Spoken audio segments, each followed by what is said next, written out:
Good evening, ladies and gentlemen. Welcome to the 2023 Pan American Intercollegiate Chess Championship. This is an incredibly exciting event, and what better way to spend a Friday than to watch some March Madness? It's not exactly March, but let's call it March Madness. It's the equivalent. I'm here, Grandmaster Daniel Naroditsky. Alongside me, Grandmaster Jeffrey Zhang, JX. Welcome to the show. So good to be commentating with you on this Friday evening. Absolutely. It is a pleasure as always. Indeed. And TJF, yeah, I completely agree with you. No better way to spend Friday. Yeah, let's jump right in. Absolutely. The games will begin very shortly. This will be round 3, but we've got a couple of housekeeping items to get out of the way. First of all, what is at stake? What is this tournament all about? This is a tournament between the top college chess teams in North America. The top 4 teams qualify for the Final Four College Chess Championship, also known as the President's Cup. So it's a team tournament. It's the teams, not the individual players, who qualify to the Final Four. But, Jeffrey, there are individual prizes. So even if your team doesn't do that well, every player has individual motivation as well. Right, that is absolutely true, although I think most players would focus solely on doing what's best for their team. I think especially even if you're in a winning position, but the team needs a draw, I won't speak for everybody, but I would take the draw in that spot. So team result is by far the most important, but as you said, every good performance is rewarded. And you brought up a great point there about taking draws and, the subtle differences between team play, which is rare in chess, and individual play. We'll delve into that in due course. But first, let's delve into the current tournament standings, and here we will see the top teams by average rating. Webster University in St. Louis is one of the most famous college chess, if not the most famous college chess program in the world, with an average rating of 2687. That team has won the first 2 matches, as has University of Missouri, St. Louis University, and Utrgv in Texas, all of those with average ratings over 2600. Jeffrey, this really is the golden age of college chess as we look at these top 10 teams. This is insane. Definitely. Could not agree more. Webster University up top at 2687. But the defending champions are, in fact, St. Louis University, I believe. So, you just look down the list. Mizzou with Chirila there, the Missouri trio are all probably you would consider the favorites. However, I think, the Rio Grande, both Dallas teams, even Chicago, could certainly make some noise here. And there's no better opportunity to look at upsets than in college chess. You have 2000s beating 2500s. You have an absolute zoo at the top. So take these average ratings with a grain of salt. But, if we look at the rosters for Mizzou and, first of all, Webster, this is just an absolutely mouth-watering players. Benjamin Gladura, 27-21. USCF, he's well over 2,600 FIDE. You have Armenian Grandmaster Aram Hakobian, incredibly strong player. And all of these players, JX, are at the peak of their careers. They're dangerous. You have Quezada from Cuba and Jean-Michael Burke, super dangerous player, on board 4. Come on. Crazy. Yeah, John Burke has a pretty huge score against me, so that's definitely not a guy I would scoff at. But the one thing that jumps out to me about this team is their experience. If you take a look at the year, you have a senior. I don't even know what Quesada is because that's his 5th year. I'm not familiar with how that works. But at least 4 seniors. They're loaded with experience. They've been here before. They know what it takes to win. And that's also why I would personally consider them the favorites.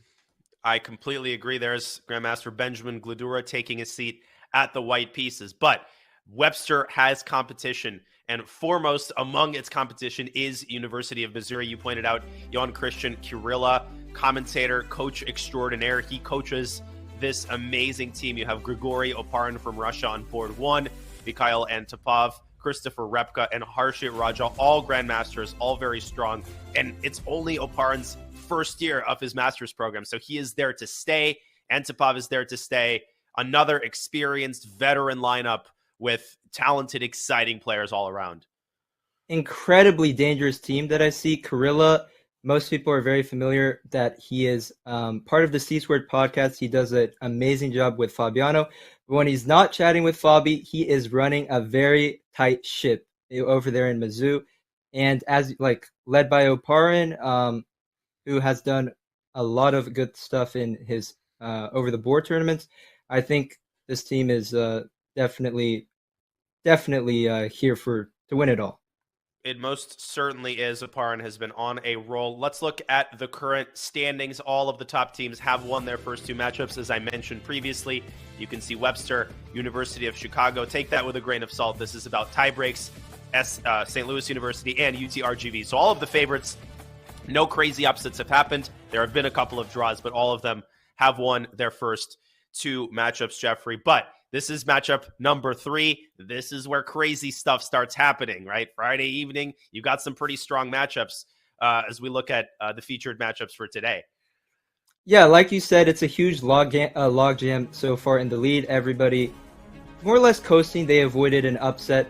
And yeah, this is really where we see some juicy matchups starting to occur.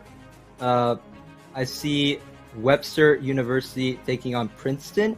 I'm not so familiar with who's playing at Princeton, but it is an Ivy League school. So, I mean, I think Andrew Tang, I think, is board 1. Yes, exactly. Andrew Tang is there, but I was gonna say you might have some idea of the Ivy Leagues. I will reveal full disclosure. I didn't quite make it to most of the Ivy Leagues I applied to, but it all turned out okay. Yeah. I consider Stanford like the Western Ivy League. Well, yeah, it was Stanford, Berkeley, UCLA was where I wanted to be. California is the best colleges. Yeah, I'm super biased, but Andrew Tang, he is an absolute juggernaut. People forget how good he is at classical chess. Everybody knows about his bullet skills. Daniel Gurevich, that is not a name that everybody in the chat is likely to know. Gurevich is an international master, but first of all, he's an absolute genius. I think he's like triple majoring. And JX, he has beaten so many GMs in his life. He's super dangerous tactically. So these are the kinds of players who can score upsets. I do remember Daniel Gurevich, and that brings up an interesting point, which is a lot of these players are around my age. So I'm very familiar. I grew up playing tournaments, rising through the ranks as junior players. So it's really cool to see these guys in person, or at least from afar. Yeah, it most certainly is. And as the games kick off really quickly, the format is super simple. The time control, ladies and gentlemen, is 90 minutes for the entire game with a 30-second increment there. That's all there is to it. There's no sudden death. There's no added time after move 40. So these are somewhat quicker games, even though it's still a classical time control. And the team scoring is very simple. Each player earns a point per win, half a point for a draw, and 0 for a loss. Points are accumulated, and the matches are decided according to total team score. So if one team scores 3 points and the other team scores 1, then the team that has scored 3 points wins the team match and earns a point in the standings. So it's really as simple as that. And speaking of which, the games are underway. JX, here we go. Buckle your seatbelts. Let's delve in. Ready for the ride. And one quick thing I will say about that time control. It's 90 minutes, 30 seconds flat, which is not the most typical. Normally, you do see the sudden death with the 30 minutes after move 40. So the players have to be aware and spend their time a little bit more wisely in the early moments. You're absolutely right. That's a super important point. And you see some crazy time scrambles when you've got this time control. I mean, you see some players drop below 5 minutes on move 15 or 20. And I'm sure we've got a couple players like that. Andrew Tang. Sorry, bad talk. I was thinking of a coach, actually. I don't know if you've ever played against Bartek Machia. I have indeed. Oh, man. He's the coach of Utrgv. Oh, he is an addict.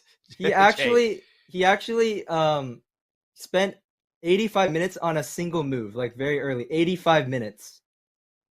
So he had 5 minutes left. Yeah, he had 5 minutes left on like move 12. Yeah, just let it sink in.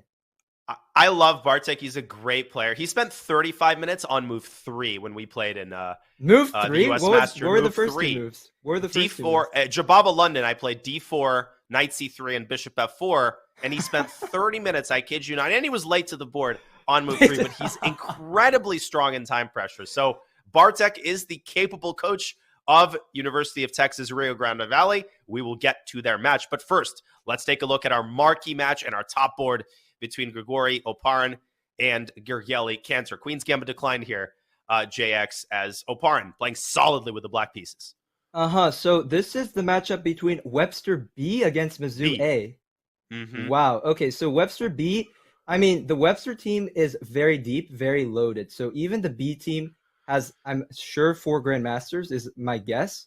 So this might already be like a close to, I mean, nearly a coin flip could be. So actually not quite. Cantor is on board 1. They have IM on board 2. We'll get to that game. An FM on board 3 and a WGM Oh, on interesting. board 4.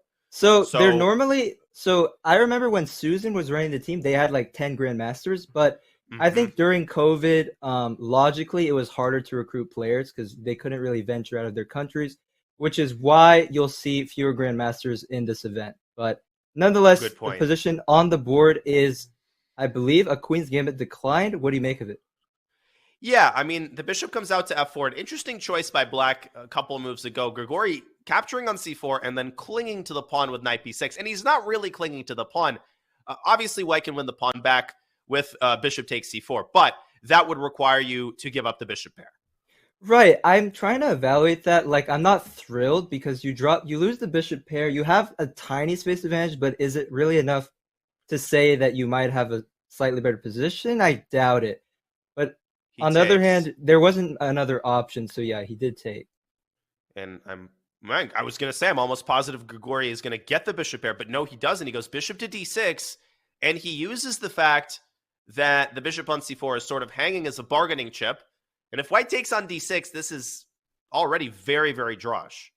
Yeah, for sure. If you take on d6, cd6, that's so symmetrical, you might as well shake hands. But bishop, I would actually play a move like bishop b3 for white. I would allow the doubling of the f pawns because I know this typical structure is actually has tendencies to become pleasant for white. You have, even though the doubled f pawns exist, you have a great grip over the center. You have slightly more space. Maybe you have an f5 in the future. So yeah, I expect bishop b3 here. Yeah, that's a great point. If we bring up our first analysis board of the evening, this is a point worth remembering. A lot of players, they reject moves like this because it visually ruins the structure. But you brought up a series of great points. It's like a Marozzi bind, shifted one file to the right, let's say black castles. Black also has a lot of problems figuring out where to develop this French-like bishop on c8. If you go bishop d7, trying to get it to c6, bang. White goes out to e5, queen f3, rook d1. So it's not just about objective advantage. White's position is just a lot easier to play with that nice space advantage. Exactly. You bring up a key point, which is this French bishop on d7. If black were able to get that bishop to d5 via c6, he would solve his problems completely. However, if he doesn't manage to do that, then you could be talking about some unpleasantries. So I'm with you that black would be worse in this position. Major unpleasantries. And instead of bishop b3, he has gone the other way. He's gone bishop to g3. So continuing to offer Grigori the option of claiming the bishop pair with knight takes c4. If black castles, then finally white will have to move the bishop away. And to my eyes, white's got a pull. I think white's position is a little preferable here out of the opening. I disagree, honestly. Respectfully, though. Respectfully. Yes, our first dispute. Very early. Very early. I am not happy with bishop g3. It might be theory, like I'm not familiar with the opening. I'm not either, bishop b3. Disclosure. I'm not familiar with any opening. Listen, I agree with you. I'm gonna put on my peacekeeper hat here. I agree that bishop b3 was a more promising path to an advantage. I just didn't see a reason for white to give up the light squared bishop. Yeah. And there you have it, right? This is what you're saying. Now the bishop's gone up to c6. Yeah. And black has solved a lion's share of his problems. Right. Like we mentioned that bishop. Once black is able to activate it, I feel like his problems are more or less solved. Like, again, we talk about this slight space advantage for white with the extra pawn in the center, like the e3 and d4 pawns. But black has no real weaknesses. Black has no bad pieces. So I don't see anything too much to worry about for black. Yeah, and this is right up Gregorio Parn's alley. He's a very positional player. And I want to take a look at board 3 from this matchup because we've got a very interesting opening. And as I transition to the game between Christopher Repka, originally, I think, from Slovenia, and FM Ezra Chambers, who lived in the Bay Area for a while, so I know him pretty well.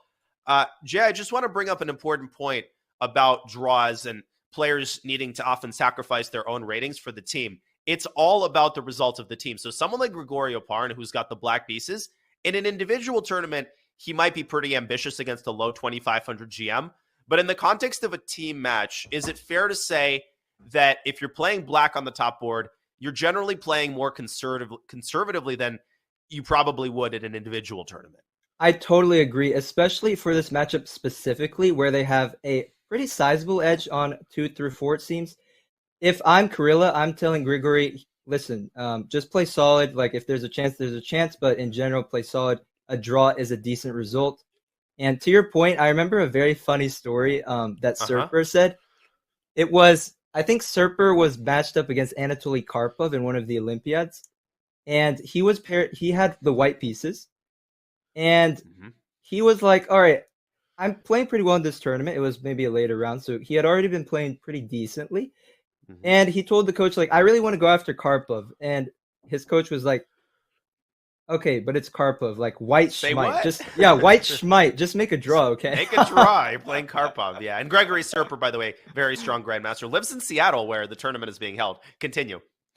No, that was basically it. The fact of the matter, yeah. It's the main point I wanted to say is the coach. The coach actually has sort of the the military. How do you say it? Like, head. No, it's more like the military barking instructions. He's like the drill sergeant in these. The drill sergeant, exactly. The drill sergeant. No, that's exactly right. When I played in the World Team Championship in Armenia, it was the only team event I've ever played. Never made it to the Olympiad. We actually had the ability, if somebody offered a draw, you could consult the team captain. So you were allowed during the game to get up and ask your team captain what he thought of the draw offer. That happened with me. We were playing Hungary, and I was playing black on board 2 against Csaba Balog. I had a slightly better position. I was offered a draw, and I asked our team captain, John, I am John Donaldson. What do you think? He said, I think you should take the draw. My teammates, and the role of the captain is to be aware of what your teammates' positions are so he can give you an informed answer. I ended up taking the draw. So, interesting dynamic here that you only have in team tournaments. But I wanted to look at this position because we have a very unconventional type of Ruy Lopez. Black essaying the Cosio variation, putting the knight on g6, and quickly pushing d5. What do you make of this, Jay? I call this the Nihal. I actually call this the Nihal because we saw this from Nihal in the Speed Chess Championship. He was playing this against Anish Giri, I think, like 5 times. You and I were commentating. I think you need to refresh your memory. He played this. Do you remember it or not? For some reason, I'm drawing a blank. How does this usually go? Does white usually take on d5? We've got Ezra Chambers already taking his time. No. The games were going knight g7, castles, knight g6, d4. So not c3. Anish Giri played d4, ed4, knight d4. I think it was either bishop. I don't remember what Nihal played, but that's how the game went. But the c3 move also makes a lot of sense, right? You want to go d4 and recapture with the pawn. But d5, a natural reaction from black. So a counter strike in the center. And the whole concept, everybody, is that after ed5, queen d5, white doesn't have the move knight c3. Yeah. So that's sort of why. Critically important. Exactly. And white could end up being worse here. I mean, if you play e takes d5 and just drop your bishop back, let's bring up an analysis board real fast. Then we'll get to our third match between St. Louis University and University of Texas, RGV. If white plays nonchalantly here, takes, bishop a4, I think it's fair to say that black is probably already better after something like bishop d6. I feel like d6. Yeah, you get that feeling that there should be initiative, like maybe an e4, maybe a bishop g4. It feels like there should be something, right? Maybe even a long castle, and you've got e4 coming in. That pawn on c3, you really called it. I mean, what you wouldn't give for that pawn to be pushed back to c2 so that you could play knight c3. A good choice by Christopher Repka, getting Ezra Chambers to spend the early time. He's gone d4. Well, so yeah, I was about to stop you short because I really like the d4 move. Like, I didn't see it at first, but now that it's on the board, it makes a lot of sense. You don't react in the center. Instead, you try to go for like a sort of, I mentioned this word already, but it is a counter strike. It's a counter strike in the center. After d4, I think the idea is knight takes e5. And, I mean, d4 serves a lot of functions. You also open the bishop. So the move looks like a good reaction from white.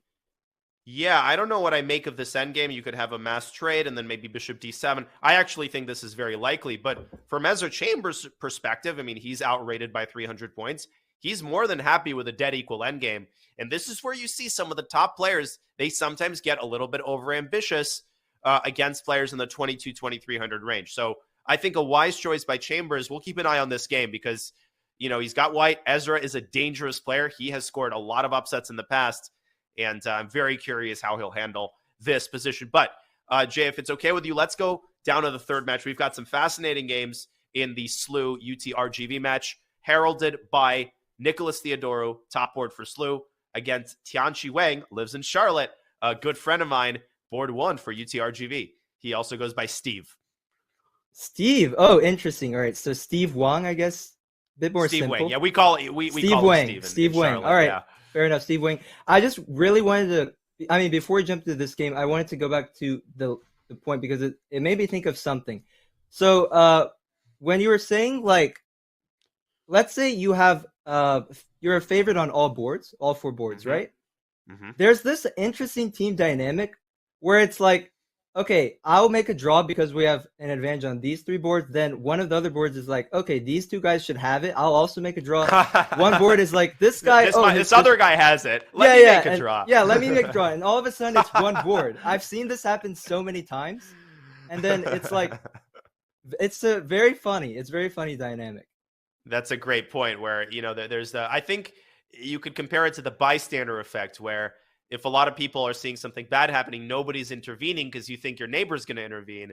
It's kind of a similar thing where you're like, I don't want to take the risk. I don't want to be the one to take the risk to actually win the game. But, that's why when you have a team that's a clear favorite, you actually want to go for the jugular. You want to go for 4-0. You don't want to do the whole thing. Oh, let's have the people with the black pieces draw. If you're outrating your opponents by 200-300 points, you're going to have everybody playing for the win if you're the captain. So Steve is a very solid player. He plays the Slav. And what do you make of this line? You have a Chepanenko with an early A6, and the bishop comes out to G4. I don't know anything about this. Help me out. I should know something about this because I studied Boris Gelfand games, and Boris Gelfand is a big advocate of the Chepanenko Slav. Unfortunately for me, that was 6 years ago, and I forgot everything. So, I mean, I can try to recall. I think bishop d3 is not the main move. I think it's either knight c3 or like cd5 maybe, but still looks reasonable. I mean, I assumed that at some point, actually I was going to say that white would get 2 bishops. I'm actually not sure. Maybe black will go bishop h5, bishop g6 after h3. Yeah, as you're highlighting, maybe queen b3 is an idea too. I don't really know what to make of it, but it'll probably be something solid. Yeah, Nico is a very versatile player. He can play a sharp Najdorf, or he can play, a solid Slav as he's playing now. I think it's also likely that he goes knight b1 to d2, and then perhaps the fianchetto. That's a pretty typical setup for white. But honestly, with you, Jay, I'm not super convinced. If that's what he wants, I'm not convinced by white's play. I mean, black can do the same thing: knight bd7, bishop d6, castle short, and if you're a Slav player, this is exactly the kind of position you would want. The one thing I will say, though, is maybe I kind of like your knight b2, b3 setup, because as white, I would look to go e3, e4 at some point. We trade everything. And then the pawns on c6 and a6 at the end of the line, if you can visualize it, look a little bit weird to me. I don't know about you, but it gives me some weird vibes. Yeah, I mean, b7 is sort of a backward pawn. b6 square could end up as a weakness. Yeah. So you have some positional problems on the queen side for sure. You want to retract the move a6. So we'll see what Theodorou ends up choosing here. He might have a tiny little edge here. He's going for the long game. And we have a couple other interesting games in this match. Then we'll go to our top match, of course, between Webster and Princeton. On board 3, we have Robbie Kevlashvili against Turkish Ekin Baris Özdemir. I probably butchered that 7 ways to Sunday. But it's an interesting French here as Özdemir putting his queen on a5. I've actually never seen this move. Knight f6 here is usually considered, very standard. So it's funny because I think we both play this opening for both sides. This is the knight d2 French. I play it for both white and black. And queen a5, like you said, I play knight f6 for black there. So I don't even know what do you think the idea is after castles, let's say? It beats me. Let's bring up an analysis board. So let me rewind a little bit and show you how this happened. This was the Tarrasch French with an early c5. That's what people are playing nowadays. This is all very standard fare. So in this position, you can play BC, which is popular. Bishop c6 also considered very reputable, and here knight f6 is most popular. So what happens after castles? Maybe he wants knight f6 now and trying to prevent the white queen from coming out to a4. But what is the benefit? Oh, you're saying knight f6, queen a4. Oh, that's very clever. Very, very clever. It is. But Huh. what if white tries to exploit the lack of kingside development and just chops in the center? Black will, I Mm-hmm. assume, play CD. Right. Looks pretty solid. I mean, if you take, black's Yeah, probably like taking with a 9, and yeah, you're so okay. as white, you're trying to look for a way to maybe throw in a check somehow because black's bishop is on f8, so they still need two moves to castle. But I don't really see a concrete way here.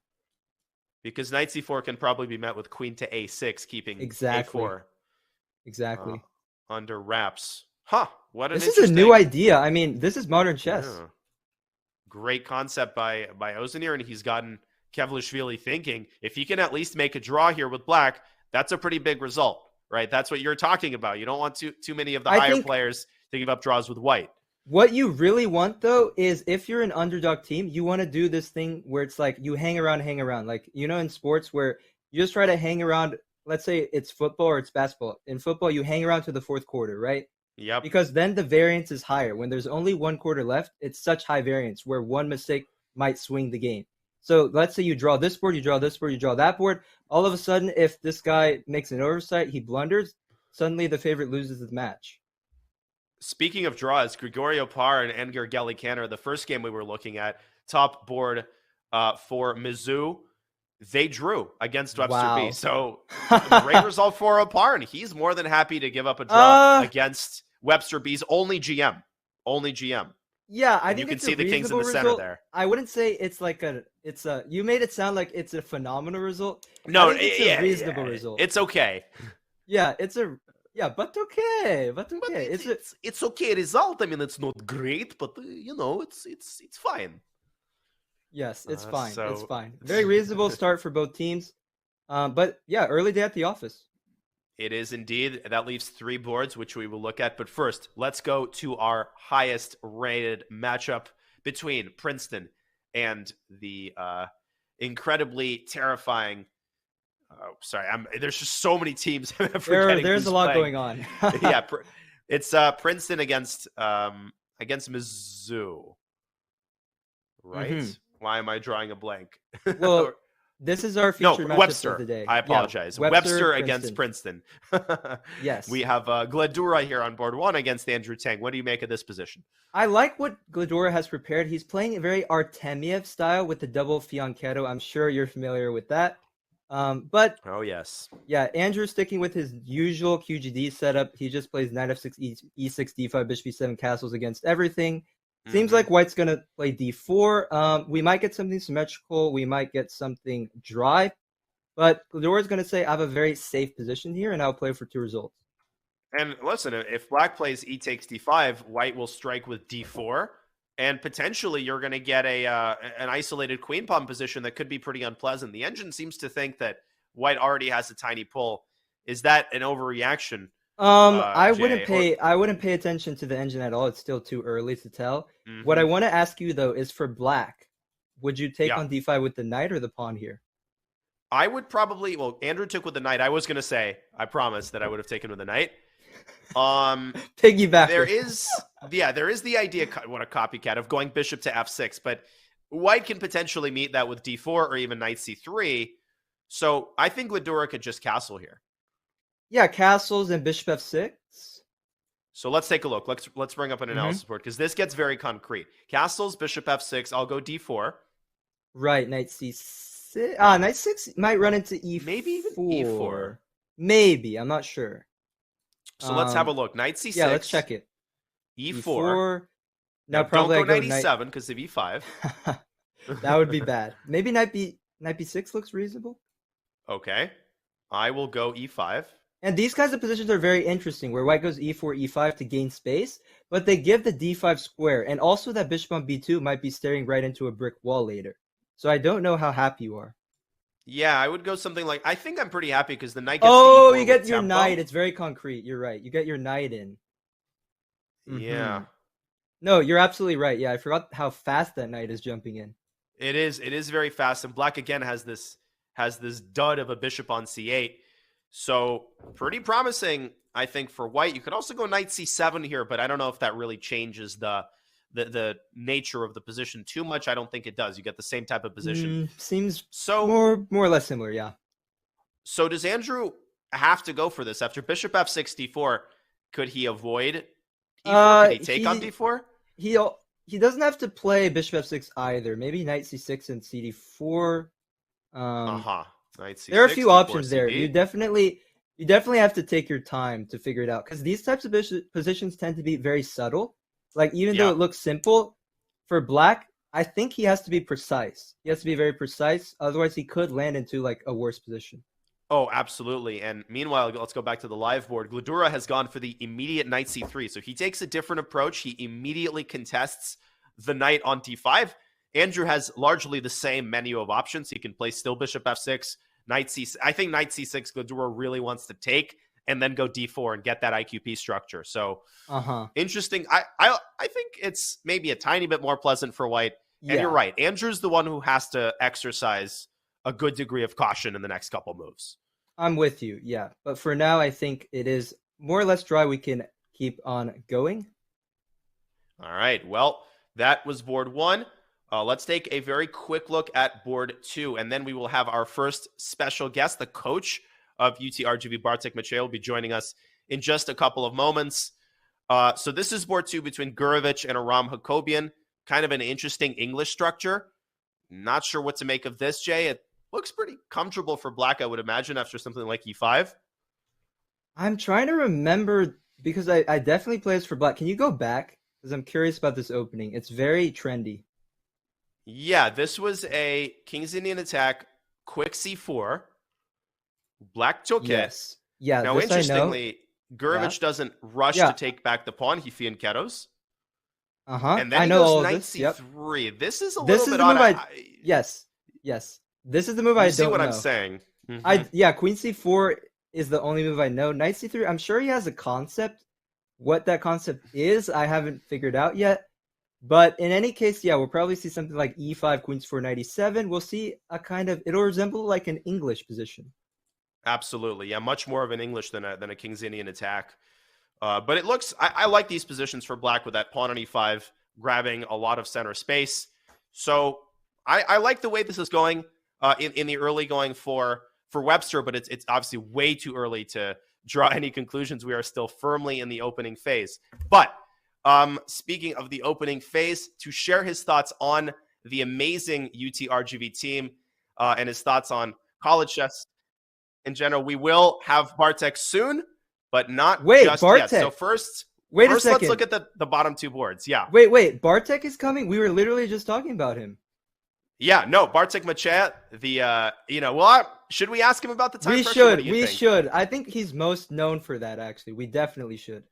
We will. No, he has had such an illustrious career. Bartek was 2670. He was Polish champion.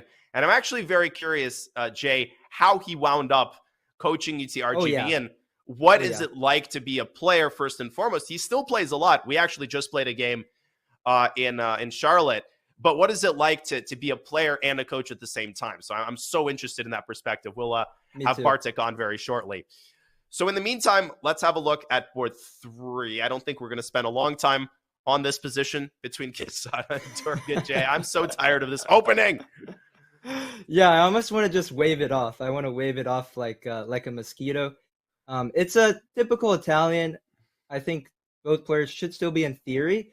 Although very often in Italian, even though like a position has occurred 300 times, you'll see people think for like 2-3 minutes per move, just because there's so many subtleties in this line. There's so many move orders, so many transpositions, and it gets very confusing. So if white takes on e6, what do you think black's recapturing with? You have to recapture with the rook. Okay. Because, then, of course, you played rook e8, so your moves need to make sense, right? You have to connect your moves. Then why are you taking with the pawn? Right, Then you would have kept the rook on f8. Exactly. So let's say white takes on e6 and goes, let's bring up an analysis board. Takes, and knight f1, threatening d4. Do we just drop the rook back to e8? I think here I would actually consider d5. d5 is a very typical break. Yeah. Interesting. And actually, very often black ends up better in these types of positions. If you're not careful and you allow d5 in the wrong kind of position, black just looks very comfortable here, I think. I think so too. And especially, the Philidor structures are complicated. Like, sometimes they're hard to assess. I remember analyzing an Italian, and there was one field goal position that was clearly better for white, and then a similar position was much better for black, and I couldn't figure out what was the difference. Like, that's the nature of the Italian opening. That's the nature of chess. But in any case, yeah, we'll see. We'll see what happens. We will indeed. We'll keep an eye on this fascinating top matchup. But as we await Bartek, let's go to the Utrgv match where we have Tianqi Wang on board one against Theodora. Let's bring up the second board, which we haven't looked at yet, between Jakub Fuss and, of course, Benjamin Bach, a name that I hope it's familiar to everyone in the chat, because if not, where have you been for yes, which Texas Tech University? No. You mean Benjamin Bach plays for SLU, right? Yeah, SLU. SLU, rather. Yeah, I mean, which rock? Too many colleges. Too many colleges, and yeah, exactly. Which rock have you been living under? If you don't know Benjamin by now, a co-Twitch streamer of mine, good friend of mine, definitely mods. Give him a shout out. Right now, he's playing black on a side of a Catalan. It is symmetrical, but I like his position because his bishop on a6 seems more active than its counterpart on g2. So I think he's definitely equalized. Whether he can go for more is another question. Yeah, it's one of those, deceptively quiet positions, but it could explode. There's Sax on d5, there's e4. Black could start the squeeze on the queen side. So interesting position, but Bartek is in the studio, so we are honored to be joined by Grandmaster Bartek Machea, a coach of University of Texas, Rio Grande Valley. Bartek, thank you for joining. Welcome to the show. Oh, all right, we're having a hard time hearing Bartek. We'll fix that in just a moment. Bear with us, Bartek. There we go. Perfect. We can hear you now. Awesome. Hi. Doing great. Doing great, Bartek. It's fun to watch these matches. So we have a lot of questions for you. You obviously are in a very interesting role.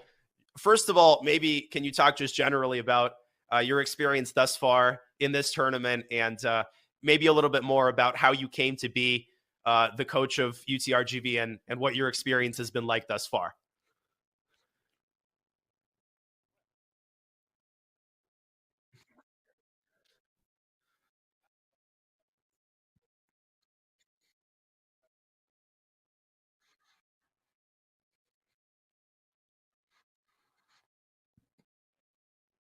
A team plays against Texas Tech, A team, and the B team is playing against St. Louis University.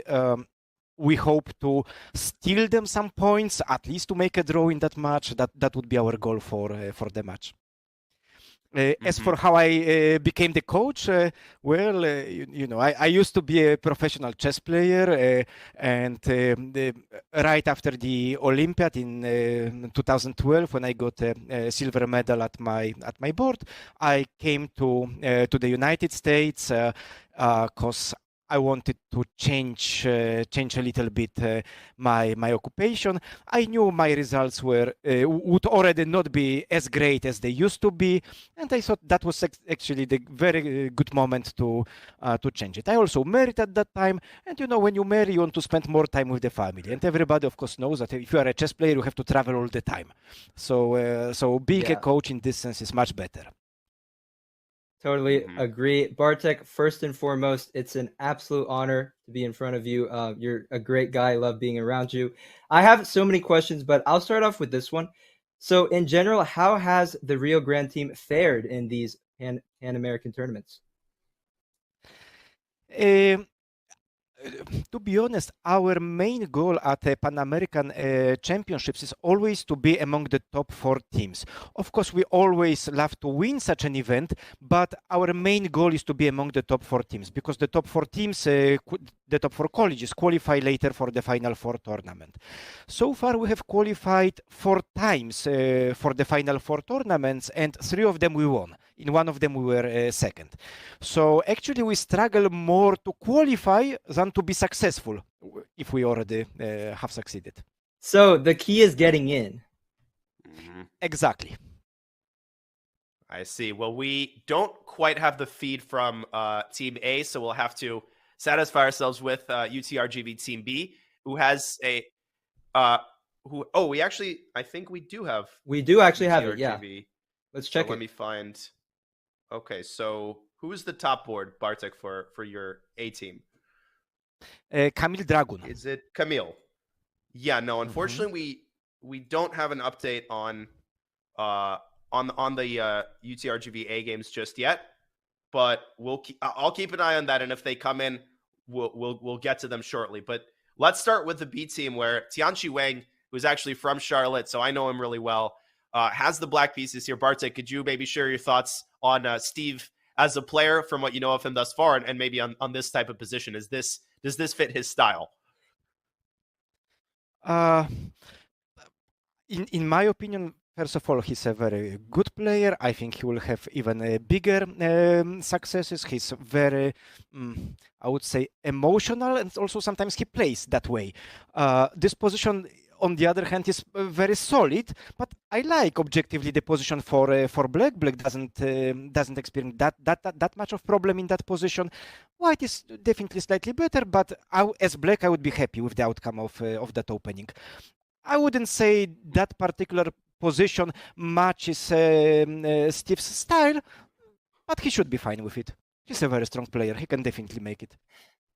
I do agree with you. And oh, sorry, Darnian. Go ahead, Jeffrey.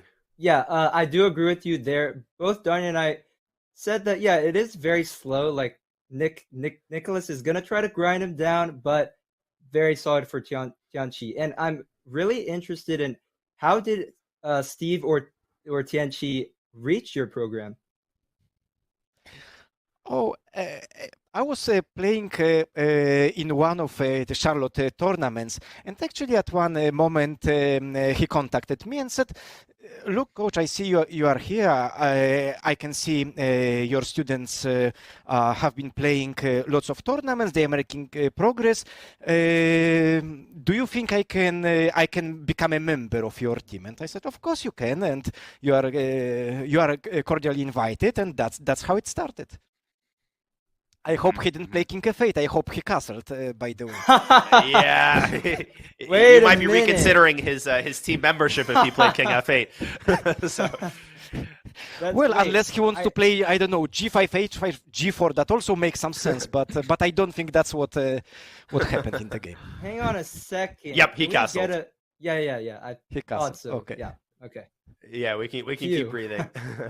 So yeah, this is very, very solid for Black. Let's take a look at, I'm trying to figure out which is the most exciting game in this match.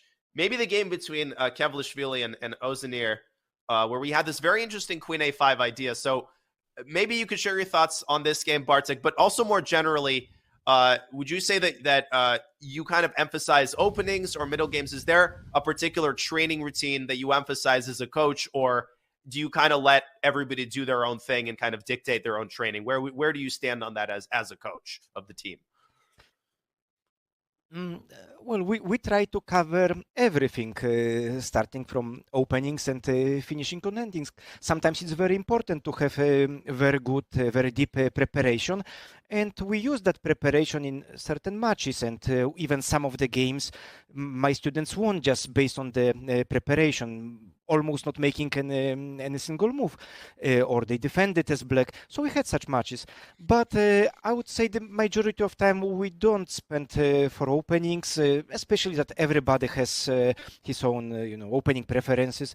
It's difficult to choose like one opening that everybody would be interested in.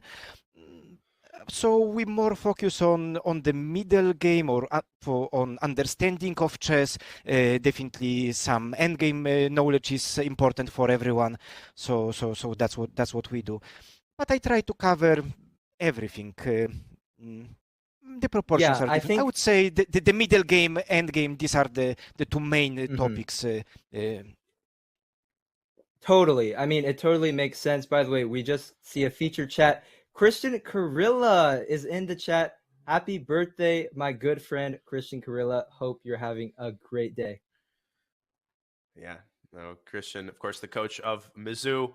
But Bartek, we will let you go and watch your team. Thank you so much for appearing on the show. Jeffrey, you had one more question, I think, before we release Bartek. Really quick, yeah.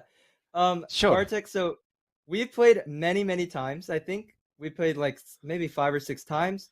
And you have this habit of getting into severe time trouble. Maybe just talk about how that originated and sort of, just your general feeling of maybe time pressure. Yeah, just time pressure. Yes. Well, this is definitely not something which helps me, obtaining good results. That has always been my problem. Though it didn't prevent me from having some results, some good results. But I don't definitely consider it as something uh, reasonable to follow. It just at some moments it's difficult for me uh, to take decisions, and there might be different reasons for that. First of all, when I grew, we played much longer time control, which was 7-hour time control. Actually, some games I even adjourned, and I played 10 hours games. So, but 7 hours definitely is the time control I played games many times. Now I have only 4 hours, and somehow it becomes much quicker, and that I don't realize. Like my original habit of playing is for 7-hour game, when you can think about the opening, you can think, what is the most precise possible move in the position. This is not. Sometimes it's good, especially if you play at a very high level, and even it's necessary. Otherwise, you will not have very good results. At least you couldn't have back then. Now, this is not very practical because, yes, once in a while you find the best move, but very often you get into time trouble, and then you do something even more stupid. So this is not recommended. But you see, some players do have that problem. I don't know. Grishchuk is one of them. Yeah. It's I would say Would this you? is more a psychological even Uh-huh. problem, so if I am forced to play fast for it because I am in a time travel, Yes. or because we play a bullet game, then yes, I am able to do it. Yes, and we can play a normal, very good bullet game. But if you give me enough time, then I would hesitate. Well, maybe this is good, but maybe the other move is better, and Mm, the school which was used 20, 30 years ago was different. Even my coach, I remember telling me, if you see a good move, don't play it. Think maybe there is a better move. And somehow it stayed with me. But nowadays, this is definitely not practical. It's just, I'm already getting too old to change my style. And also, when you get older, you think much slower. So it's. I think I will stay with my time troubles till the end of my career. Well, that's some awesome insight, Bartek. We will let you go and enjoy your team's matches. Thank you so much for your time and your insight. Good luck to Utrgv in the championship. May they make the Final Four. Thank you, Yeah. Daniel. Thank you. Thank All you, the best. Jeffrey. It's always pleasure to talk to you guys. Thank you, Bartek. We will see you. That was Grandmaster Bartek Machea, coach of University of Texas, Rio Grande Valley, offering his insights. And JX, I can guarantee you everybody is nervous. They're, biting their thumbs, but it's great to have this insight. And it's a very unique perspective. I mean, you don't have a lot of coaches of elite chess Yeah. colleges. So always great to have people like Bartek on, and we will have many, many more guests in the next couple of days. Oh, I'm so excited for that. And I always had this notion that it's most nerve-wracking for the coaches of teams, like not necessarily the players, but the coaches, the captains. And a prime example of this would be Ivan Sokolov for the Uzbekistan team. After every single game, his shirt is like drenched with sweat. You can see it. His face is all red. So he's probably working the hardest out of anyone in that on that Uzbekistan team. And there's nothing more nerve-wracking as a coach than, watching somebody display opening preparation you did in a team meeting and hoping that it works out. One of your team members is winning and could score an upset. That is ridiculously nerve-wracking. So you're absolutely right. I can't even imagine what it's like to be in that position. Utrgv not doing a bad job at all here. I think Ozdemir has displayed some great preparation with Queen A5, and it looks like the position still remains pretty much equal. Yeah, Kevlich is doing something interesting here, setting up a battery. It doesn't look that menacing because there's no concrete threat, and that queen on c3 might be vulnerable. For example, a move like rook b8, you threaten bishop b4. So as you say, I think Ozley should be pretty happy about what he's got. Yeah, he most certainly should be. In the game that we've analyzed previously between Ezra Chambers and Christopher Repka, that's actually a different match. So we'll get to that in a moment. I'm checking to see if there are any other interesting games in this match. I think everything has largely stabilized. Can we check on Akshat Chandra against Tamas Patenyi? Yeah, we most certainly can. That is the fourth board. Akshat Chandra, of course, black for St. Louis University. Tamas Patenyi, international master, is white for Utrgv. Kind of a weird. Yeah, this is what I wanted to say. No, that's not what I was going to say. I was going to say Tamas Patenyi, he's on board 4, but he's the highest rated player for Utrgv, which is very interesting, right? Whoa. Interesting. So his FIDE is higher than board 3, 2, and 1. Wait, hold on. Maybe I'm blind. What does his FIDE rating say? So his FIDE 2358. And Tianchi is 2390. No. Oh, they're actually I got very confused because it says that he's an IM. So I thought he would be 2450, but sometimes, as you and I can probably both relate, it doesn't go our way. It doesn't go our way. But yeah, as you were saying, the Queen E2 Roy Lopez, not the most common move, although I have seen it. And just to that point, this is why college tournaments are so explosive, because the lower rated players, they don't really have anything to lose. UTRGVB, they're in the shadows of the A team. They are the ones who get to have fun. They don't do that great. Okay, they weren't expected to win. But that's where upsets happen. If you have nothing to lose, Akshat, of course, the pressure is on him. He drew the second match game against the 2000. So Akshat is definitely thirsty for some redemption here. Now, what do you make of the placement of the queen on e2? That's not something you see every day in the Ruy Lopez. Is the idea to go quickly knight f1 and knight g3? Or are you just playing the same way you normally are? And where's black going to put this bishop? I originally had no idea what the queen was doing there, but now that you mentioned the knight f1, knight g3, I kind of like it. Like, I've seen this in the Italian. Maybe you delay castles with the idea of one day considering long castle. Like, it feels weird to even say, but maybe down the road you leave your king in the center as long as possible and just keep the flexibility alive. Yeah, it's just a regular, typical Ruy Lopez position. Only 9 moves have been played. Another time pressure junkie, Akshat Chandra, already down too close to an hour. Well, it has been about 45 minutes of action here in the third round of the Pan American Intercollegiate Team Championship, and a perfect time for us to take our first break as most of the players exit the opening and enter the middle game. Things are getting exciting as Nicholas Theodoro and Steve Wang deeply focused there in one of the key match games this evening. Ladies and gentlemen, we will be back with more Pan American action on the other side of this short break.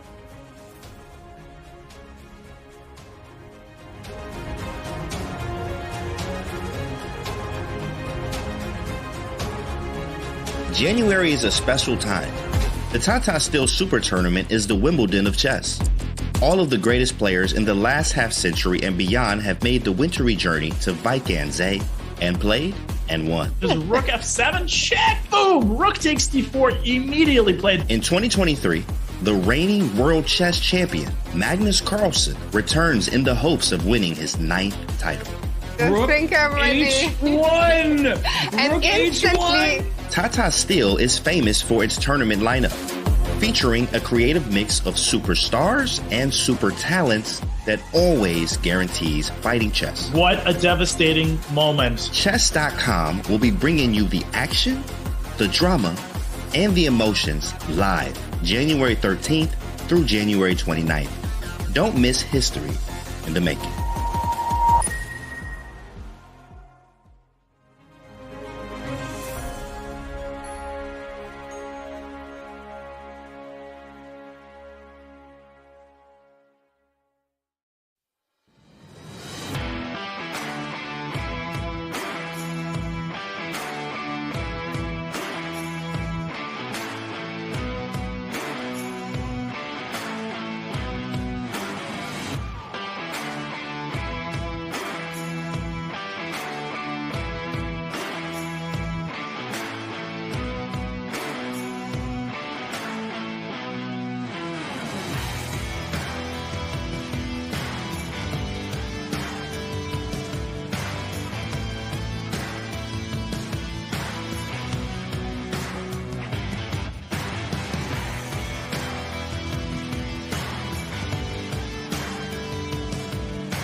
Welcome back, ladies and gentlemen, to the 2023 Pan American Intercollegiate Team Chess Championship. That is quite the mouthful. But the long and short of it is that all of the greatest college players are all gathered together in one room in Seattle, Washington. This is round 3 out of 6. We've got some heavy hitters already facing each other, and one of them is in front of you. Grandmaster Alexei Sorokin is facing off against Utrgv Board 1, Kamil Dragun, who is not currently sitting at the board. We do have the feeds from that match now updated, so we're going to go straight into that match alongside Grandmaster Jeffrey Zhang.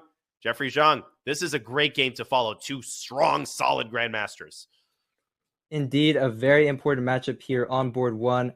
Position on the board, I'm a little bit surprised why Sorokin is so hesitant here. Like in a blitz game, I would just play Bishop G2. But I guess he might be considering, like, what is he considering? Bishop G5 or DC5? Maybe he's worried about Bishop G2 knight e4 and quick play on that C3 pawn. Yeah, that's also what I'm thinking. If we can bring up another analysis board. Well, he's played Bishop G2. Ah, he's played it. Okay. There comes Kamil Dragun taking his seat, writing down the move. Knight e4 actually looks rather nasty for white. That's Doesn't a new it? What one. exactly is their response? Daniel, that's a new one. You've been working on British accent? That was actually not deliberate. I didn't even know what accent I was going to do.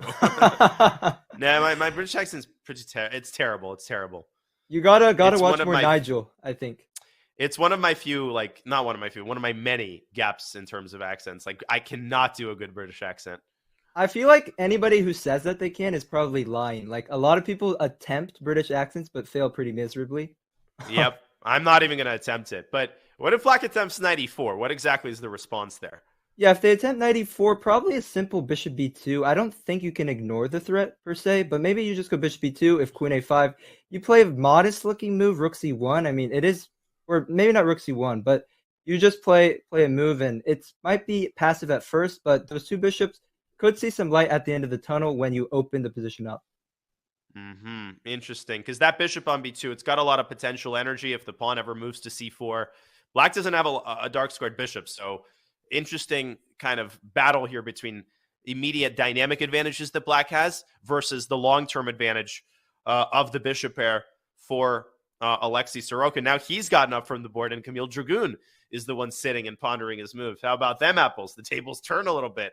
But let's have a look at actually board 4 from this match. Board 4 is one of the most lopsided games in this match. So TTU, Texas Tech University, they have a really good team, but they've got a weak spot on board 4.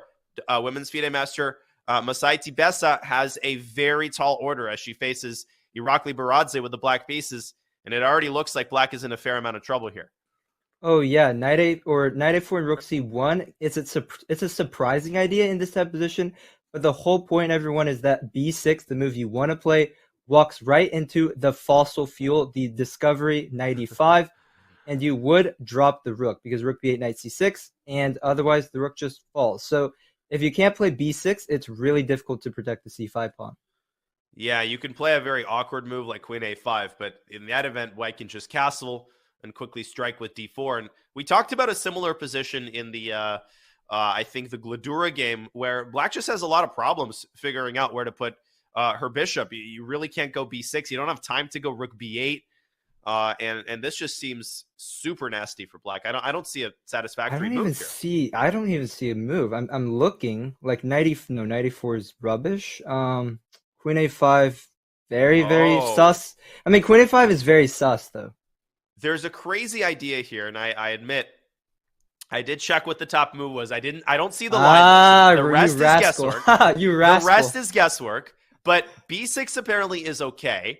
And after knight e5, my guess, if we can pull up an analysis board here real fast, I think this is going to be worth it. Knight takes e5, bishop takes rook, and bishop to g4 was my idea to go knight d3 check. That is beautiful. Okay, but now can I revise my move? Can I go knight d4 instead of knight e5? Okay, so instead of knight e5, you want to go knight to d4. But then bishop a6. So knight d4. Wait, bishop a6 where? Right now. Oh, and everybody, just so we're on the same page, the whole point is that you're fine giving up the exchange, but white is not fine giving up this fianchettoed bishop because there is hell to pay on the light squares in a position like this. Like, I'm taking this anytime, considering what we just had with black, right? Even if black doesn't have anything immediate, you could just go bishop b7, you go queen e4, and you've got a long-term initiative here. Oh yeah. I mean, I'd probably prefer bishop b7 simply, but yeah, I mean, in blitz, I think in rapid and blitz, I would think black has better chances. In a classical game, it's unclear. But in any case, yeah, I guess b6, I might have misevaluated this. Yeah, she plays it, which is nice, keeping her cool. I misevaluated. Yeah, I didn't see the bishop g4 move there. And it's always frustrating when you're playing a lower rated. You're kind of hoping that they get influenced by your rating and avoid certain decisions. But Masaiti Bessa, she took her time. She found b6. And if black can get bishop b7, and that solves a lion's share of black's problems. Of course, Baradze could castle and go d4 and play positionally, but that doesn't seem all that impressive. I was looking at d4 and then maybe knight.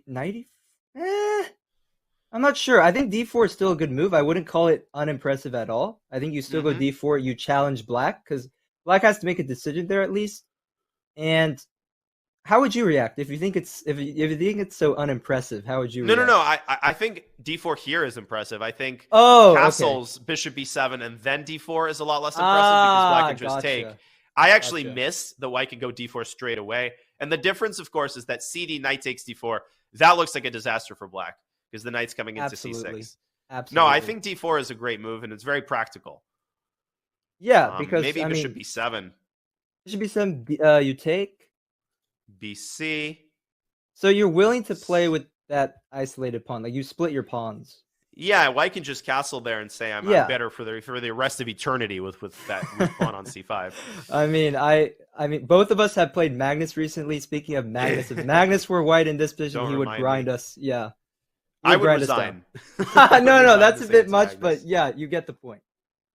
No, for sure. This is an impressive position, and Baradze, he really needs to win. I mean, this is a game that you just cannot afford to give up half a point. And if you're Utrgv Team A, so we will keep a close eye on this. How about we swing all the way back up to our top match between Webster and Princeton? I'll let you direct us from here. If there's another match you want to take a look at, that's fine with me as well. So the problem is, I think my broadcast might be delayed. Like, I have chess.com open. Are the games delayed? The games might be delayed on the chess.com broadcast. Right. We've got the insider access. You got the insider access. I don't though. So that means you're gonna have to pave the way for us. You're letting me choose. Okay. Yeah, which is fine. I trust you, Danya. I trust you. I'm making me emotional here during the broadcast. I want to take a look once again at Gladura Tang because the position has transformed quite a bit. This is not the structure I thought we were going to get. It's largely symmetrical, but it's obvious to me that we can only talk about the extent of white's advantage. It's clear that black is on the defensive here. To what extent is black on the defensive, in your opinion? I think the big problem for black is you can't play b6, bishop b7. So just to show it on the board, b6 would run into this very typical idea, knight g5. It occurs in the Queen's Indian. And basically, you threaten the mate on h7. After g5, you take on a8. So without b6 available, black has to play. I mean, you probably go bishop f6 here, swap bishops, and then try to go bishop d7. Yeah, bishop d7, bishop c6. So let's assume that black goes bishop f6. Does white have anything spicy here along the lines of? I would go. You know what I'm thinking? I'm thinking. Yes. I'm thinking long castles. Let's go. Why not? Castles, Why not? Bishop right? b2, and then actually maybe even king b2 to keep the contact with the h7 pawn. Yeah, because here's the thing: like, you want to rook on the d file, but you also want to connect your rooks as soon as possible. And also, the king is very safe over there on the queen side. So this makes a lot of sense. It is. I mean, black's not exactly going b5 anytime soon. And if black goes b6, I mean, you're still running into knight g5 even here. Not easy to figure out what to do with this bishop. Maybe knight e5 sort of comes to mind. The engine doesn't like it, though. Still knight g5. Still knight g5. Yeah, if you have to go g6, ooh, look at those dark squares. You like to talk about massaging squares. Yeah. That would be very, very scary, very atrocious for black. So I really hope to see long castles on the board here. Yeah, we need or potentially in this position. I really think bishop f6 is going to happen. I was also considering the move rook b8 here, but there's just something very artificial about it. And white could even consider h4 here. In fact, I think h4 is very, very Can strong you- because b6 wait. knight g5 is an avalanche. Wait. Can you do the fish hook? Like, what about h6 knight? Would you consider knight g5 Rebecca Harris style? I would. You're asking the right person. I would just play this instantly. And it's correct. Look, it's correct. The engine didn't go all the way down there. Which is a minor miracle. G6 gets mated in 1. Black has to go F5, I think. And now at GF, knight f6. What's going? Maybe GF bishop F6 is annoying. So what would you do? What I would do? That's the $1 million question. Okay, Queen C3 Queen was my C3. first candidate. Oh, move. Queen C3. Yeah, because E5 bishop D5 if rook Bishop F7 D5. G6. Yeah. Oh wow! I'll show this on the analysis board. Or wait. E5. Yeah, this would be And you're pretty nasty. What about rook F7 immediately? So rook F7 immediately. There must be a win here of some sort. Let's think about what it could be. Yeah, let's G6, rook F6 is the idea. Where is the crushing below? I saw Ray Robson in chat earlier. I wonder if he can help us out. Yeah, this is where we need, we need a genius tactical mind. Okay, I have an idea. Okay. Show me. It doesn't. Oh, it almost works. I but wanted it to go doesn't Queen quite F3, work. Queen H5, but it doesn't Same. quite work. Oh, it's Yeah. Man, we're It's literally- really. I guess we think really similarly. I think in certain positions we definitely do. Queen F3, unfortunately, there's bishop takes G5 though. I think. Yeah, I wanted Queen H5. Yeah, but okay, it doesn't. Bishop H6, and there's nothing. Or is there? Wait, Queen G6, Knight F8. Yeah, there's nothing. Knight F8. Exactly what I thought. We're not going to cheat by Huh. pulling up the engine. This Yeah, is no, where no, the no, fun no, no, is. no. Oh my gosh, there is Uh-huh. this crazy concept. I was thinking maybe just like Queen E3. But Knight F like. Oh, Knight. Knight Queen E3 F8. doesn't. Oh wait. I want to show your idea though. Let's say Black plays a move like B5, just to show the puzzle. Where I don't know if B5 is a good illustration, but it's not a good illustration because I realized E6 is hanging. But I wanted yeah, to show. you could I take wanted to show the E6. puzzle rush. Yeah, This idea. I would wanted to have show been this on puzzle G7. rush. Yeah. No, you spotted that instantly. That was actually one of my ideas. So what if I I, don't go know what Knight Black should do F8? here. Knight All F8? castle. All castle. Oh my goodness! You just play a piece down like it's nothing. But the problem is Black gets around to G6, and you can see that the eval bar kind of dropping precipitously there. But This is. I don't know. I don't know what White should do here. But I think it's quite clear that White's the one having most of the fun here. Maybe you're supposed to go Bishop F3, Bishop H5. I'm really not sure. But- I'm not with you there. Like you're saying that you can intuitively just sack and hope. I'm saying that it's a piece is a piece. I think you have to actually find concrete ideas here. You're saying I'm playing way too much Blitz and Bullet, and I forget Too this is a much. classical tournament with Exactly. college championships on the line. I remember. I don't know if people in chat remember this game, but you had this game in your Charlotte tournament recently. You played a classical game in round 2, and you sacked the queen like you were playing Bullet on Rebecca. And it was Harris. -4. No, I'm complete. And then in round 5, I was winning with just a simple positional line. But no, what do? Of course, I sack a piece. Of course. Because I can't help myself. And I realized that I have insufficient compensation. So I offered a draw, and it was already -4 for me. I was playing Cordova, and he took it. Because he was Wait, under the no, impression that it the was attack could was not. strong. It could not have been -4. I swear on, honest Whatever. honest word. If you run the computer on whatever you want me my to swear God. on, it was -4 in the Wow. final position. It was just like one of those positions where the king is exposed, but there's just no follow up to the attack. The long and the short of it is that Gladura will definitely have to take his time. He's got a lot of it. He's up 30 minutes on the clock, and I don't like this for Andrew one bit. Yeah, neither do I, and I also don't like the fact that he's still thinking here.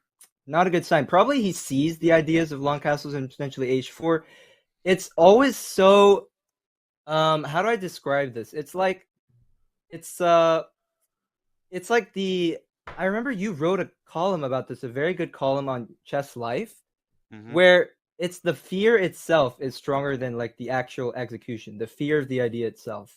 Yes, yeah, that's a great point. You just the specter of these ideas causes you to triple and quadruple check everything. Even if you kind of know what you should play, you're taking an additional 15 minutes because you're so terrified of getting mated. I'll just give you my point. Imagine if Andrew goes Bishop F6 after 50 minutes. and he's worried about bishop f6 long castles, and then he finally finds something and plays it. And then suddenly Glador just blitzes out short castle. And all of a sudden, all of your calculations go down the drain. Which is infuriating. I mean, that's a feeling we've all experienced where you invest your life's, savings into calculating a line, and then your opponent instantly plays a different move. You're like, why the heck did I just do that? You just wasted it all. Exactly.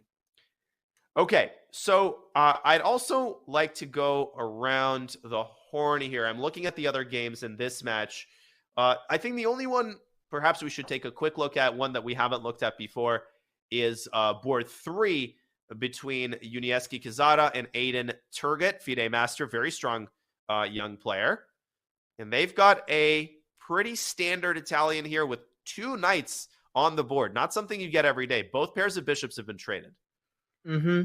Still looks pretty balanced, I have to say.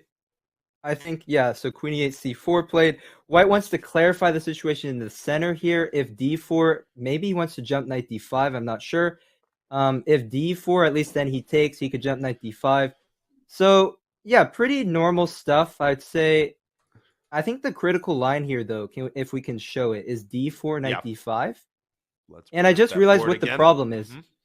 Funnily enough, the problem is concrete here because you have to defend on c7, but you definitely don't want to take on d5, right? That looks disastrous. But what move do you have to protect c7? Like, let's say you make a move, I don't know, rook c8, queen d8, doesn't really matter. Okay. Just make a move. Now there's knight takes f6. That's the problem. Oh, and you can't take with a rook because you dropped the pawn. Ugh.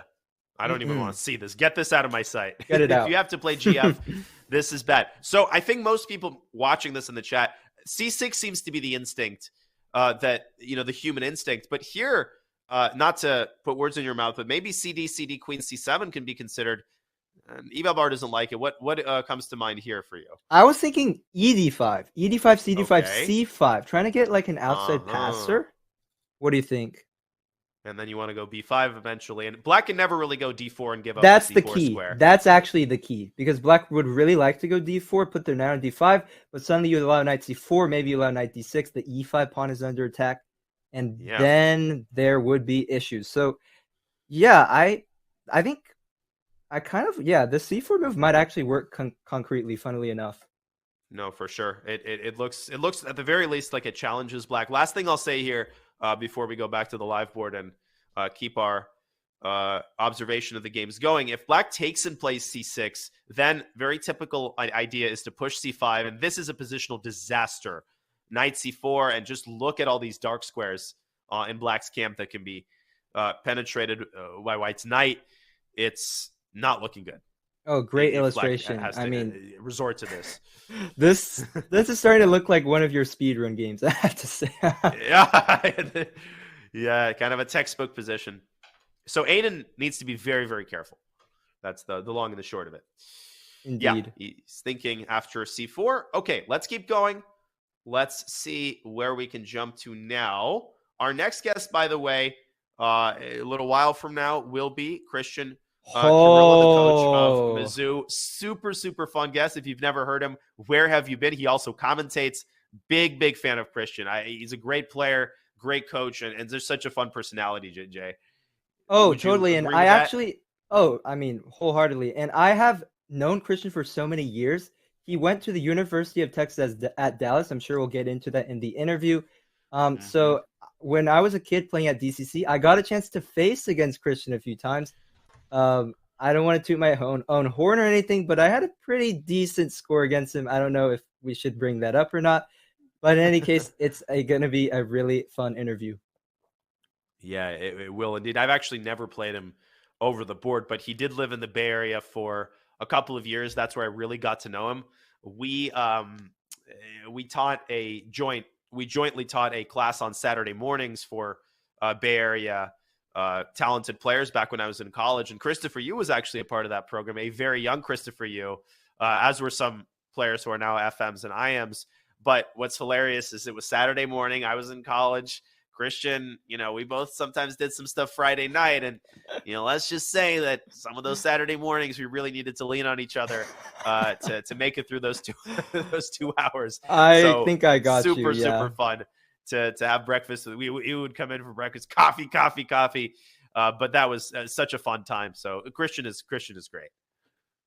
Yeah, and what do you think about this position here? I see on the board, or what exactly are we looking at? We're looking at board 2 of Mizzou against Webster B with the black pieces. Anna Sargsyan, International Master, Mikhail Antipov, board 2 after Oparin with the white pieces. This is a Rosalimo, I would imagine. Yeah, looks Rosalimo. looks like a Rosalimo. At first glance, it looks quite pleasant for white.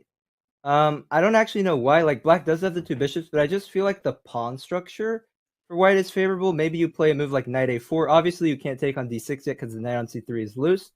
So I'm thinking maybe you play a move like knight a4, and I assume that the pawn on d6 will not stay there, and the knight could then jump to c5. Yep.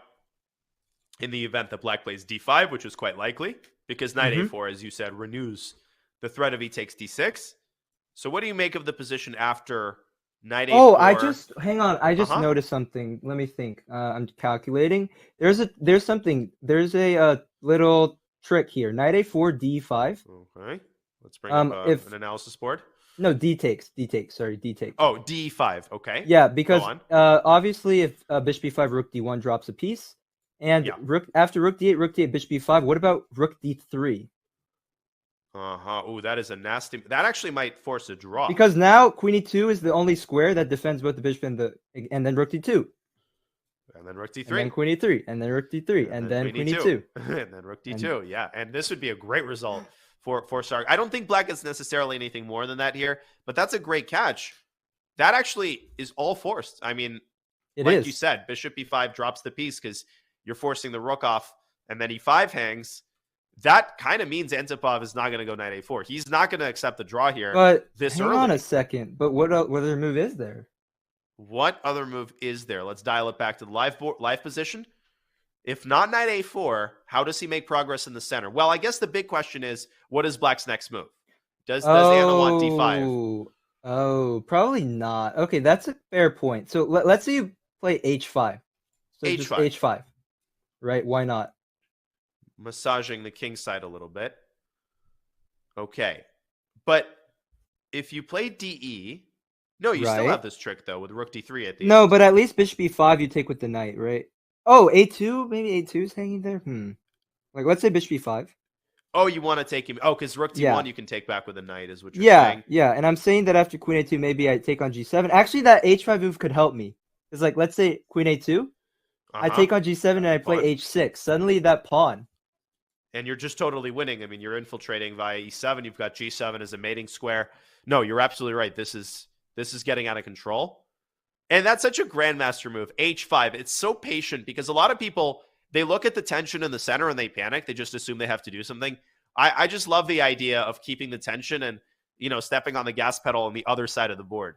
So what should black do after h5? Yeah, thank you. First of all, thank you. But I will have to admit that my first instinct was knight a4. And I was actually panicking in the center. I wanted to go knight a4 just so I could take. But yeah, I think h5 is a good practical move. It should also be pointed out that if black goes bishop g4, there's the very typical kind of trick here. f3. Oh, actually, maybe d takes e5 now can be considered, but I was going to say bishop h5 works, g4 loses the piece. Yeah.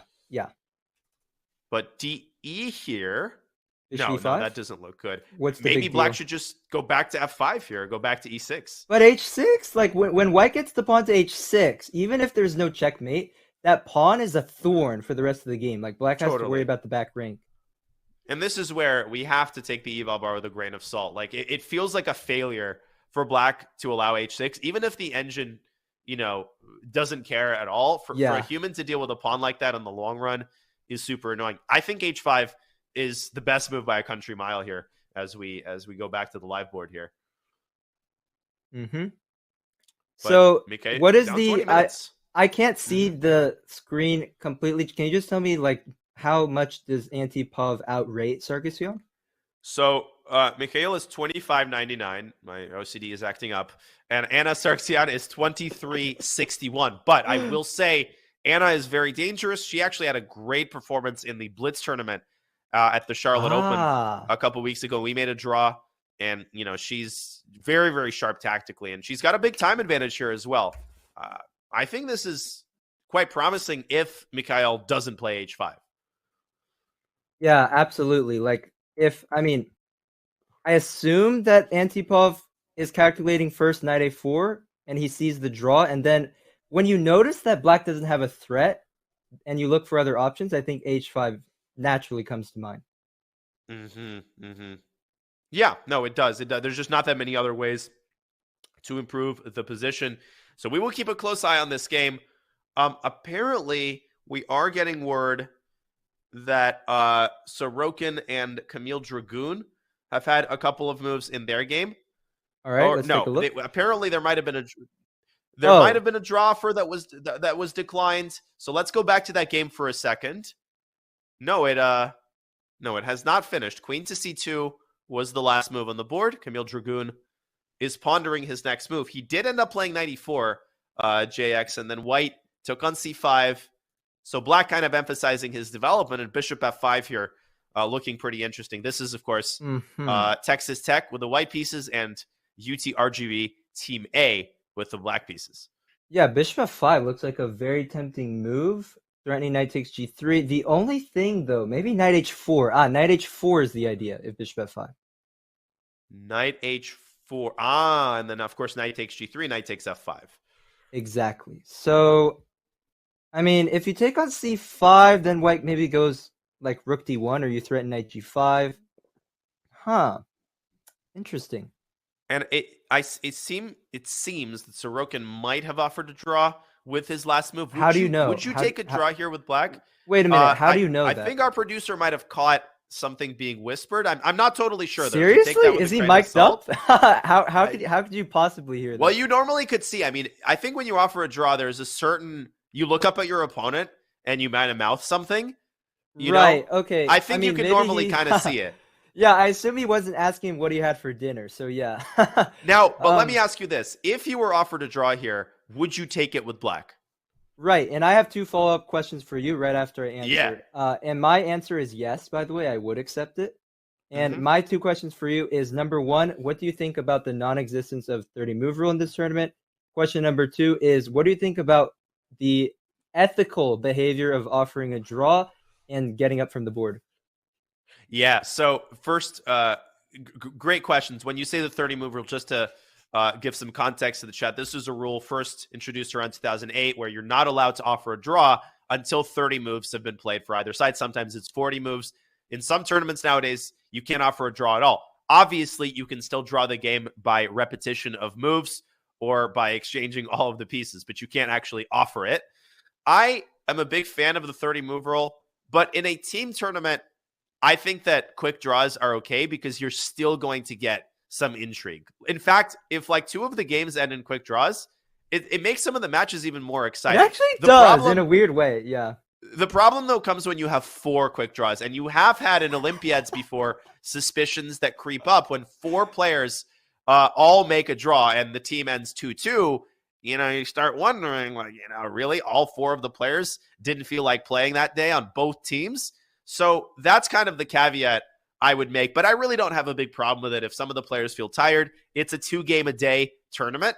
So I've made a lot of quick draws on the second game of a day. You really can't begrudge some of the players that, especially if they have the approval of the team captain. In terms of offering a draw and getting up from the board, I try not to do that most of the time. I try not to do that, not because it's such a big problem for somebody to stop the clock and wait for you to go back. It's just the principle of it, I agree. I think for me, you can get up, but you need to be in visible sight. Yes. So it needs to be like if your opponent wants to make a draw, they can call you over and it's like draw.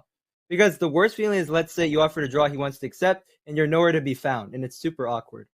And on a similar note, I was thinking earlier about the idea of getting up from the board when you're completely winning. I also try to avoid if I am genuinely expecting resignation, there's nothing I hate more than like having to search for my opponent in order to resign. So I'm usually kind of sitting if I can sense that resignation is at hand. Oh, 100%. I was so angry. Okay, obviously I'm not going to mention my opponent, but I was so angry. I wanted to resign, and of course he was nowhere to be found. Yeah, and then you have to sit there awkwardly. I've actually seen people get so frustrated they set up the pieces and leave Like I have seen that unfold in real time before. So you just see so much stuff at tournaments. When you travel for years and years, you see every type of behavior possible, every type of scenario. At some point, you will see if you play enough and travel enough. Absolutely. And Dragoon has maybe, I don't know if he declined the draw or not, but he played the move Queen F6. So he wants to attack on C3. I guess a bishop B2. Oh, his point is now maybe like you go knight C5, you get bishop F5 with tempo potentially. So as white, how do you think Sorokin might react? Well, first idea is bishop B2. Let's see if we can pull up an analysis board here one more time in this game. Knight takes C5. What if I try to squeeze in C4? Makes a lot of sense. Opening the bishop with tempo. Yeah, D4. E3? And do you have D3 here? Maybe D3. Right? Wow. D3. Nice intermezzo. If I have to move my queen, probably already black is the one. Yeah, because initiative. I don't know if you could, if it's all about whether you could get that D3 pawn, because if the D3 pawn stays alive, you might be in big trouble. Yeah, you could also, bishop F6 DC looks like it's kind of out of the question with knight B3 coming in. Mm-hmm. So maybe the best move is something like queen B1 to keep in contact with the pawn and not walk into a potential knight fork on B3. But still, I would be quite scared of this position with white. I would be too, yeah. Maybe, how about, instead of bishop B2, what do you think about this possibility? Knight D4, would you consider it? So this is the live position. We're exploring knight to D4 instead. Yeah. Okay, so first. Oh, I blundered it.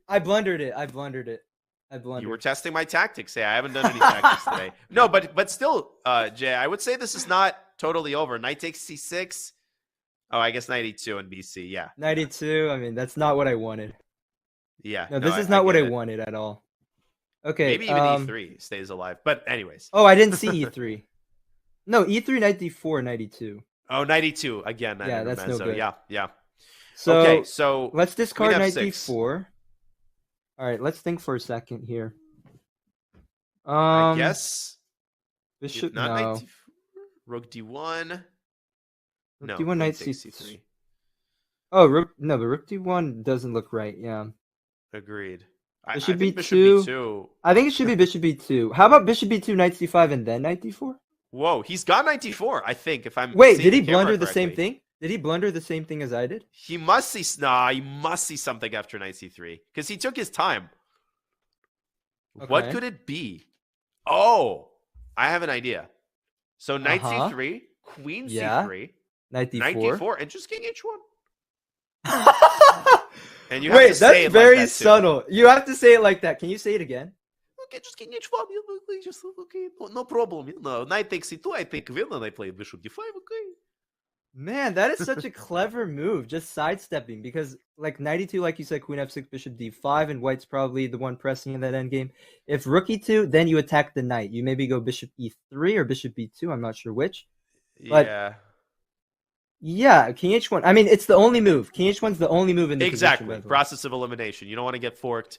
And I'll just show on the analysis board that knight E2, a lot of people would, you just win a pawn. But if you keep calculating, that's one of the keys. You got to keep calculating. You can't jump to conclusions just because something looks dangerous. I think people, when they reach a position like the one after knight takes D4, they just assume it's bad because nobody likes to face the threat of losing a queen, right? Just psychologically, that can be very scary. But if you think of this just as any old threat, king H1 comes to mind as a very safe way. You're never going to lose your queen after that. There's no discovery.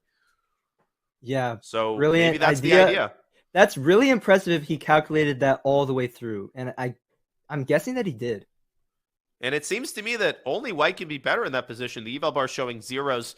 I'm sure black has some way to equalize, but I like the way Sorokin is handling this with white. Shall we keep moving down the list? What's going on or did we actually, maybe we finished. Did we check Kanin against Gazik or no? We have not. That's a game we haven't looked at yet. Let me pull that up. Victor Gazik has the white pieces for Texas Tech. No, for Utrgv, and Simon Khanyan has black for Texas Tech. We have a Ruben Lopez here. Wait, and an interesting one. That was a really impressive pronunciation. It's, It breezed right past me. It's my first language, so it's Okay. but the thing is, obviously, people, his first name is just the Russian equivalent of Simon. Oh, So, Simon. and it's pronounced Simeon. Gotcha. If we want to be, adults about this, it's pronounced Simeon. And his last name KH is actually one letter in Russian, which is X, and it's like X. Oh, well, X man. is the Cyrillic letter, but it's okay.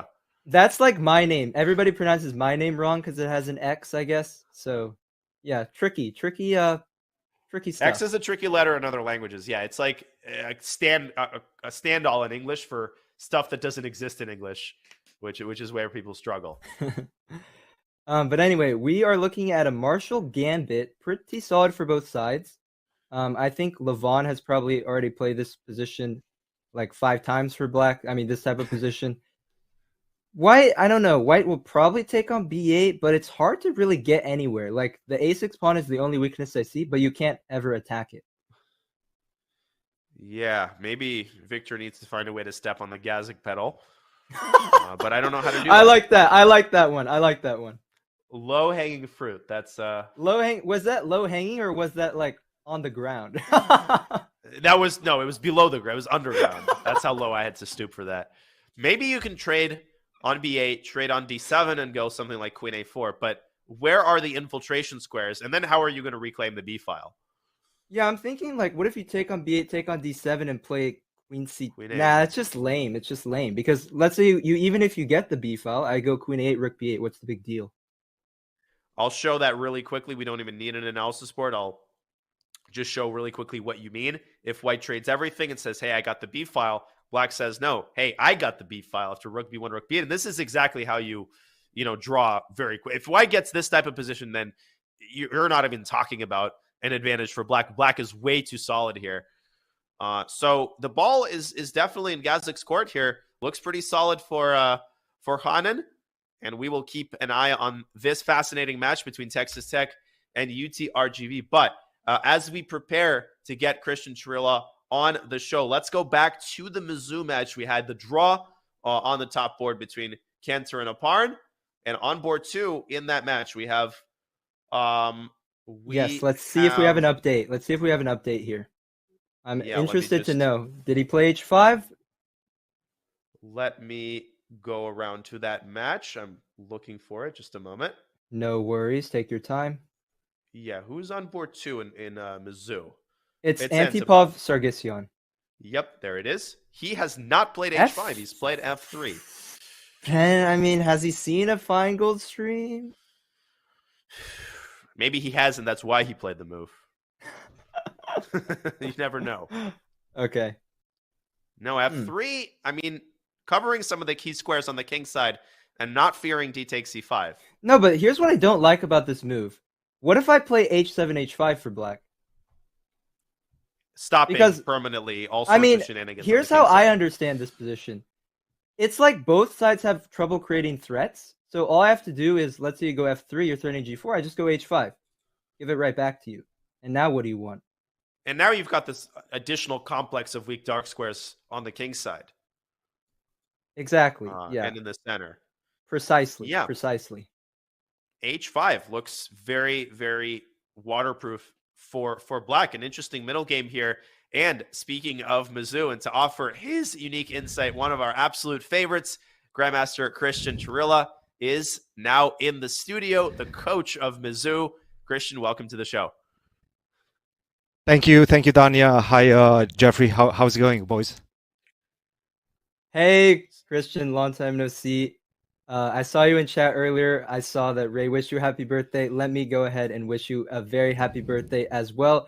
I hope that your team can reward your birthday, give you a nice birthday present here with a couple of victories.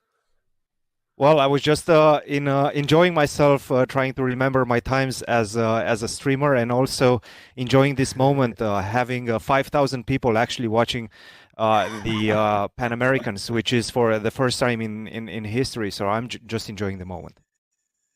Yeah, I mean, this is the golden age of college chess. Christian, you had a fascinating journey through many countries and cities, and now, of course, as the head coach of Mizzou. Could you give us kind of a bird's eye view of where your chess journey as a professional player and commentator has taken you, and when did you end up as head coach of Mizzou? How did that happen?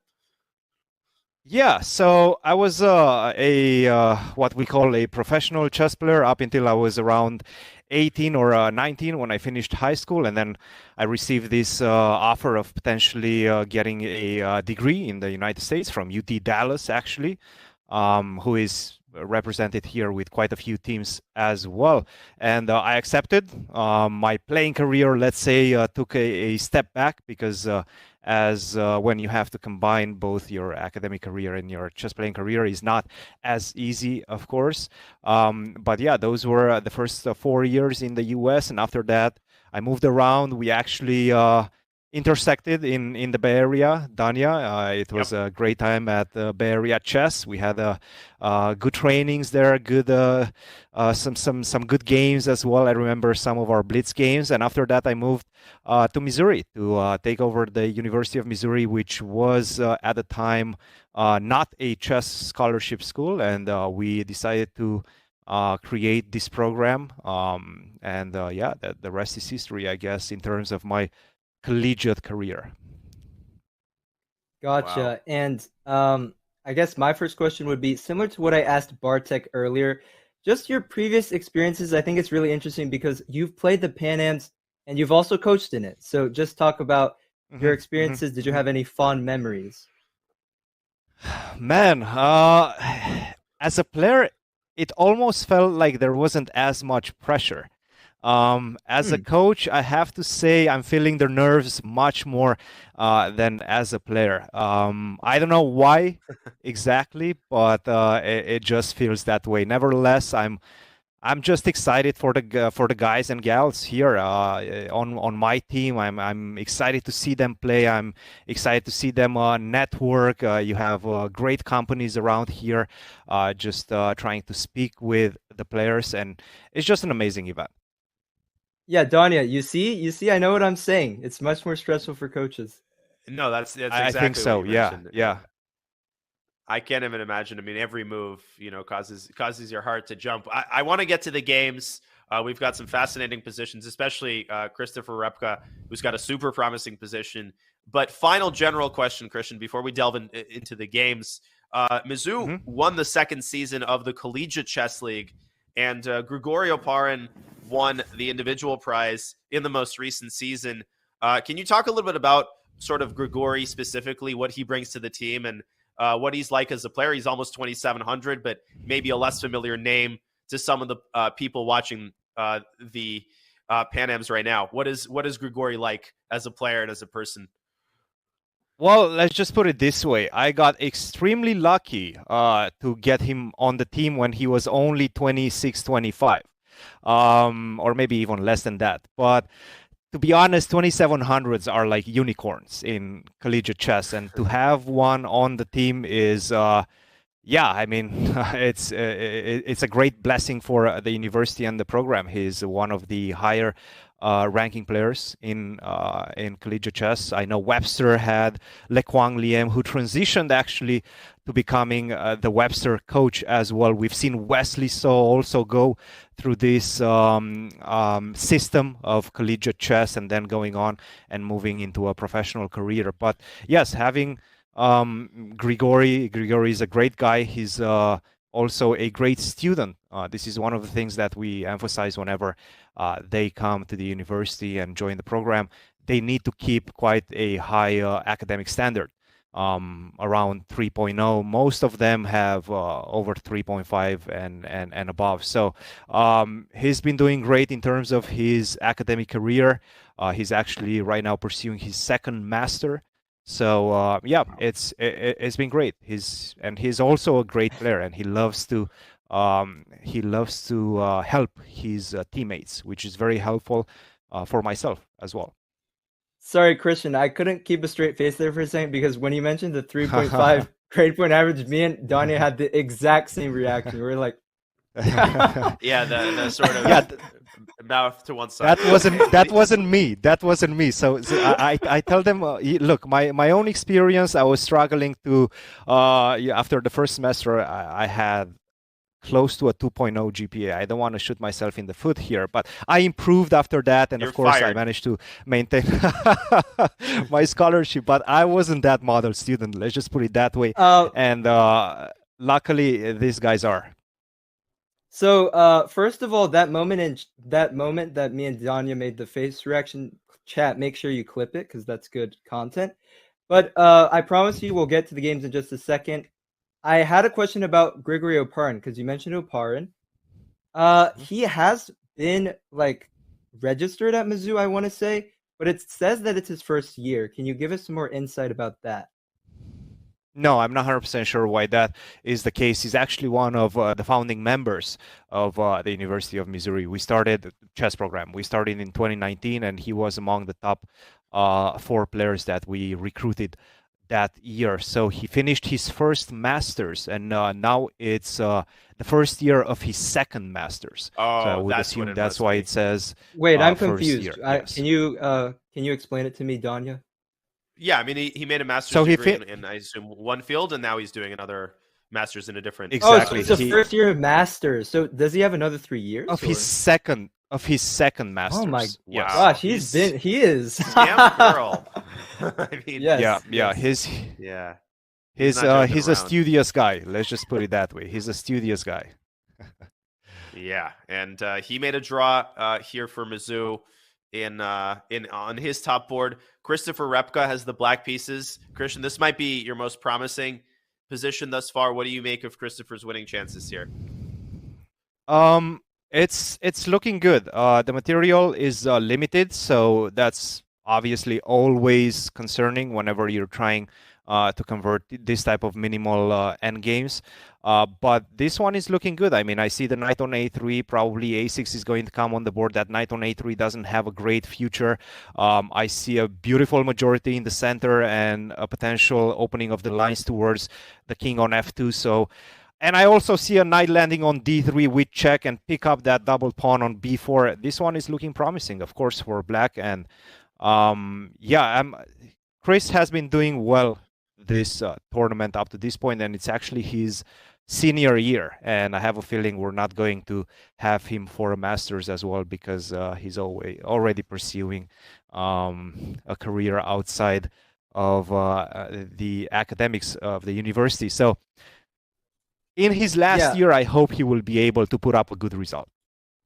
Mm-hmm. By the way, Christian, I just noticed, I don't mean to pry or anything, but you have a few Slovakians on your team. How did that recruiting just one sort of just one start out? Oh, just one. But I think Repka Peteni is. Wait a second. That is UTRGV. Peteni is UTRGV. Peteni is UTRGV. Yes. No. Wait a minute. Wait. So am I crazy, or you only have one? Yes, I only have one, but I'm also yes. I hope so. I'm trying to make it like as if I know his team better than him. I surely hope I only have one Slovakian on my team. But I see an E3 coming. You had like. Wait, I could have sworn you had a. Oh wait. Oh, I'm sorry. Wait, I'm sorry. I might have leaked something. Sorry. Yeah. Let's just focus on the chess now. We're having a leak. Are we getting some recruits? Yeah. Somebody told me that Jurgis Petshak is going to come to Mizzou. I don't know if I should reveal that. Oh but no, that's also. Petshak. Yeah, sorry. What? I have not heard of that, but if he's coming, I would be very, very happy. Okay. Imagine Jeffrey. Guys, imagine I'm doing recruiting for Christian. Imagine that. Please don't put that on the internet. You might spoil somebody's recruiting. But I see an E3 landing on the board right now. What do you think of that, Jeffrey? Looks super promising. There's no rookie one either that runs into knight d3. I think it's lights out. Like you can't go fe. Yeah, knight b5. Where's the wait here? So now I can go e3 and then rook c1, rook c8. Sorry. Wait a minute. Oh yeah, Christian's right. ED2, knight c3, rook c8. I can take and rook c8, and then knight e2. So I actually change that. Yep. Wait, so King Yeah. G3. Dania wanted to go King G3. Oh, there's got to be some That's mating. probably the better Oh, option. G5 is Oh, almost look at that mate. I mean, the king G5. is- Oh, No, it only doesn't enough. quite work. Yeah, only enough for a draw. Hang on. Okay, though. so I guess the options here are wait, G5 right now? G5. What's the problem I with take the G5? rook. Oh my goodness, I had the take the impression my pawn's already on H5 and I go H4 checkmate. Oh, that would have been. That I- would have been sick. Oh man. I was getting ahead of Okay. myself. Yeah. Yeah, but there must still be something. Let's think for a second. Well, the quiet option is just to go back with the C3 rook, and Oh, then that might go be G5 good. to support the knight. Let's look at it. Rook C6. That's rook looking C6. good. Yeah. You know, actually, White's rook doesn't have many good squares. I just realized. Because if you Yep. vacate the second rank, maybe 92 check is unpleasant. So let's say rook D6. You were saying, Jeffrey, sorry? I'm thinking. Okay, well now I have to think again. Maybe let's say I try 92 check. Let's try 92 first. Oh, guys, I have rook D6, rook F6. I'm very close. Like rook Oh. D6, rook F6. Rook Oh my D6, gosh, rook look F6. at that. Mating Whoa, construction. whoa. Oh, that's nice.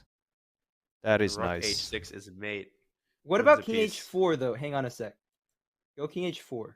Oh, there's got to be some like Is there? But crazy mate. At some there. point, that pawn on E3 has to run. I can just take on Oh, D6 you're right. and play Worst F4, case right? scenario. Yeah, worst case scenario. You mean? Yeah, the horrible thing for Maybe, white is you you're not know. even up material. Like you're No. You I are. mean, You are. You're up. well, you're up a pawn, but you're up a Not the meaningless most amount of glorious material. pawn. Yeah.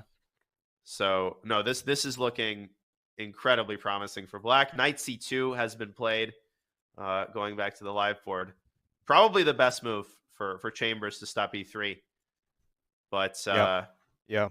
this is looking great for Christopher Repka and Christian.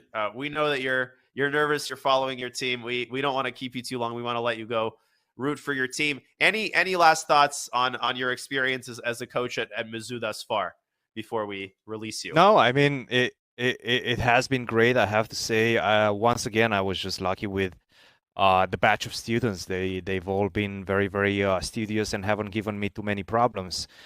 They've been much better than I was when I was a student. Let's just put it that way. And as a closing thought, I just want to say that you guys are doing an amazing job and keep it up. And this is collegiate history in the making. So I'm very excited to have you guys as the commentators.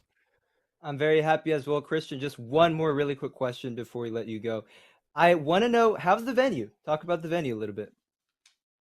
Oh, the venue is great. Actually, that's one of the things that not necessarily we have been struggling, but I feel we haven't had, let's say, the best venues in the last few years. But I have to say, we're here at the Westin in Seattle. The first thing that when we got the taxi from the airport and we said, yeah, we're going to the Westin, and the driver was like, oh, what are you guys here for? I mean, that's where usual presidents are going. So I was like, president. No, we're just chess players. So Well, it's a this is great hotel. No, this is way. Just Come on. said No. Chess players That's is much more important than presidents. You just said we're just biding our time. No, it's a great place. It's a great place, and the city. It's right in the middle of the city, in the middle of downtown. There's a lot of options of going to restaurants around here. Great restaurants around here, in a walking distance. So that's a good thing because we don't have a lot of time in between rounds, and it's very important that we maximize the time that we have. So it's a great place, and I have to say kudos to the organizers for pulling this together. Well, fantastic. Christian, good luck to your team. Always a pleasure to have you join us, and we'll see you around. Happy birthday. Thanks, guys. Happy Keep it up. birthday. Thank you. Thanks, Christian. All right, folks. Grandmaster Christian Chirila, head coach of Mizzou, University of Missouri, featuring Grigorio Parin and Mikhail Antipov on the top two boards, and Christopher Repka in control on board 3. Things looking pretty good for Mizzou. Let's circle back around, Jeffrey, to perhaps our top match. I don't even know. My mouth is watering. We got so many good middle games in the making here. I think we go. Let's So we're on board 1, right? I mean, I can't see the boards. You just have to make the decision. Let's go to board 2. The Gladura Tang game in our top match between Princeton and Webster. It's largely the same type of position that we had before. It's been a while since we've checked Daniel Gurovich's game against Aram Hakobian. We see Andrew on the camera there. Yeah, sorry. Can we just go to Gladura game for 1 second? I want to see which side he castled. He castled short. I'm sorry. No. I'm sorry to say he castled short. Wait, did he not like long castles short? Or no? Yeah, c4 bishop f6 was played. Can you check the engine? I'm very curious. Does it like long castles at all? It does like short castle. Short castle better. Okay, yeah, this is the typical thing about chess. The nice creative ideas are usually not correct. It's very sad. They're never the computer moves, and it's so tilting because you feel so proud of yourself. Now, castles rook b8. Andrew with 20 minutes on the clock already for the rest of the game. We remind you there is no additional time on move 40. It's 90 minutes with a 30-second increment for the whole game. Oh yeah, Danya, you called it. I remember you mentioned the penguin when we were talking about severe time trouble. Yeah, but we both, I think, know that when it comes to time scrambles, the penguin is one of the best at finding a ways. Like he plays so much bullet, so much ultra bullet. Yeah, you can tell us about that. Oh yeah, I mean it helps tremendously when you're like one of the greatest bullet players of all time. But still, the problem is if your opponent has 15 minutes and you've got a complicated middle game, there's only so much you can do. So we'll keep an eye as Andrew tries to fianchetto his light squared bishop. If he does so, if he gets a rook to d8, he's basically solved all his problems. So Gladura is going to try to figure out a way to mix things up here, spice things up, maybe exploit his slightly more active pieces. But in the meantime, let's go back to board 2 between international master Daniel Gurovich, who is in some time pressure himself, and I think he's in some trouble on the board as well against Hakobian. Yeah, you were foreshadowing that you liked black in this position. It was early in the English. Black basically did exactly what we thought he would with e5 and knight d4. And now, yeah, he's going to take on f3 here, probably put a rook on d8. And white's pieces are so passive. The d3 pawn is weak. Black might go c5 and just get a dream Roxy. And there's also the move b4, which can be played at basically whenever black wants to. And you're absolutely right, c5 to follow. This is just incredibly nasty. And knight f3 takes, and you just want to go rook fd8. Oh, yeah. I mean, looks great for Aram. By the way, shout out to Aram Hakobian. He goes by Angel on Chess.com. He plays all the time. I have personally really enjoyed the duels between Aram and Danya. You might have heard of him. He might be here right now. Don't mention that name. Yeah, please. Don't mention the let's series. Keep our discussion to good commentators. Let's not pollute the air with these references. But the thing about Aram is he's so resourceful, and he has a way of really finding these unique ideas and making them work. So really fun player to watch, and it's a great start here. Yeah, and to your point, you know, the great thing about watching college chess, much like college basketball, do you have, you know, Anish Giri and Carlson and Wesley So? No. Are these the highest rated players that you can watch? No. But are these some of the most exciting players with their own unique styles, you know, full of upsets and interesting opening innovations? Yes, and that's what we really sign up for. So Aram is one of those super exciting players, never going to give you a boring game. And I think if he goes rook d8 or b4 and c5, he's actually not that far away from just flat out winning this game if he can get to this d3 pawn. Yeah, it's so unpleasant. I mean, he's down on the clock. Let's look what's going on board 3. Is it any better for Princeton? On we go to Quezada against Aiden Turgut. I really don't think it is. He's down 30 minutes as Aiden, and you kind of called it. See, is this pre-game strategy? Like, did the Princeton coach say, "All right, here's the plan. Yeah, we're 30 minutes down on all boards. We're all going to get down on 30 minutes." Yeah, it certainly appears that way. And this is one of those super nasty positions where you can't really move a muscle. D4, knight c4. White can prepare b5. Ugh. I don't like this one bit. No, the problem is that black basically can't clarify the situation. You can never touch the d-pawn due to knight c4. The knight on e7 doesn't have a good square. The knight on f6, I mean, you could jump knight h5, but then you run into knight g4. And as you said, white has all the trumps. White can choose when to play b5. White can choose when to play d4. White can choose when to take on d5. It's so unpleasant when you have to constantly worry about your opponent's ideas and you don't have any yourself. Yeah, I don't like this one bit. It just seems like there's trouble on every board for Princeton. On board 4, they're also in trouble. We don't have to look at that game. You have John Michael Burke in control against Sam Masick. So pretty unpleasant stuff for Princeton, but we will keep an eye on this match as they try to turn it around. We are going to go on a break, but before we do, we wanted to remind you of something very important. We wanted to remind you that there is still time to register for the spring 2023 season of the Collegiate Chess League, the CCL.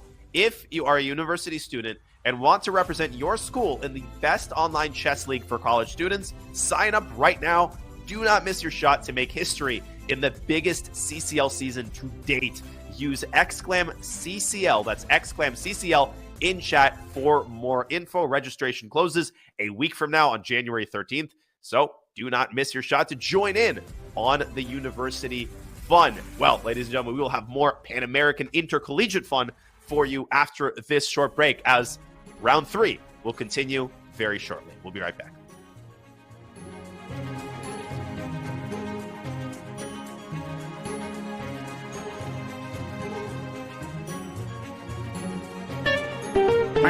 What is this? This is duck chess, you guys. This is a new variant. It's called duck chess. Chess, but with a duck. Quack, quack. How to play duck chess. The duck is a brick. Pieces cannot move through the square occupied by the duck. Click on a square to place the duck. Oh, you put the duck to prevent moves of opponent, not yourself. Yeah, so basically you do this, and this cannot move. I'm gonna go knight f6, and I'm gonna put the duck in the most inconvenient place for my opponent to move. No bishop, no queen, so no Londons can permanently stop the London. Capture the opponent's king to win. Oh, wow. Oh, there's no stalemate. Wait, there is stalemate. But the stalemated player wins. Ooh, if only that was real chess. I think I'm getting the hang of this game now. I think I actually am getting the hang of it. I think this works. Oh, that's a horrible blunder. Oh my god, I just blundered. I have to move something else first, then duck, and knight will take my king. This is the best way to lose the duck chess.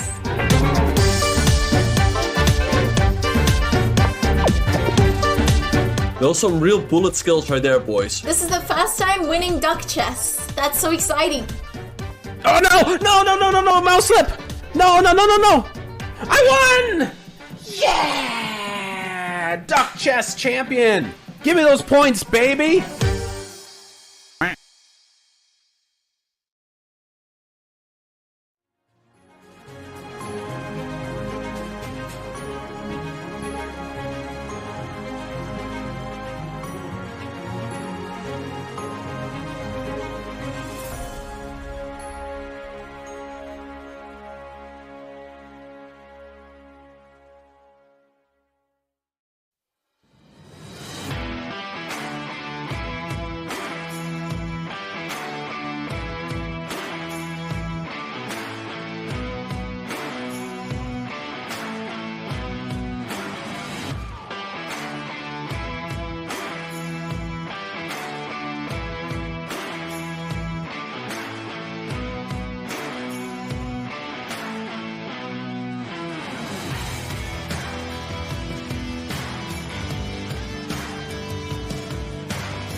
Back. Happy Friday, everybody. We are here at the 2023 Pan American Intercollegiate Team Chess Championship alongside Grandmaster Jeffrey Zhang. I'm GM Daniel Nerditsky. We're bringing you coverage of this fascinating event. It is round 3 of 6 matchups of the heavy hitters. You can see Dragoon and Sorokin, Grandmasters for Texas Tech University, Utrgv, respectively, battling it out on board 1.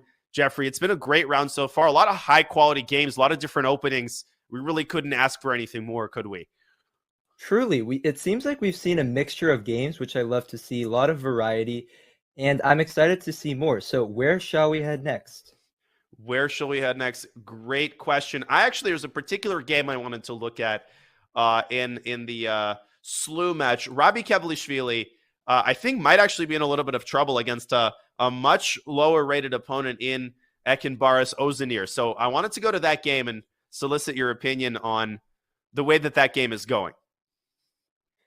All right, let's have a look. So last time we checked, there was a bishop on b2, bishop on e7. I have no idea how they traded, but they did. And it seems like Black has pretty good pressure here on that b3 pawn.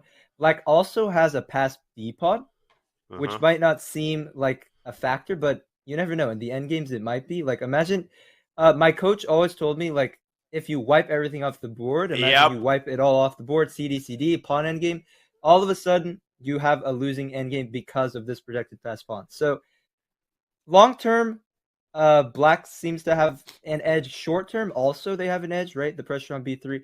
So, yeah, I'm really liking Black's chances here. And this is St. Louis University against University of Texas, Rio Grande Valley, Team B. So, again, nothing to lose. These players are dangerous. Baris taking on b3. And what is going to be his follow-up? Is it going to be knight c5? No, that runs into cd.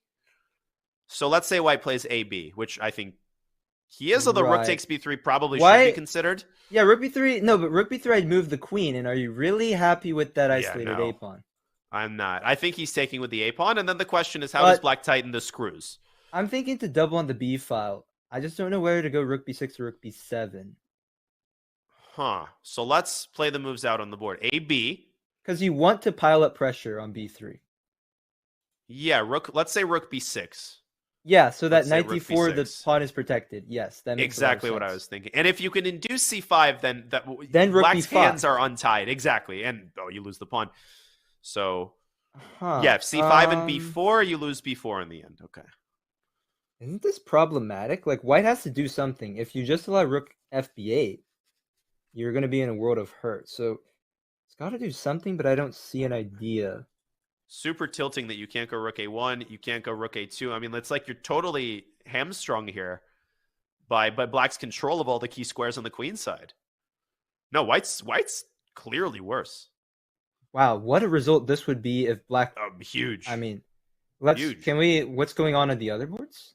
So let's take a look at the Theodoru Steve Wang game, which we just saw there on camera, because all of a sudden that game becomes really important for Nico to deliver in.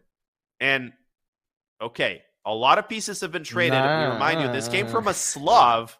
Okay, help me make sense of this. Sorry. I made a weird noise there. I'm sorry. Let me apologize for the weird noise that I made. So CD4, I understand. Yeah. So rook g7. Let's look at it. Rook g7. Okay. So Black to move here. We're discussing what happens if Black accepts the sacrifice. Go ahead.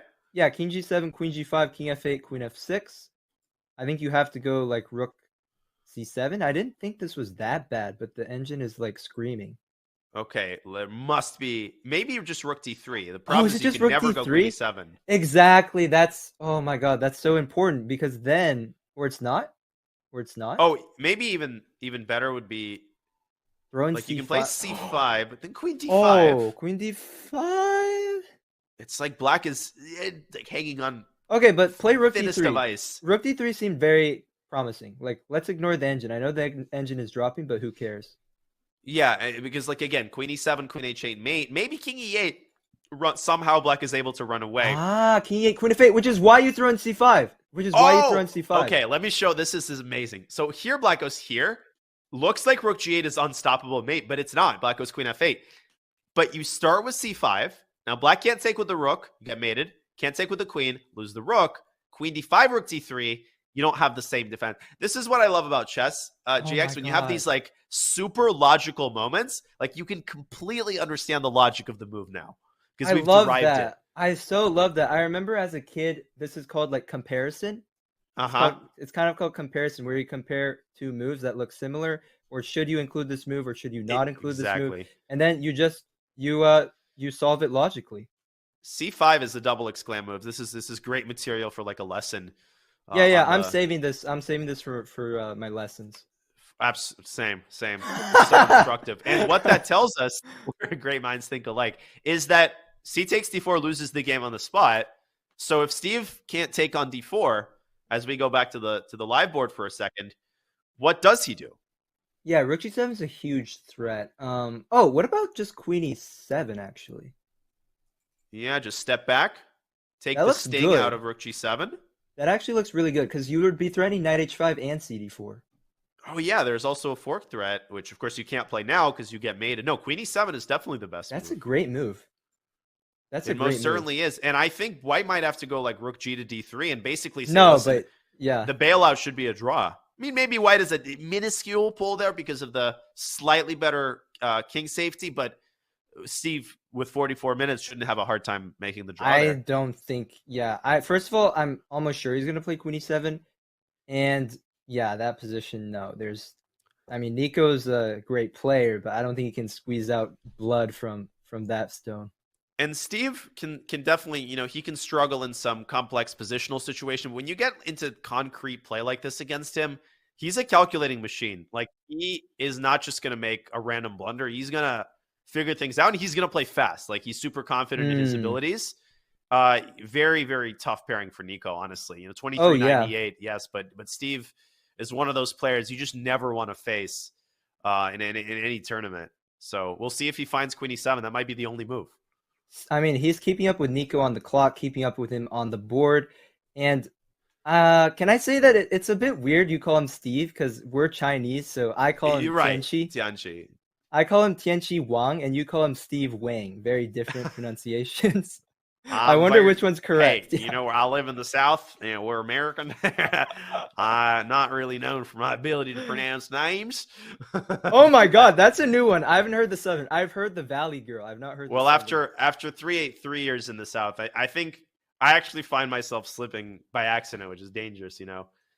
Because I don't want to have this accent permanent, but I like the sound of it. Let's get some Kakonas. I want to see some Kakona emotes in chat.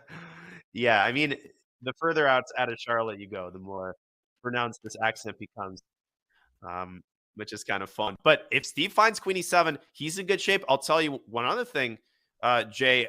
Jakob Fuss on board 3 is not making a big fuss out of making a draw with Benjamin Bach.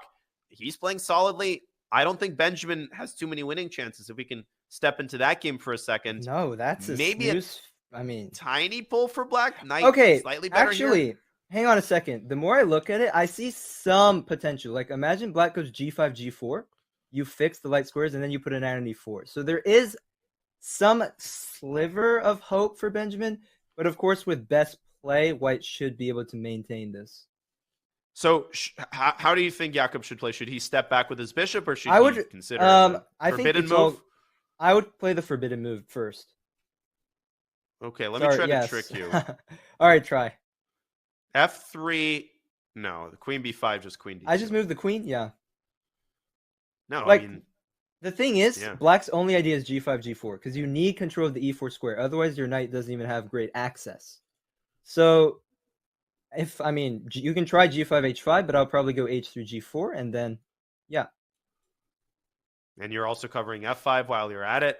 Then you go back with your bishop, barring some sort of a blunder or, a big concession. This should be a draw. And look at the clock. I mean, Jakob has 20 extra minutes on the clock. He's got all the time in the world to figure this stuff out.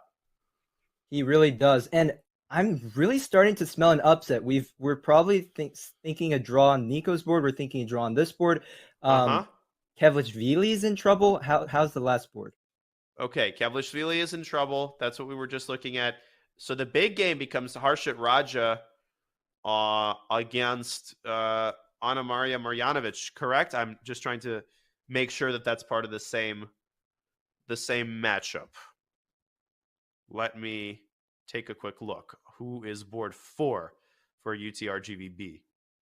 I think it is Ana Maria Marjanovic. Yeah, Harsha does go to slew, so this might be a problem for Utrgv. Well, sorry, Bishop F3. Bishop F3. Scratch that, Jay. My mistake. It's Akshay Chandra against Pateni. Oh, is this the wrong board?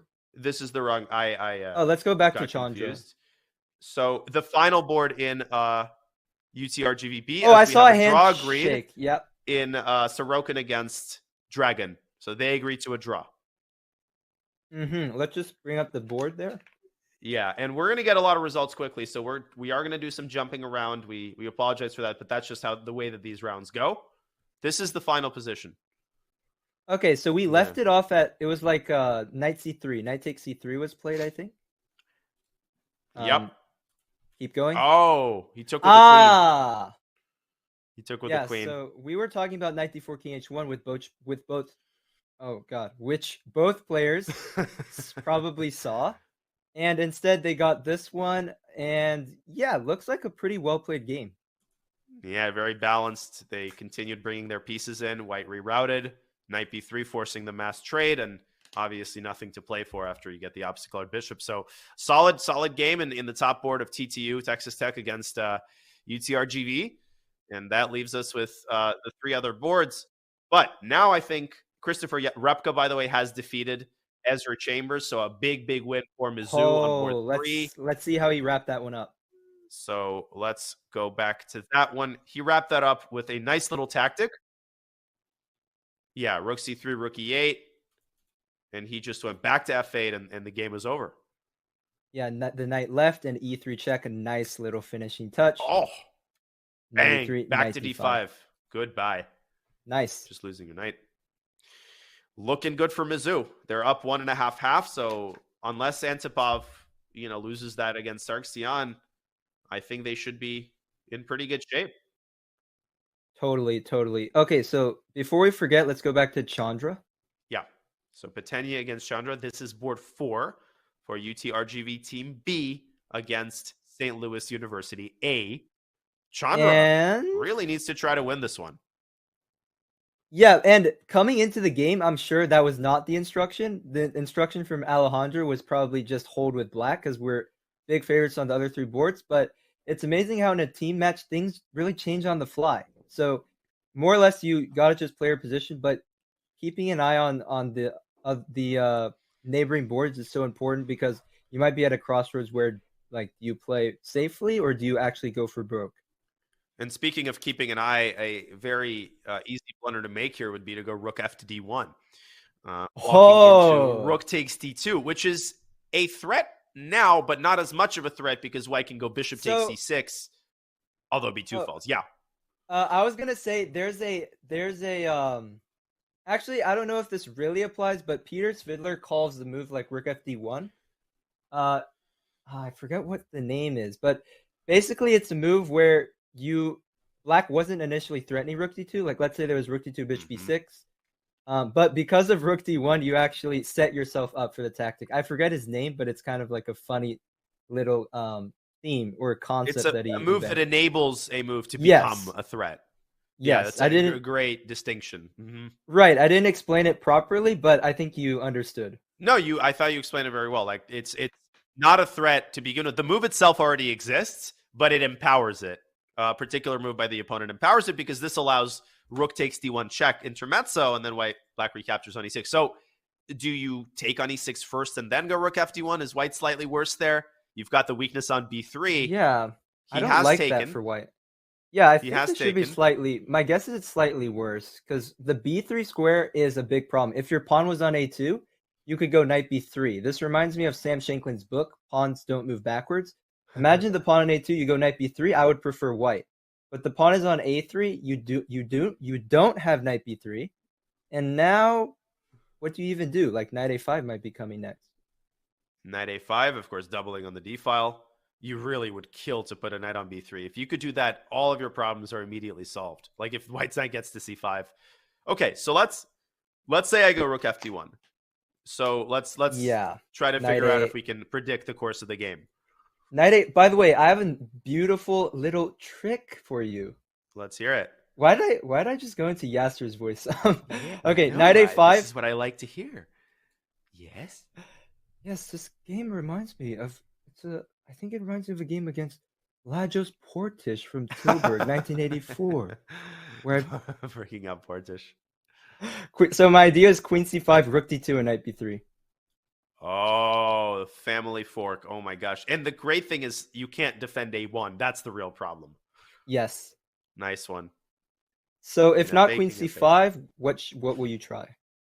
Okay, so let me try a calm move. Well, you might ask what calm move. Okay, I'll drop back to e2. I want to go knight f1. Time. That makes a lot of sense. Knight f1, knight e3. Try to get into d5 or f5. Yeah, you do allow the check on b6 though. I can also go rook d7, rook d8. I can hold off. So here.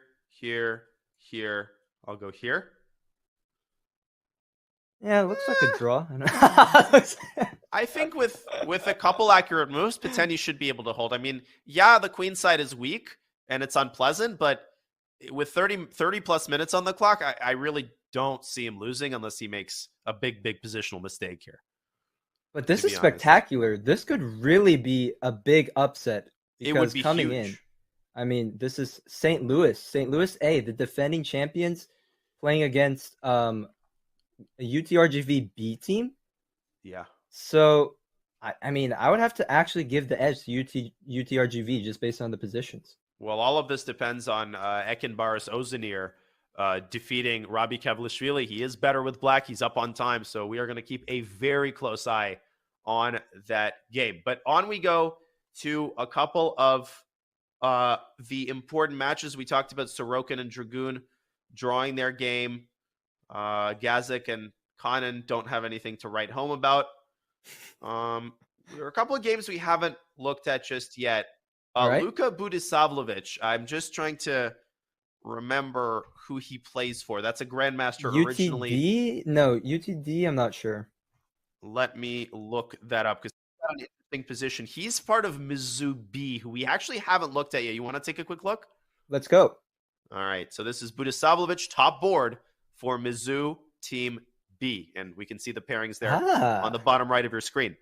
So I love seeing a knight on h1 because I taught Robert. It was a very rare moment that I taught Robert something. Usually he teaches me all the terminologies, but I taught him that a knight in the corner is a mourner. However, I've never heard you like that one? Do you like that one? Oh, you learned it too. Okay. No, I've never heard it. You just taught me for the first time.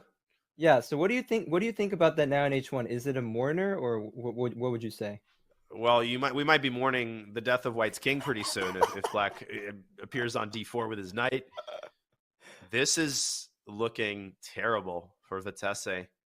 I mean, I was about to suggest rook d1, but there's just queen takes g5. Like, the g5 pawn feels like the least of White's troubles, and it probably is. But if Black just picks it up, it's a very clean pawn. It's a clean pawn. You got the e5 square as a transit point or as a base of operations for one of your knights. Bishop can come to b7.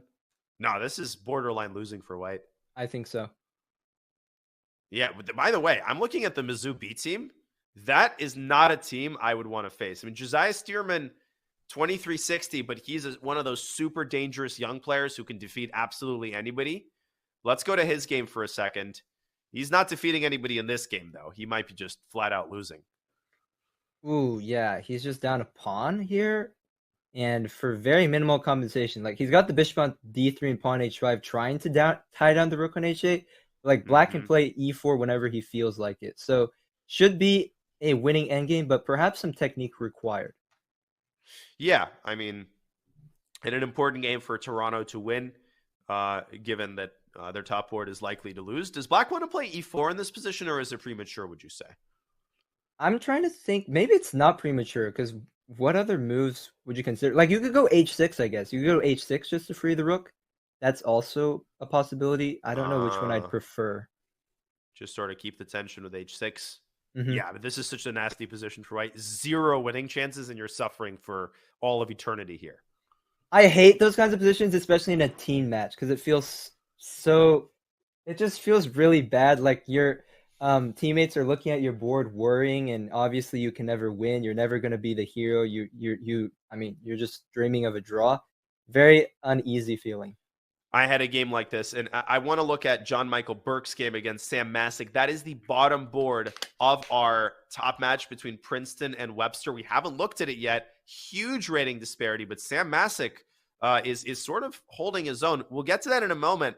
But to your point, Jay, I just wanted to – I had that experience once. We were playing Armenia in the aforementioned World Team Championship. All 3 of my teammates made draws. I was the last game remaining.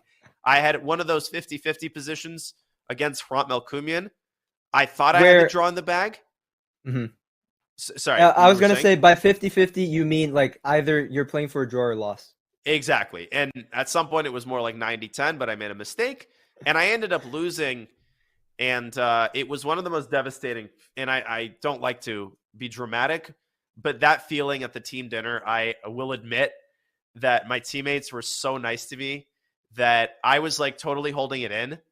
But like Alexander Onishuk came up to me and he was like, he started sharing stories of how he lost. So they were so gracious, even though I lost the team, that I started tearing up at dinner. It was just like, it was a very wholesome moment. I think I also had, I don't know if it was me or my teammate, but there was a similar situation, 3 draws in a team event. And yeah, our player lost. I don't remember if it was me or someone else. And yeah, and they were crying after the game. It can get very emotional because so much pressure playing on a team, right? And the feeling of letting your teammates down is just really disheartening. Yeah, I think someone was tearing up at every dinner. Like, and then the match after that, I managed to save our match against Russia with a win against Yakovenko. So I redeemed myself. But that loss, that feeling of carrying the blame squarely on your shoulders, even though it doesn't really work like that because one of your teammates could have won. But there's nothing worse than letting your team down. It's, you'll take a loss individually. I'll forgive myself, but I can't forgive myself for letting down, these amazing players. So, one of those things that makes you stronger in the end. But what do you make of this? Sam Masick, who I think is around 1,800 FIDE, outrated by 700 points, is pretty close to holding a draw here. He's been impressive. I mean, John Burke, I don't know. I think he's relatively calm. If I were him, I would start sweating because, like, how have I not won this game yet, right? Sometimes you get those sort of thoughts in your head, like you should have already won this game. The longer it drags on, the more frustrated you become. But he's still got 2 bishops. He's still got a plan, maybe with g5. I think he should find a way through here. That's what my instinct tells me, at least. So would you consider g5 straight away, or would you be worried that you're beginning h5? No, I would. See, what I really want to do is I want to get my king involved, but I can't. So, like, rook h8. Yeah, sorry, go ahead. No, I was thinking on b4 would be nice, but you're... Yeah, exactly. I was trying to get the king over, but it seems unlikely. Rook h8 and g5. I mean, it seems nice that it's two bishops against 2 knights, but not easy. And the big thing is that, d5 is just totally impossible. White's defending that 300 times. And maybe you can try to prepare b5, but then you have to reckon with the weakening of the d5 square. So it's not like black is, has carte blanche here. You could overpress, and we've seen our share of upsets that result just like that. The high-rated player gets super impatient. They think they can never lose. And when you put these young guys in the right position, 1,700, 1,700, he'll figure out, the easy moves. So you can't go crazy if you're JMB here. Oh, yeah. I've had my fair share of overpressing, and I don't even know. I was going to ask, what is Sam's rating? I don't even see it on the screen. So Sam, I'm actually going to look this up on my phone. Sam Masick. FIDE rating, Sam Masick FIDE. It is, drumroll please, birthday 2001. He's unrated FIDE. Wait a second. He has this no is FIDE rating. So impressive. He's going toe-to-toe with John Burke and is unrated? Yes. And he is a national master, though. Okay. His USCF is around 2,200. But still, 2,200 against JMB, if he can pull out a draw here, that'll be a big result. Huge. And that's a little bit surprising that he's got no FIDE rating, though.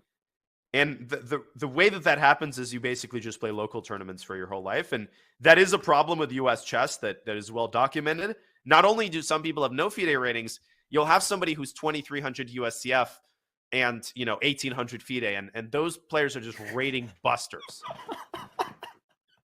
You do not want to get paired against those kind of guys. Oh, absolutely not. You know what I'm talking about, too. You know exactly the kinds of players I'm talking about. These are the people that I call Smurfs, but yeah. All right. Okay. Well, that's board 4. John is going to continue maneuvering his bishops and try to find inroads. Maybe he'll try to get d5 in one day. We'll keep an eye on this game. In terms of the other top games in the top match, okay, let's check back into Gurevich against Hakobian really fast to see if Aram has, in fact, made progress. Actually, this is a little more double-sided than I thought it would be at this point in the game. I actually like what Daniel Gurevich has done here. Like, yeah, it looked... Oh, okay. I think I know why you're laughing. Explain to chat why you were laughing there. Because you were starting to say Dmitry, and Dmitry. I was. Dmitry Gurevich is a legend. He's an American, Russian grandmaster, but has been living in the Chicago area for many, many years. I've played him a couple times. Gurevich is actually a great name to have if you're a chess player. There's Mikhail Gurevich, Ilya Gurevich, and there might be another Gurevich, but there's like 3 or 4 GMs. It's kind of like Ivanov in terms of likelihood of being a GM if you've got that last name. It's like 20%. Indeed, yeah. And seems like he's done a good thing here. Last we checked, it seemed really passive. I thought Black would get c5 himself. Obviously, in this position, that's not happening anytime soon. And once he takes back on f1, maybe a6 is hanging. Maybe he can throw in like an a4. Try to, soften up that pawn structure. And I see some compensation here. Yeah, so is he going to recapture? Is it safe to say that he's going to recapture with the bishop? One I think argument so. for recapturing the rook is that you could try to get g4 in, but that just seems too outlandish. Feels like it, yeah. Like, if you go rook f1, Aram might just slam the door with g4, so and you look a bit silly. So I think bishop f1 seems right, and then play for a4. Maybe there's f4, but that's kind of what white wants. No, f4 I take on e4. I don't buy into that. I was thinking, knight or even queen takes. No, even queen takes because I don't mind the endgame now. Yeah, white's probably better there with that. Bishop h3, yeah. Light square control. No, you're right. That's crazy. So here's what I'm thinking. Yes, exactly. Once again, I want to go for mate. And you want to go c6 here, but that drops a6. Oh, that drops a6. Can I go all in? Let's go all in. Queen f7, rook h6, or no? Queen f7, queen h5. Queen f7, queen h5. Oh my god, this is actually correct. I think the engine likes this, or not. Queen H5? Likes queen f7. Oh, AB first. Just take AB first. Because I think I know why. If you go queen h5 immediately, he goes ba6. White plays ba6, rook h6, bishop g2, and you have nothing. You just have nothing. And people watching in the chat should remember this construction, because I think a lot of people, Jeffrey, they're always so afraid of this check. But you should never forget that unless you've got a light squared bishop to put on h3, this is a very watertight defensive construction. Black is at a dead end on the king side. So you're absolutely right. You have to play ab5, get the bishop out of the way, and now you're saying go queen h5. And rook h6, no more bishop g2. By the way, I didn't even know about bishop g2. I think you said in one of your speedrun videos that with bishop on g2, there's never mate, like after queen h2. I learned it from you. So everybody in chat, Dania's speedrun is a gem for any level of player. I'm a 2700 grandmaster, all right, 2691, but it's so instructive. Like, I'm learning things. I'm going on his stream. I'm participating in chat as well. So if you're not already, go follow GM Naroditsky and watch the speed run. That means a lot to me. Thank you for saying that. And when you're in the chat, during a speed run, I feel like I want to step up my game because I don't want to waste the time of the highest rated players. But thank you. I'm very touched. That means a great deal to me. You're very welcome. Okay, well, we've got Aram Hakobian back to the live board. We go. Deciding where to put his queen. He's obviously better. Oh my god. I did it as well. Daniel is. I promise that was not deliberate. It's just every time I say Gurevich, it's Dimitri. Daniel is in time pressure as well. But I mean, yeah, I think if Aram finds this idea, he could also be considering Queen E8, which might be a quicker way to get the queen over. That's another possibility. Queen E8 and Rook F6. Yep. And that's very much up his alley. He loves these types of cagey ideas, going for mate. And, you're up in exchange, so it's not like you need to do anything super urgently. All right, well, we'll keep an eye on this game. Things are heating up in Mikhail Antipov against Sargsyan. Board 2 for Mizzou. Mikhail Antipov with a big game on his hands. Let's go to that game if you're okay with that. Let's see it. All right, there we go. Whoa, what happened here? Mizzou against Webster B. Holy smokes. Yeah, holy smokes. Why did it dead holy end smokes here? Is right. I mean, holy smokes. It feels like the smoke has really cleared in this position. Everything is gone for white. Can we just see what happened? Because so many developments occurred. So we had Anna deciding to release the tension. If we go all the way back to F3, I loved your suggestion of H5. Instead, Anna actually just saying, give me your queen side. Queen takes A2. Mikhail bringing his bishop in, pushing that pawn down. And look at how calmly Anna responds. Just GH5, stopping H6. And nice. Then, okay, Mikhail declining the draw. Oh, he declined the draw. Okay, now that's a weird decision because they're up 1.5 half in the match. Hang on a second. What do you think of that decision? So if we think about it, Opard drew. If Antipov had drawn, that would have left everything down at board 4, where Harshit has a big advantage against Anna Maria Marjanovic. So exactly, a rather which he can strange never lose. decision, He could, especially given the time situation. I wouldn't say he could never lose. A lot of things can happen, but 2-1 is such a luxurious feeling to have if your last board is not in trouble. Yeah, it's so luxurious. Highly unlikely that Akshat loses. Very strange decision by Mikhail, and one that he might seriously regret. He's got 7 minutes to 50. Oh my gosh! What does he do here? Down 2 pawns, down 3 pawns. Oh man, I feel like we just had his coach Chirila here. He might be perplexed as well as to why he decided to continue. I don't know how to. I mean, what do you do? Queen F6. I just don't buy it. It doesn't seem that dangerous. So let's say Queen F6, because this seems tempting. Does Anna want King H7 here? Is that the... Oh, King H7, because there's actually no way through. You want to get your knight involved, but you can't. But there kind of isn't there? King H7, Knight C4, if we can pull up the analysis. Yeah. Don't I have Rook E7? Rook F... Oh, Rook F8, Queen G6. G6. Oh, yeah. I missed it. Oh, that's so devilish. Bang, bang. And White has... No, White is winning. Oh my god, you devil. That's how you always swindle me in bullet. This is all I do. This is why it doesn't carry to classical chess. So if we go back, where is the showstopper here for Black? Because I want to take H6 and go F6, obviously. Mm-hmm. So what's the key to what the if kingdom here? What if I was thinking about throwing in a move like Queen B4, but I don't know if it makes sense. Maybe H6 was a mistake by Anna on the last move, but it's gotten Mikhail thinking again. He's got 6 minutes. I mean, there's no extra time. He's gotta play something soon. He is a fantastic blitz player, so there's that. What about? I don't really see a great move for Black here after Queen F6. Like Queen B4, Rook D1. Here. And now what? Bishop E2. No, wait a minute. Let's go Queen C5 and Rook E. No, Queen C5, Rook E8. No. Queen, you were thinking this, and this. Yeah, I was thinking Rook E8, but Queen G5.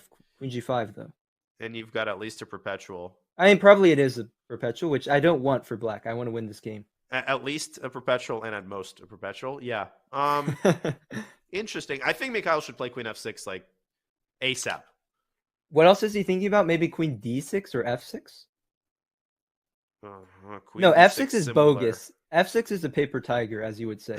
Exactly, because it doesn't create any threats. Good use. And Bishop E6 can cover the F5 square. Exactly. Queen D6 maybe, but no, Queen D6, Queen C3, no. So it has to be Queen F6 because you guard against Queen C3. Yeah, Queen F6 has to be the move, and maybe Anna has overlooked rook e7, queen g6. That's very easy to miss. Now, if she plays king h7, then in this position, black still has a way out. I mean, you can take the escape hatch with a perpetual like this. But at this point, Antipov, I'm sure, would be thrilled to escape with a draw here and, let his teammate finish off the match. So we'll keep an eye on this one. This is a big game. 4.5 minutes now. He's not moving. I don't understand. Yeah, I think queen f6 will probably save the game. Although, wait a minute. The engine says black is better. Let's try to investigate more. So queen f6. Yeah. What is the move? This is the big dilemma here for black. We can take some time here. I think it's a fun position. So we were thinking about, queen b4 hitting the rook as an option. Yeah. Queen b4, rook d1. And maybe bishop e2, rook d7. We talked about that.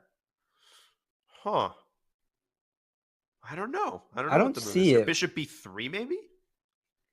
So I can go like queen f4. Okay, so first of all, queen h6 needs to be checked. Let's just check it. Then I play... Yes, and Bishop most certainly. d1? Bishop d1, f6, queen e1. And f1! No, you're getting yourself mated, my friend. I think you have to go queen f8. Oh, queen f8. Oh. Yeah, because it's important. It's important that h5 is defended. You can go to king h8. Yeah, queen f8. Check. Look how safe you are. This is funny. Amazing position. Bishop defends the pawn. Wait. G4 queen g8. Yeah, G4 queen g8. Oh my gosh! But what if you take the bishop here? I don't know. Still, I guess queen g8. Oh, I didn't even see it was hanging. There's just so much going on. There's just so much going on in this. I think you're onto something. Bishop b3 might be playable. Queen f6 has been played with 3 minutes on the clock. This is going to be so exciting. Anna's got time. Anna probably is going to spend at least half an hour because it's so sharp. Total, at least I would say like 20 minutes minimum, right? I mean, this is the type of position you just cannot play instantly. Right. You have to invest your time in critical moments when you have it, because I think there's really no drawback. Like once the dust settles, it won't matter if she has 50 minutes or like 10 minutes. She'll have enough time to work it out. So this is where you really need to invest your time. You most certainly do, and she will. And as she does so, we have another wonderful guest in the studio. We've got I was going to say Grandmaster Jolie, not yet a Grandmaster, soon to be Grandmaster Jolie, Commissioner of the CCL Collegiate Chess League, goes by Joe Bruin on Twitch. Welcome to the studio, live from Seattle. Hello, Joe. Hey, welcome to myself, I guess. But thanks for having me, Danya and Jeffrey. Good to see you guys. It's funny that you call me a Grandmaster. I'm not soon to be a Grandmaster.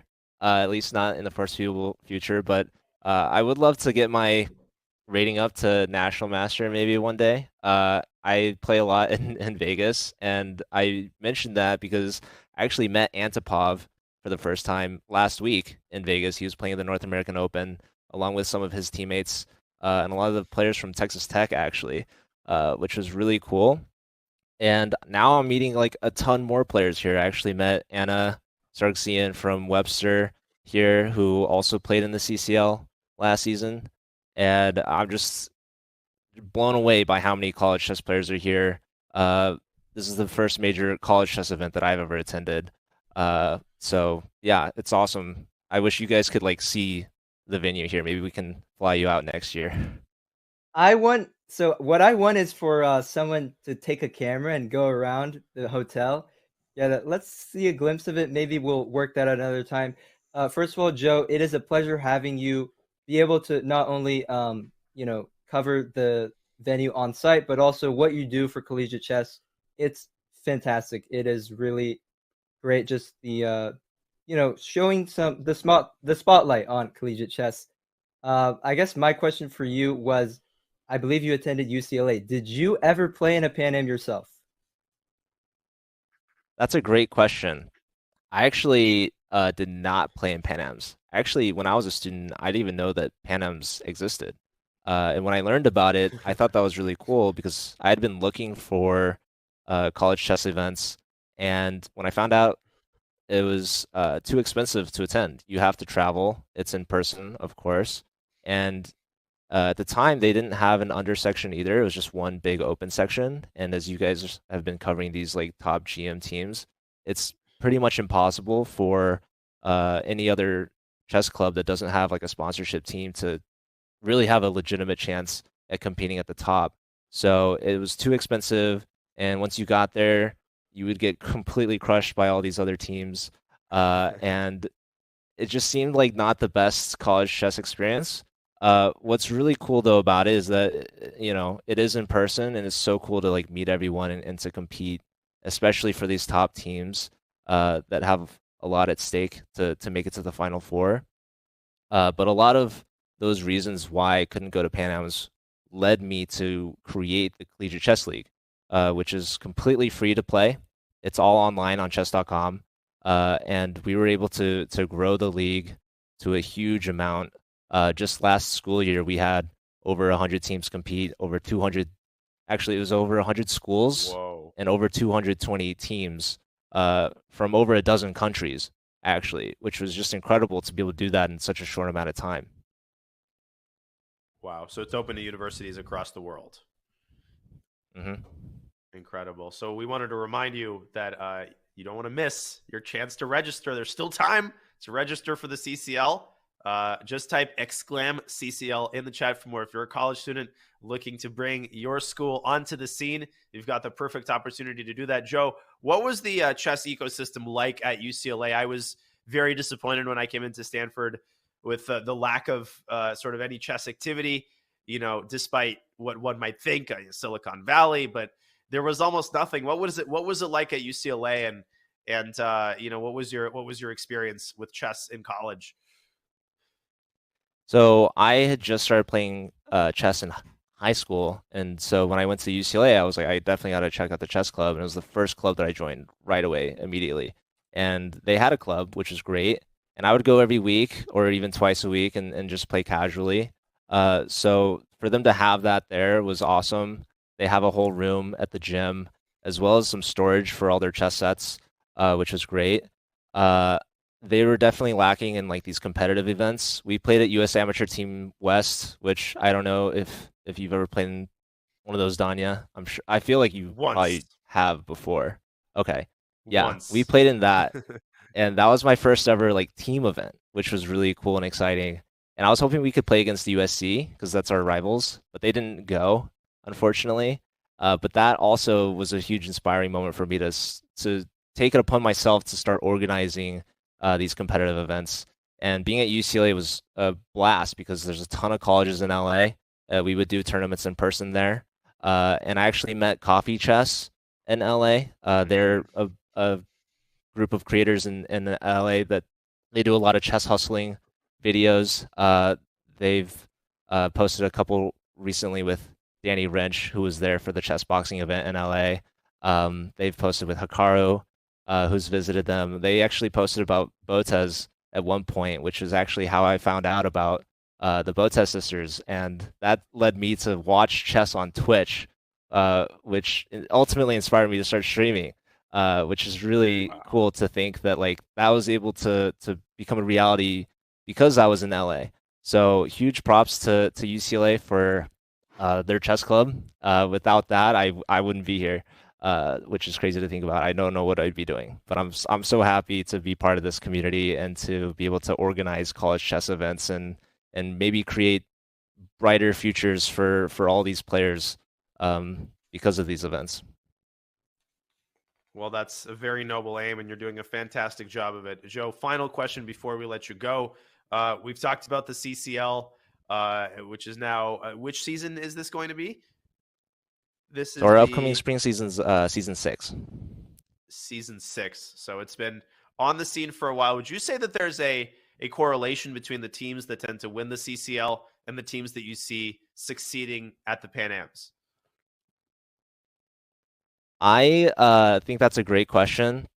Mizzou has competed in the CCL every single season so far, and they won in season 2, and their top 2 boards actually won last season, both first place with Oparin and second place with Antipov.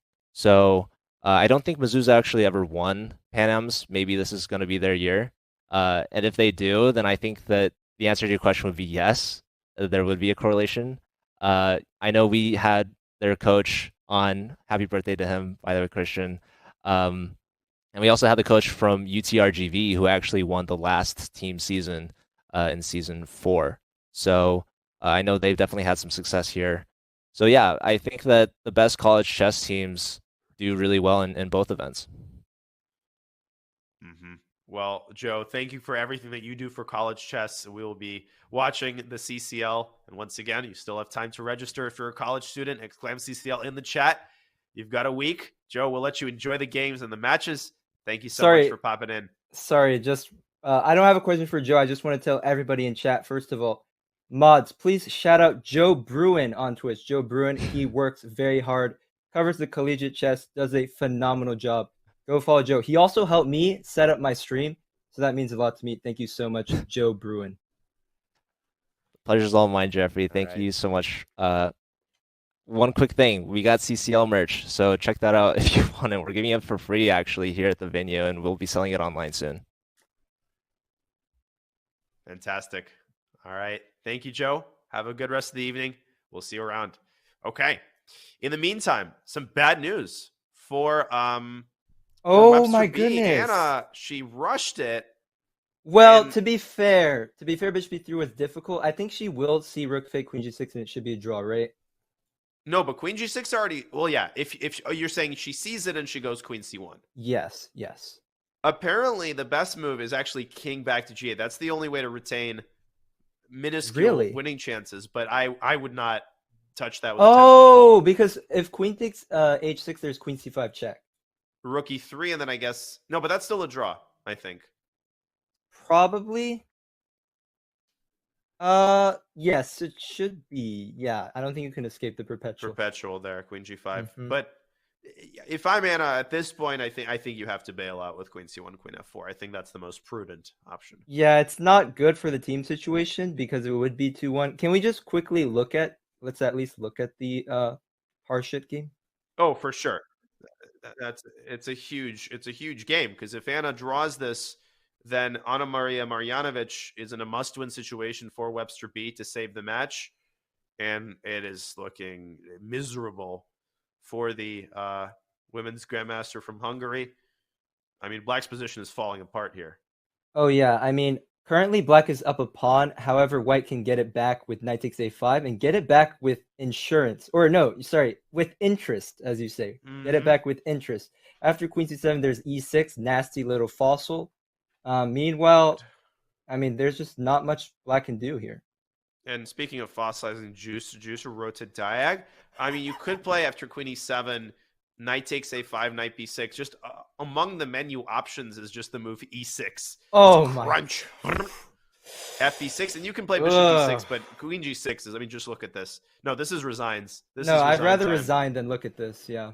Yeah. No, this is miserable. I think Harshit should be able to win this in, perhaps even in under 10 moves, given the time situation as well. Queen E7 has been played. I think we're going to see that line. You could even start with E6, but I wouldn't. Yeah, you could bother calculating. No, I wouldn't, because you open the bishop. No need to allow knight B2. Exactly. Yeah, you just take on A5 here. Exactly. So this should be a win. Yeah, without any hesitation, he takes on A5. He is winning, and Mizzou is in complete control. Speaking of control, some bad news for the Utrgv B team. Ozanir has made a draw. He's agreed to a draw against Kevlishvili, and that basically means the match is in the hands of the other three boards. Now, Tianchi Wang is comfortably drawing Theodora. We don't have to look at that. The worrisome game is Petenia against Chandra. So I want to go back to that game before we take another break. All right. If that's all right with you. Is Tomas Petenia holding his own? That's the big question. Wait, so what is the concern? So I take on D6? Yeah, I guess there's no concern. No, I just wanted to see okay, I'll play H6, but where? H6. Okay. Tricky. But I guess okay. Yeah. I think you wanted Rook A6, Rook C3. How is Black going to make progress here? Yes. There's no True. targets. C3 There's is so this well is- protected. I mean, I think they could even agree to a draw in this position right Yeah. here. No, this is great defensive play by Petenyi. And What about not Bach? to- What about Benjamin Bach? You literally took the words out of my mouth. I was going to say not to skip around too much, but that means Bach, might actually have the best chances, and that says a lot about how little chances Theodoro has. Nah, this is and look at Foos, very accurate. He did play F3. Yeah, he's done well here. He's covering all the bases. But Benjamin is going to try. I think he's going to try. He's going to probe a little bit, maybe move the knight around. At some point, he's going to throw in A4. He's going to throw in G5, G4.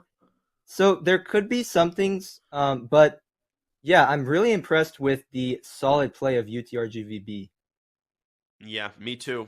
The only thing I'd say, just psychologically, if this is the last remaining game, this could get very nerve-wracking for Jakob, as he senses that he's very close to drawing, but it's not quite there yet.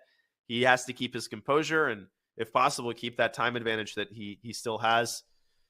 Should he play A4? It's kind of hard to say. That's what do you think? I was really wondering about this. Like, let's say you go A4, probably black goes B5. And then who benefits from that swap? I guess my inclination would be to say white, because A5 is a more easily accessible Oh, I think target. actually I really like Queen C3 in that position. Go A4, B5, Queen C3. Okay, so you're offering the queen trade and essentially setting up a fortress. Yeah, if you take, I think it should be a pretty dead draw, right? If you Yeah, take. yeah. No inroads to be made there for the knight. Mhm. No, this is. I think it's fine. Yeah, maybe 4 draws. Wow, really, really impressive by RGV2. Again, SLU. I mean, St. Louis University has such a strong team with Bach and Theodoro. So this would be a medium-sized to major upset. We'll keep an eye on the remaining games in this match. Before we take another break, we wanted to remind you that the official chess.com Discord server has been revamped, a fresh new look, lots of new features and more. Join us at go.chess.com/discord and make sure to connect your chess.com account to earn unique flair. Use !Discord, !Discord in the chat for more information. Make sure to join the official Discord and stay in touch with chess news and chess gossip and more. Well, we hope you're going to stay in touch with us as we bring you coverage of round 3 of the Pan American Intercollegiate Chess Championship. The matches are heating up. We've reached the denouement in a lot of these matches. We could have some upsets, so do not go anywhere. Stay with us here on this Friday night. We'll have more Pan American action for you in just a couple of minutes. Be right back.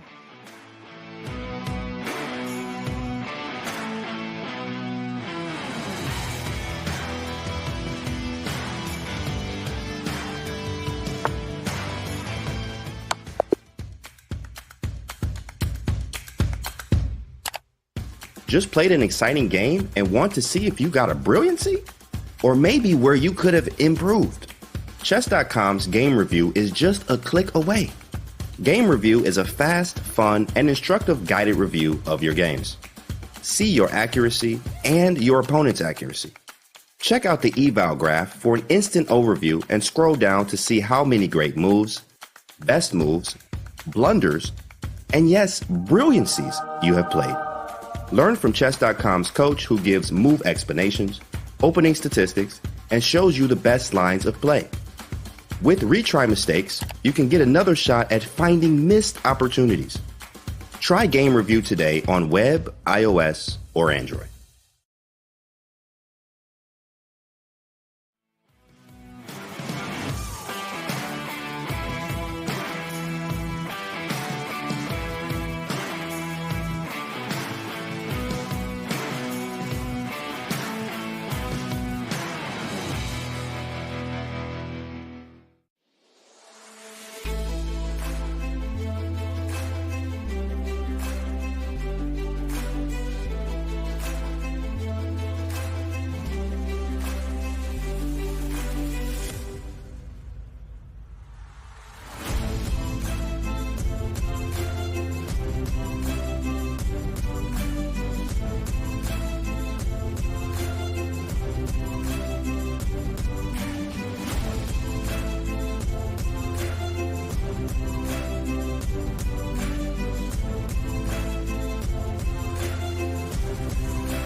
Welcome back to the 2023 Pan American Intercollegiate Team Chess Championship. We are watching round 3 here from Seattle, Washington, late on Friday night as the games have reached a boiling point. GM Daniel Naroditsky, GM Jeffrey Zhang bringing you coverage of this all-important third round. In front of you is Nicholas Theodoro of SLU, and I am Tianchi Wang of Utrgv, who is on the cusp of scoring a very impressive 2-2 draw with solid draws potentially on all of the boards, Jeffrey. But this is where the lower-rated players start to get nervous. You can see that on Steve's face. He knows the significance of this game. He does. He's got to keep his cool here. He's done really, really well so far. I want to do a quick apology to chat. I was laughing a little bit. There was a really funny comment there just now. I'm going to have to ignore you guys. Let's focus on the chess here. Bring up the game. Theodoro against Tianchi Wen. Do you see any potential problems here? I do. I can see why Tianchi's frustrated. I mean, I think he was under the impression that the draw was literally right there, and all of a sudden, White's got this passer. It's a 2-result game, right? No question that White is the one. White is the one who knocks here. And if you give White time, Queen D4, and you get this pawn to C6, and suddenly things could go from a little bit sus to just flat out bad. Or am I over optimistic in my assessment? No, I don't think you're over optimistic at all. If the pawn were to appear on C6, like Queen D4, C5, C6, the game is just over. Which is why I think Black has to make a move like Queen C5 Queen C5, Knight F7. Wait a minute. Yeah. What does Black do? The engine is not panicking as usual. Queen B7. Neither is Steve, but... Wait a minute. C5? C5? I don't get it. What are we missing? Huh. The engine is still not panicking. Like, it never does, but I don't see it. So, White's going to go... I guess Nicholas could hypothetically start with Queen D4, but what's the downside of C5? I just don't get what Black does here. Yeah, I'm trying to understand. C5. What is you're asking? You're asking tough questions. 94. Wait, let me try it. C6. Let me try 94. Queen B6. Yep, great call. I think that might be what he wants. But okay, I'll play a no. But Queen E1. I'm not that happy about this. Like, if I have to back up my knight, then you could go like Queen C3. No, I'm not happy about this at all. Not at all. Queen D2, Queen F4. I mean, this is exactly what you want to avoid. Queen B7 just seems like a very nervous move. It does. What's the time? He's still got some time, actually. He's got 21 minutes, but I think Nico is probably going through the same process that we are. He's got his hands over his head. He's like, why can't I go C5? Let me figure this out. But he needs to trust himself, and I think he should play C5 quickly. That would really be a statement move if he played this in like a minute. Saying, I don't buy what you're doing right now. I know you're losing the grip on the position. So C5, Queen D5 is possible, maybe? Queen D5, C6. And, okay, maybe we're overestimating how bad things are after C6, Queen C7. But I don't think we are. Yeah, wait, by the way, did you suggest Queen D5 or no? What did you just suggest? I thought about it, but that also blunders F7. It blunders F7. Again, as usual. No, I mean, I'm with you. I think Nico right now, he steps on the gas pedal. Not only do you play C5 without much thought, you probably slam the clock too. Like, you really show like Black has really made this a mess, and I'm in control. Exactly.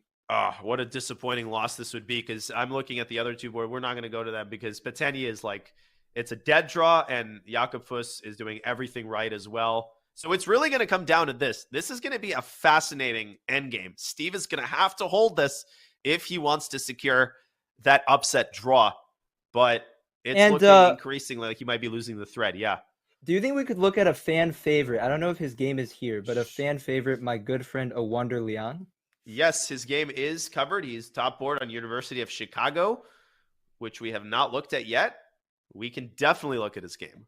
He's playing Greek international master Stavroula Solakidou, and he is doing pretty well. Let's go to that game. Another flawless pronunciation by you. I got some Greek coaching by my friend Peter here in Charlotte, of course. Oh, Giannatos. Yeah, shout out to Charlotte Chess Center. Yeah, so knight c5, so b4. Is this just losing for black? B4, knight a4? Yeah, but your knight is pretty stuck there, no? It is. Can't argue with that. You can also go knight d2 here as an alternative, but I agree with your move. Oh, yeah, knight d2, rook d8 was my only concern. Yeah, no, you're right. You can So I'm maybe then thinking- take and go b4, but maybe, doesn't but work. do you want the rook endgame there? no. The answer is no. I think b4 is the move, and I think a wonder Yes. has fantastic winning chances here. And let's quickly breeze through the other boards. So we have a Wonder Liang on board 1. We have Praveen Balakrishnan from Virginia on board 2. Praveen recently becoming a grandmaster before college. And he is playing Talia Cervantes Landero. And he is in trouble. Whoa. Oh. Praveen is in trouble with black. Hang on a sec. Talia's just up a pawn. Yeah. And also, like, d5 might fall too. Man, this should be just dead lost. Yeah, it is.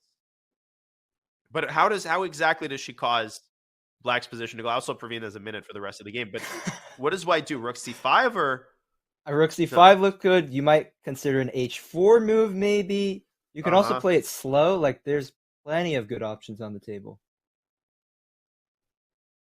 Yeah. No, h4 actually looks pretty appetizing because there's also tricks with like knight takes d5 and e4. Yeah, I was thinking about that too. There's an annoying queen f4 move. There's an annoying exactly, queen f4 move there. exactly. But something like this, like you don't even have to rush queen with f4 that. ed and d6 though. Oh my god, you went one move further. You went one move further. No, I didn't see that either. I just forced myself. Show it. Yeah, show it. So what we're discussing was with Jay here is h4, queen f5, knight takes d5. It's a classic trick.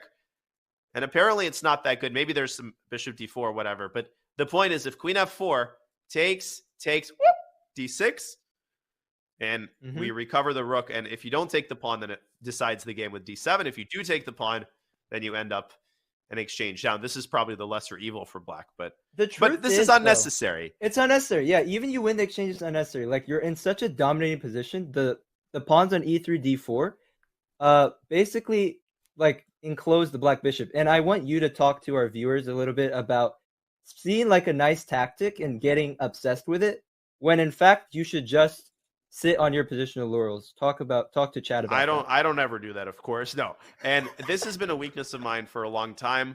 One of my first coaches, he would always tell me, remember, you're not writing a book, a tactics book when you're playing. And he would accuse me of that all the time. He's like, you're playing as if you're assuming that this is going to enter some sort of book on combinations. The Australian I am Cecil Purdy, he has a quote that I really like, which it's a very like sobering quote. And it goes something like, you play in tournaments to win points, not to paint pictures. And I think that's so true. And a lot of people, they play for beauty, right? They play because they want to produce art on the board. And there's nothing wrong with that. But your ultimate allegiance always has to be to winning the game. And if that means restraining yourself from a quote unquote beautiful option because a simpler option wins, the disciplined professionals, they do that 100% of the time. And it's a super important skill. It's I think Kramnik was the best at this, that he would never like force the situation incorrectly. When there was a tactic and it was good, he would spot it, but otherwise like a position like this, he would never even consider like some kind of shady tactic like the knight d5 e4. A tactic that's not shady though, I think is knight takes d5 in this position and just queen b3. That is an example of a practical tactic because it just works. Yes. Wow, Talia really. So wait a second. Yeah. Oh yeah. So that would be 1-1. Let's keep going. So that's a huge potential upset. Now we have board 3 in this match, which is, I think, let me see. What is board 3? It's Kapil Chandran against Gabi Anteva. And I'm just going to locate that game and pull it up right here. Whoa. Kapil for Utrgv, Anteva for Slew B. What's going on here? It looks pretty promising for white. Yeah, at first glance, it's exactly like the ROM game, right? We want to play the rover here, just checkmate on the H file. Pretty caveman chess, but good chess. Yeah, I mean, you can go G6. Wait, so why not Rook F3? Do you see something you don't like? No, Rook F3 looks great as well. I thought Knight you assumed, F8. yeah, you assumed Knight F8, Knight G6, Queen H7, King F8, Rook F1. I'm gonna make What's these going moves on? analysis board. Yeah, Rook let's F3, check. bang, bang, bang, boom. Mm-hmm. Here. So you're threatening Queen takes G6. If you go Knight F4, there's Rook takes F4. Mm-hmm. Yeah, what's the move here for black? What if I go Rook D6 calmly? Let's go Rook. Let's double Rooks. Okay, Rook E7. Trying to do something. Oh my god, that looks sus, but maybe you get Look away at with this. it. Maybe you should put Oh a my god, it's a combination. Connect 5. Is that a Connect 5 or no? It is. That's not that common, actually. That is not common at all, because normally it's Connect 5 with pawns, but Connect 5 with a King, Rook, Rook, Queen, Pawn, I've not seen before. Right. And I'm also threatening to fossilize the juicer with Bishop takes E4. You are going to fossilize it. So let's go back. Let's see what other options there are. Back. So I think a critical branching off point, I mean, here, of course, you're not obliged to go Rook H2, but I thought maybe G6 to just open everything up. I didn't see a follow-up, though, to F takes G6. So maybe you're right. Mm-hmm. Here. FG? No, there's nothing. Nah, It's like no, Knight no. F6, right? Yeah. Yeah, What are I we don't wanna missing, give away though? the I score. don't actually see why this is so bad for black. It's probably some sort of a quiet move. Maybe move, like yeah? Queen H5, but then G6. I mean, Don't that's really see a loss anything. of a tempo. Huh, what are we missing? Rook F7, no. Oh my god, Rook Or F... does no, it? the king runs away, maybe. King F7. Yeah, and King Wait. E7, King D6. Wait, I'm looking at Rook F7, King F7, G6 now. 1 second. Oh my gosh, no, we gotta make these moves on the board. I assume but that I it just can't take it. work. No, it's rubbish, yeah. Total rubbish. It's not that. It's not the immediate sack. It's not Rook F3. What could it is it? possibly be? I don't see it at all. Capil has 7 minutes to figure this out, and this game could turn around so quickly. Do not go by the eval bar. This is literally has no way to predict the result. Wow. Indeed.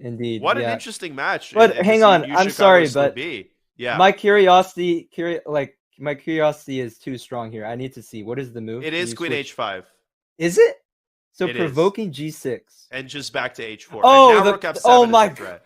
This is so Because you have- instructive, guys. It's so instructive too that the knight cannot get to G6. So Rook F3, Rook H3 is Yep. nasty. You're filling, I think I've heard this referred to as filling a Yes, square me with a too. pawn.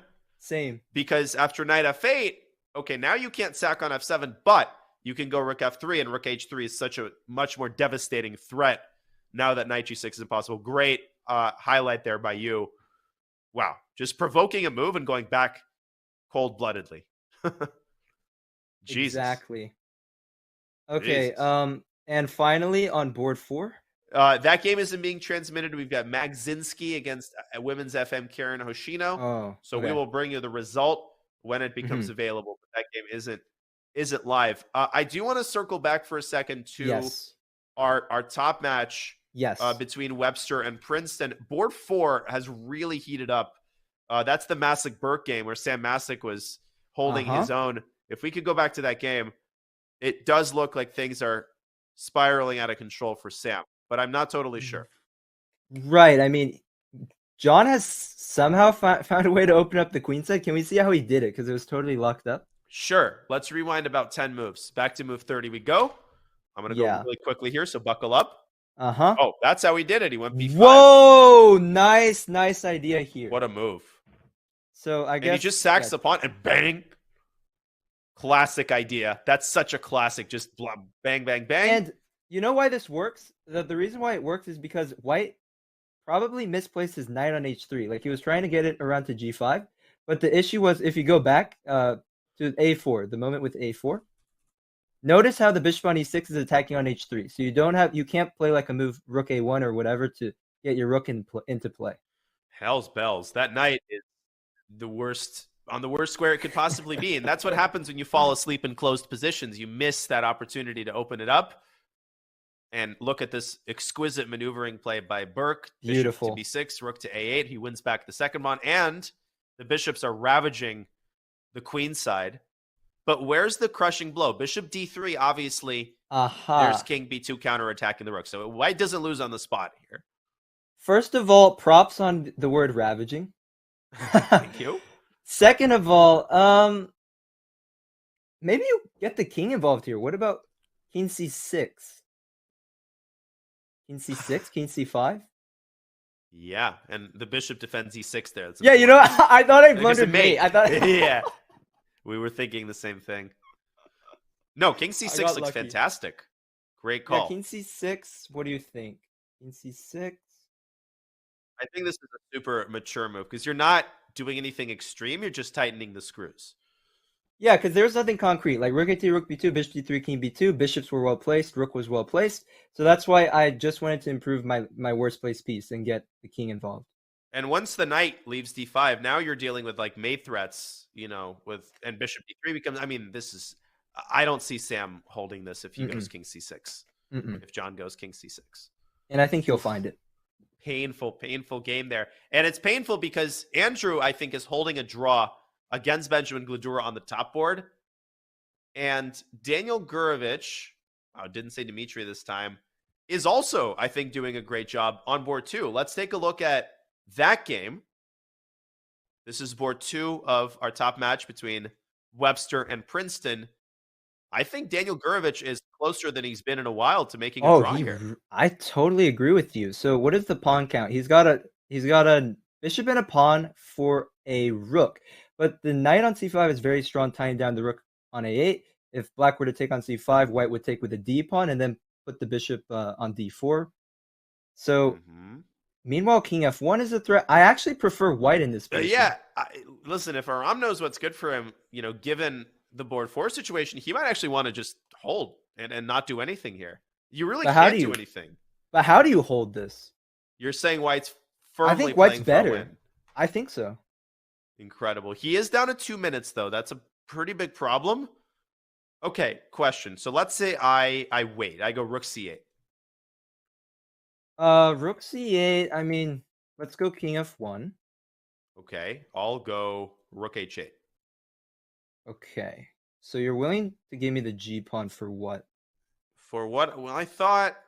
Yeah. I mean, I might not take. I'm just wondering what you want. I don't really know what I want. Let's say just taking king e2, for example. Rook h1, yeah, king takes e2. rook h1, king e2. Because you're still tied down. This is getting out of control. The pawn on a6 is so tilting. So this is just such a problem. Terrible. Wow. You're right. White's playing for a win.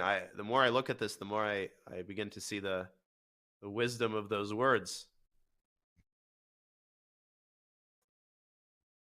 Do you see a move here? I mean, like, do you see a move? I think I would actually honestly predict that Daniel, not Dimitri, that Daniel Gurevich, Daniel lost, guys. Oh, wait, I don't remember how to do it. Please do it for me.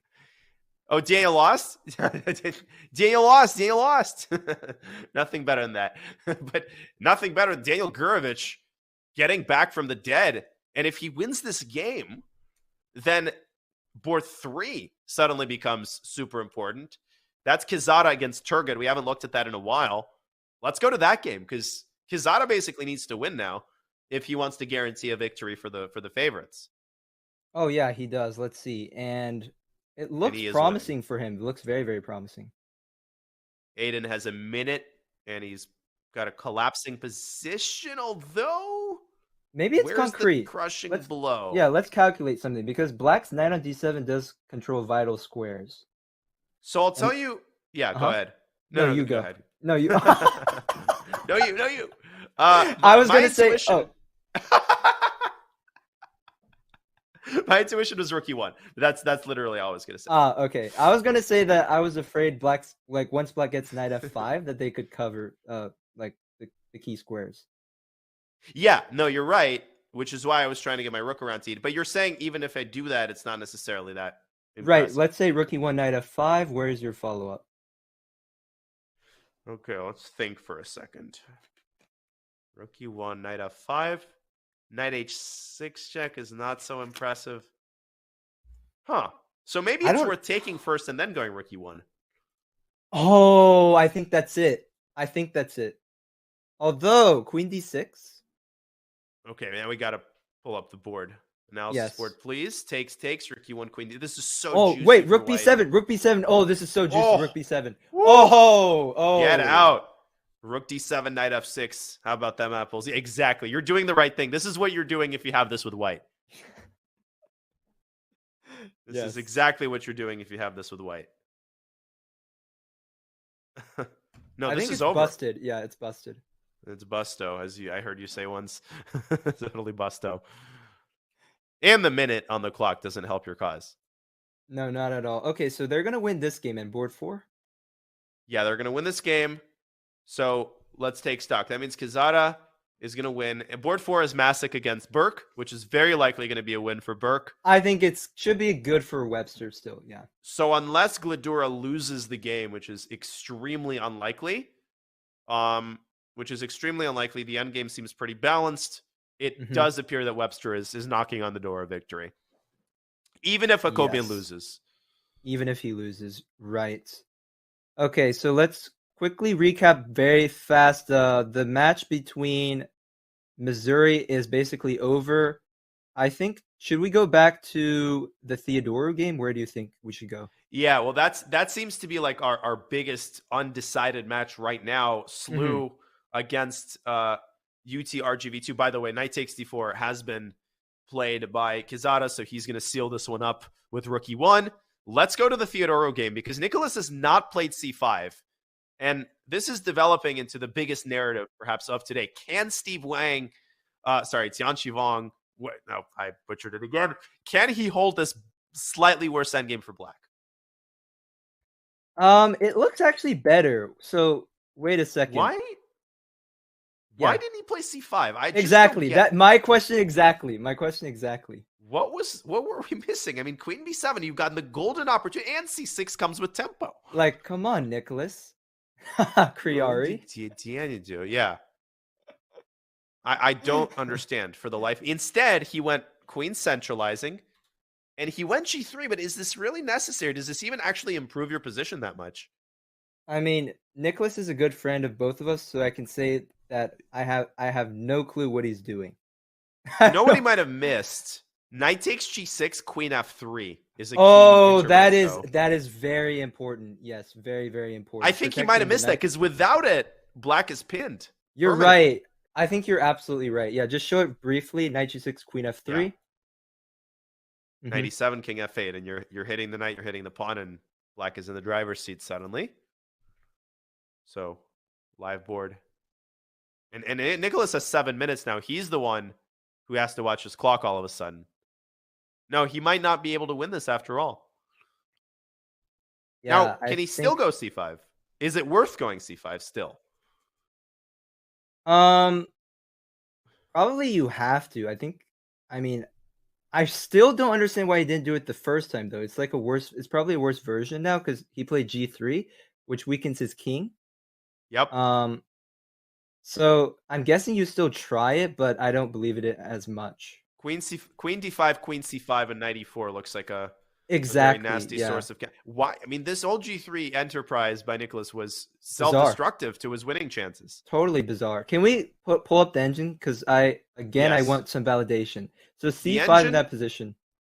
No, you're right. c5 was the move. I checked that previously. Oh, you checked it already. Okay, you checked But it. it also says that c5 here retains a bit of an edge for white. So if we go down the line, c5, queen d5, c6, queen c5, loses to knight back to d3. This you mentioned. Oh, that's so easy to miss. I don't remember if you mentioned it on this stream or you mentioned it on your stream.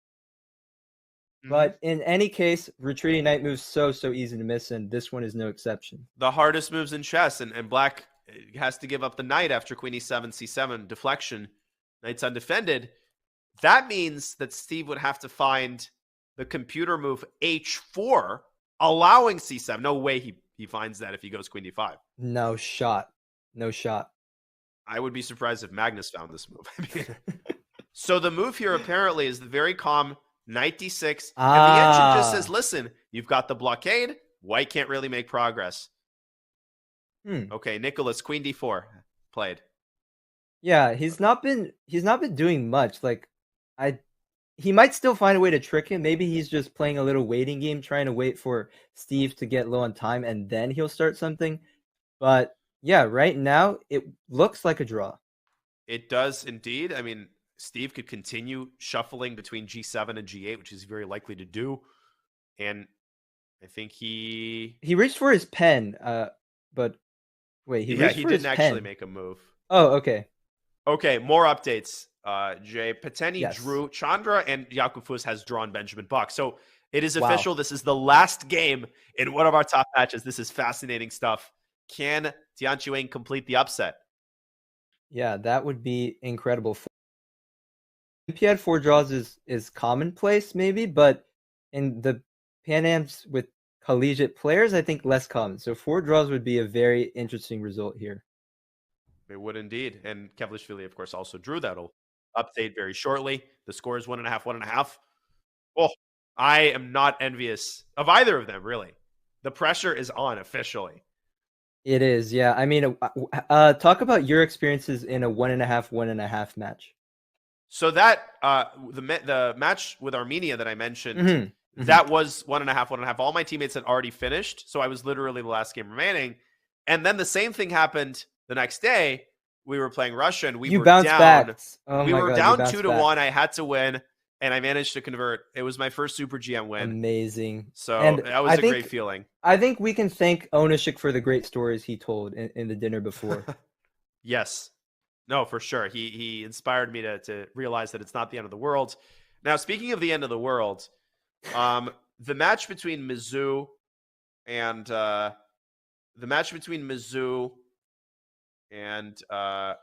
okay, I'm trying to figure out who Mizzou is playing.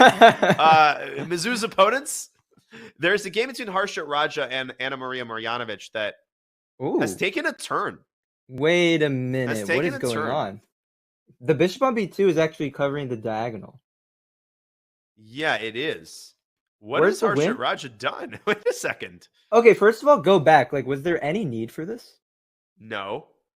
A resounding no. E takes f7 check. Okay. Queen takes f7. Yeah. Knight b7. That seems reasonable. I mean, this is completely winning. What?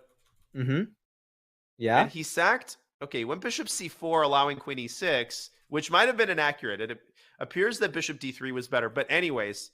Oh, I think I know. I think I know what he missed. Do you want me to show it, or do you want to continue? Yeah. No, for sure. Go ahead. I think he missed. He wanted to go queen takes e6, rook e6, rook takes d5, but he missed the intermezzo rook e1. Oh, rook e1 check, getting out of the pin. And by the way, this is team Webster B. Sorry, that took me a second. Getting late. It's actually very early for me. So that's a lot of BS. But all of a sudden, the question becomes: listen, you're down in exchange, sir. Where's the win? Is it bishop f7? Well, we should point out that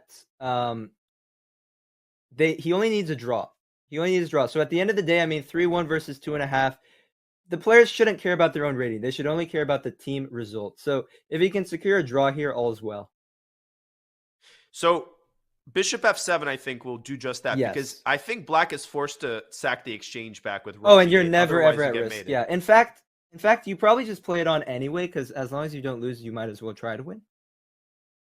Yeah. But amazingly, it's not as winning as it may appear because of the presence of this far advanced passer. Yes, and also the presence of the bishop on b2 covering the long diagonal. There are never any mating nets. Great point. Maybe you shouldn't. Maybe you should give a check first. I don't know. What does that do? We don't really have to go too deeply here. What? No, but I mean, look at take. Yeah, it doesn't do anything.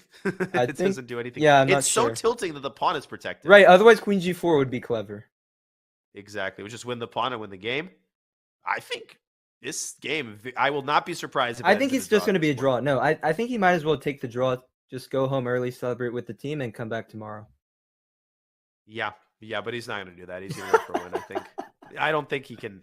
Honestly, it's just you were so winning that I think. Yeah, I know that feeling. I know that feeling, but Danya, if it were me playing, I would just force a draw and go home. I don't know what your personality is, but that's mine. No, that's the noble thing to do. Because this tournament, the only important thing is the team result. You have to have that mentality if you want to be a valuable team player. And also, you're giving yourself rest. So, like, you're saying, okay, I'm not going to play this for another 3 hours trying to win. I'm just going to make a draw, and then I'll come back tomorrow more fresh. Yeah, great point. So this is going to be a win, 99% certainty for Mizzou, for Christian Chirila's team. And where does that leave us? That leaves us with a couple of time scrambles. There's an important game going on between Viktor Gazik and Simon Khanyan. This is Texas Tech University, which is struggling, if we can go to that game. All right. Against Utrgv. Oh, he's white is up a piece. I see a piece. Yeah, I think black blundered a piece. How? Let's see it. If we rewind 15 moves or so, look at what happened. I mean, this is good for black. He blunders a piece in one move. He went knight c3. Huh? And he thought that he would sack an exchange on f3, and he missed this intermezzo. Oh! But it was a terrible decision anyway. Oh, knight e3, the backward knight moves. The backward knight moves. Oh, what a huge... Because if he doesn't do this, he's just much better. That's just insane. take it. I mean, the thing is... Just take it. Okay, I understand if you're worse and you're like, all right, I'm going to sack something, whatever happens. But when you're better, you need to double check and triple check to make sure that the sack works. Otherwise, you could potentially spoil your position completely. It was a horrible decision by Han, and he had more time on the clock. At this point, Gazik is playing on increment, but this is not the hardest position to play. You could rattle off a couple quick moves. Great winning chances here for White. Not a certainty, but this would be a huge result. Oh, it would be. And that would essentially that would tie up the match, right? At 1.5? Or no? Well, Baradze has won. That's a typo that we're about to correct. That means that currently Utrgv holds a lead. So Druska against Matvishin, that's a game we haven't looked at yet, and it's a huge game. Let's go to that game. Hang on a second. So Gazik is the one up a piece. So I misspoke. It might be 2.5 for Texas so Tech. if Gazik wins, then it's meaningless. But right. In either case, that means Viktor Matvishin he has to win. He the game. absolutely has to win, and I think he might be on his way to doing just that. Yeah, Alexander Onishuk, the coach of Texas Tech, he must be biting his thumb right now. He's nervous. Can we get some footage from the playing hall if possible? I want to get some footage. We'll see if we can get that. Yeah, we've got a lot of camera angles. But the playing hall beginning to thin out a little bit. Yes, I see that. Oh, this is a good one. I think we have to focus on the Nicholas game. Yeah, because that's the biggest match. So just to bring you up to speed, Texas Tech against Utrgv is very likely going to be a win for University of Texas Rio Grande Valley, Bartek Maciej's team. The biggest game by far, and let's focus on it, I agree, is Steve Wang against Nicholas Theodoro. That's on the camera in front of you. Can Nicholas Theodoro deliver the clutch victory? By the way, just a moment. Shout out to Benjamin Bach in chat. He has drawn his game. He says, let's go Nico Prage. 1.5, Slew versus... Go! And, yeah. JX, upon has appeared on C6. This is getting spicy. Very spicy. Wow, this is intense. Okay, so Queen C2 is the first move that comes to mind. Queen C2. But then I can maybe go Queen D4. And I guess you want to just go Knight D5. Right, that's my... I mean, it's similar idea to what you showed me, where you just sit tight. I don't want to read too much into body language with Steve. Just seems very nervous. He's got Knight D5. Wait, remember, be careful with your... Sorry, go ahead. No, I mean, I was going to say be careful with your body language comments. I remember Fabi had a problem with that, but Queen 8 and C7. No, that's exactly what I'm saying. Queen 8 and Queen 8 C7, and C7. Queen E2? Or Queen C2. Hang on. Queen C2. But there's no... Oh, there is perpetual. Yeah, with Queen F2, Queen F1. Yeah, it's just perpetual. And I think Steve saw that. So we're not. I don't want to make the moves on an analysis board just because he's got 4 minutes and we're about to find out White's move. No, I think Steve has had this calculated, and with 3 minutes, can Nico find some quiet move to keep the tension? Do you see anything like that? I'm looking, but I don't really see anything that great. Like your queen has to stay on the deck. Maybe queen b2. Queen b2? With the idea of just being able to check on b8 and like second rank protected. I keep the second rank protected, and maybe knight d7, maybe? Yeah, knight d7 is one of those super nasty moves that threatens all sorts of shenanigans. But you know queen what? b2, I think it's brilliant. I don't think it's brilliant at all because it's the problem is h4 is coming. h4. But then I go c7. Hg. King takes g3. Oh, wait, what are you up to, I think you're losing your knight. No way. Okay, put it on the board. He's played it! Oh my gosh. Oh my god, He's we might see queen this. b2. All right, wait, let's put it on the board quickly. h4, c7, hg3, king g3. h4, c7, hg3, king Queen g3. This queen isn't happening yet. Queen f4, king g2. Oh my god, you might be right. Queen That's it. e4, queen e4 check. You just go knight f3. Queen e4 check. You just go knight f3. Oh my gosh, No, you're knight right. Knight f4, and king moves King back. h2. Wait, but the line goes on? No, it doesn't. No, it's over. Wait. Just f3 wins, I think. Oh, f3. Yeah, what are we talking about? Knight e3, king g1. The king escapes the Oh checks. my and God. for the folks at home who are overwhelmed, all you have to know about this is that you cannot take the pawn. You have to at this point. You have to try to make a draw here. I don't see Steve pulling this out. This is insane. He might be losing this. I mean, there are chances of a fortress, but you're just suffering. Like, it's going to be like your game against Melkumian. Yeah, exactly. And the problem is eventually White's going to find a mating construction here, I think, or a way to force the queen trade. No, I don't see him pulling this out. Oh my gosh. Oh, what a heartbreaking loss this would be for Steve. I mean, he has played so well up to this point, and it might be the pressure. Like you mentioned, the nerves. You sensed it. That might be what's going on here. I think he was putting all his eggs in the h4 basket, and now he might have realized that he obviously overlooked queen b2 because without this move, everything worked like a charm. This is what these top games always come down to: one freaking idea, one move, one line. Truly, that's the cruel thing of chess. Yeah, it's more so than any other sport. Things always come down to one detail. Is there any trick? I mean, you can't move your king because you drop f7. You can't move your knight because you allow c7. Right. You have to go h4. It's the only chance.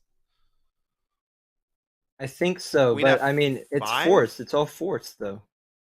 Queen f5 maybe is another try. Queen f5. That's interesting. Okay. So What exactly is the crusher there? Could just be king g1. I like king g1 a lot. That's a very Kramnik style move. King g1. And again, c7 next. Because the problem is coming soon to a theater near you. Indeed, yes. Yeah. I think Nico is knocking on the door here.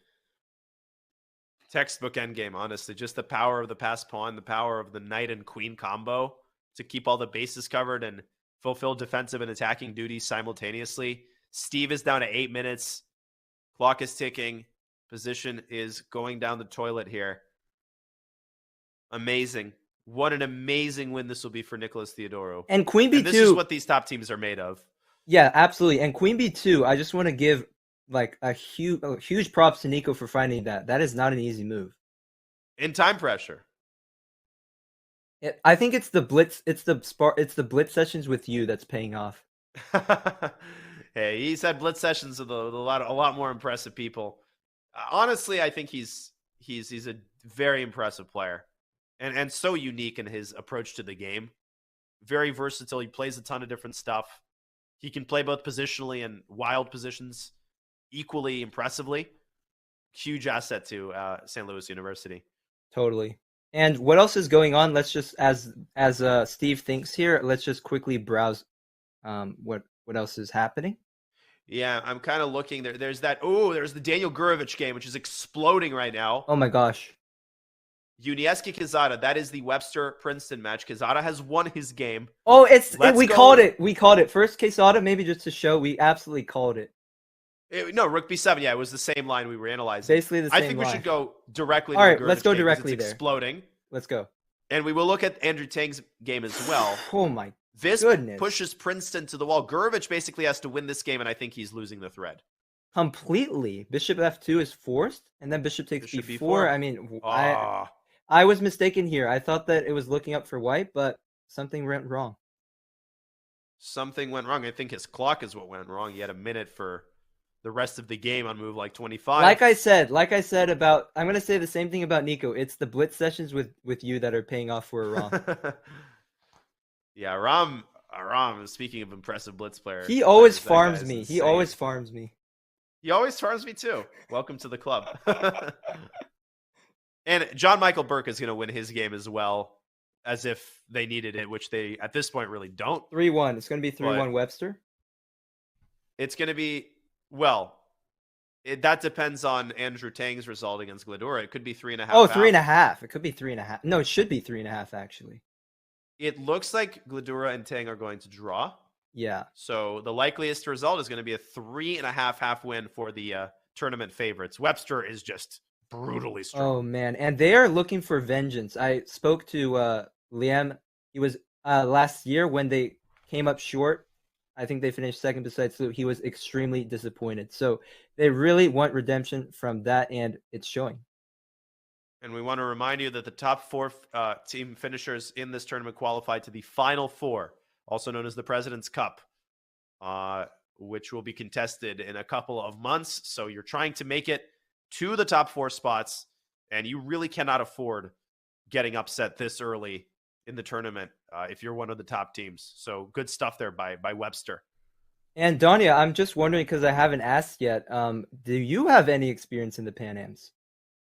I do not. So my only story, and I do want to switch back to the Theodoro game if that's okay. Oh, for sure. And also as I the tell camera. story. Can we get the camera angle too? I think because they're low on time. Wait a second, he blundered. No way.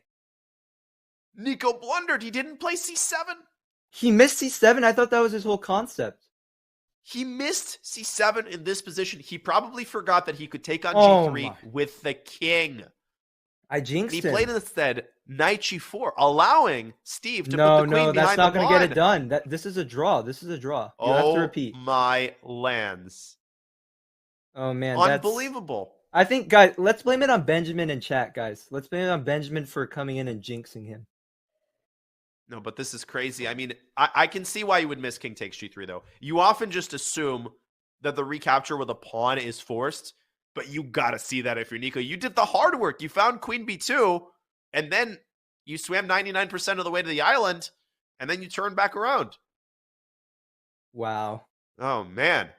Steve's got to be feeling ecstatic on the inside right now, especially, you know that feeling when you see the winning move for the opponent and then they Yes. miss it? That insane feeling Oh, of relief. it's oh my god, it's huge weight off your shoulders. Like, man, I don't know if he saw C7 himself. Like, actually, H3, King G3 initially for me was like an illusion. I assumed there was something, and yeah, props to you that you saw King G3. And yeah, I think. By the way, how is this a draw? The more I look at it, how is this even a draw? I was thinking Queen B8, but Black can go King H7. Are you saying it's like a 3-result game now? I think it's a 3-result game. So one line I was calculating is knight h6 check, king f8. Yes, this is critical. And if you go queen h8, you send the king to the center where it actually wants to be anyway. So that could be a quickest path to a loss for white. Oh man, and Nico dropping below 2 minutes. Wow. Okay, we have to say here, this is very dramatic. 1.5, 1.5. This is huge. He might have to go 95. Like, what's the best way to bail out if you're No, but Nico, if you 95 feel isn't like- bailing out. Your king is wide open now that you played FG3. So black goes queen c5? Exactly. And then you're saying potentially some sort of 93 escapade could be dangerous? Yes. Holy fill in the blank. I'm trying to force a draw. I'm getting worried for Nicholas. Oh my gosh. Man, that was such a big misstep. I'm still getting over the fact that he didn't play B7. The Me win too. was literally right there. Oh my gosh. He's got a minute and a half. Look at that clock. And he is, Oh my he is gosh. very unsure of himself. He's very unsure of himself. Hesitating, not seeing what to do. Maybe a draw offer would be wise, and I think maybe it is. Steve would be wise to decline it. I would actually play a move and offer a draw as Nicholas. I would play a move and offer a draw. Would you? I probably would. And Steve kind of looking up at him and saying, "Hey, what you got, man?"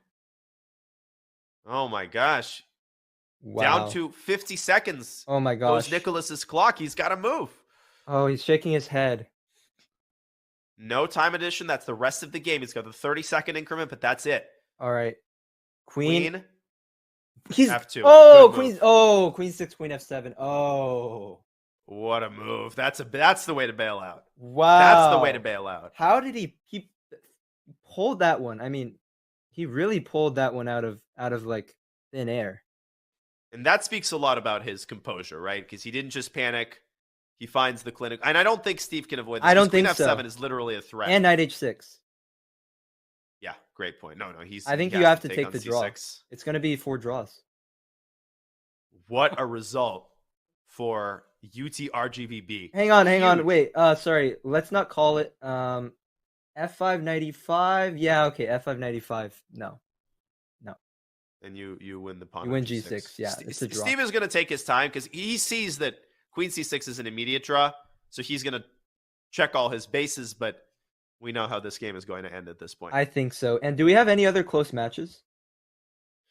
So we have the Chicago match, which I'm kind of looking over. But we don't even know the result of that match. Like, we don't have board 4. We know that a Wonder won. A Wonder has beaten Stavrula. Okay. And Talia won? Talia is still winning, but the game is still going. We can check it. Kapil Chandran and Antava are going to draw. Actually, should we check it or should we stay here? I think they're going to draw this. They're going to draw this. Let's wait for the draw offer. Okay. Because this is our biggest match. Yeah, I think it's going to take on F7 and offer a draw. Could you also go Knight H6 and Knight takes F7, or is that unnecessarily adventurous? I don't think it's bad. I don't think it's bad per se, but like if you're down on time, I'd rather trade the queens.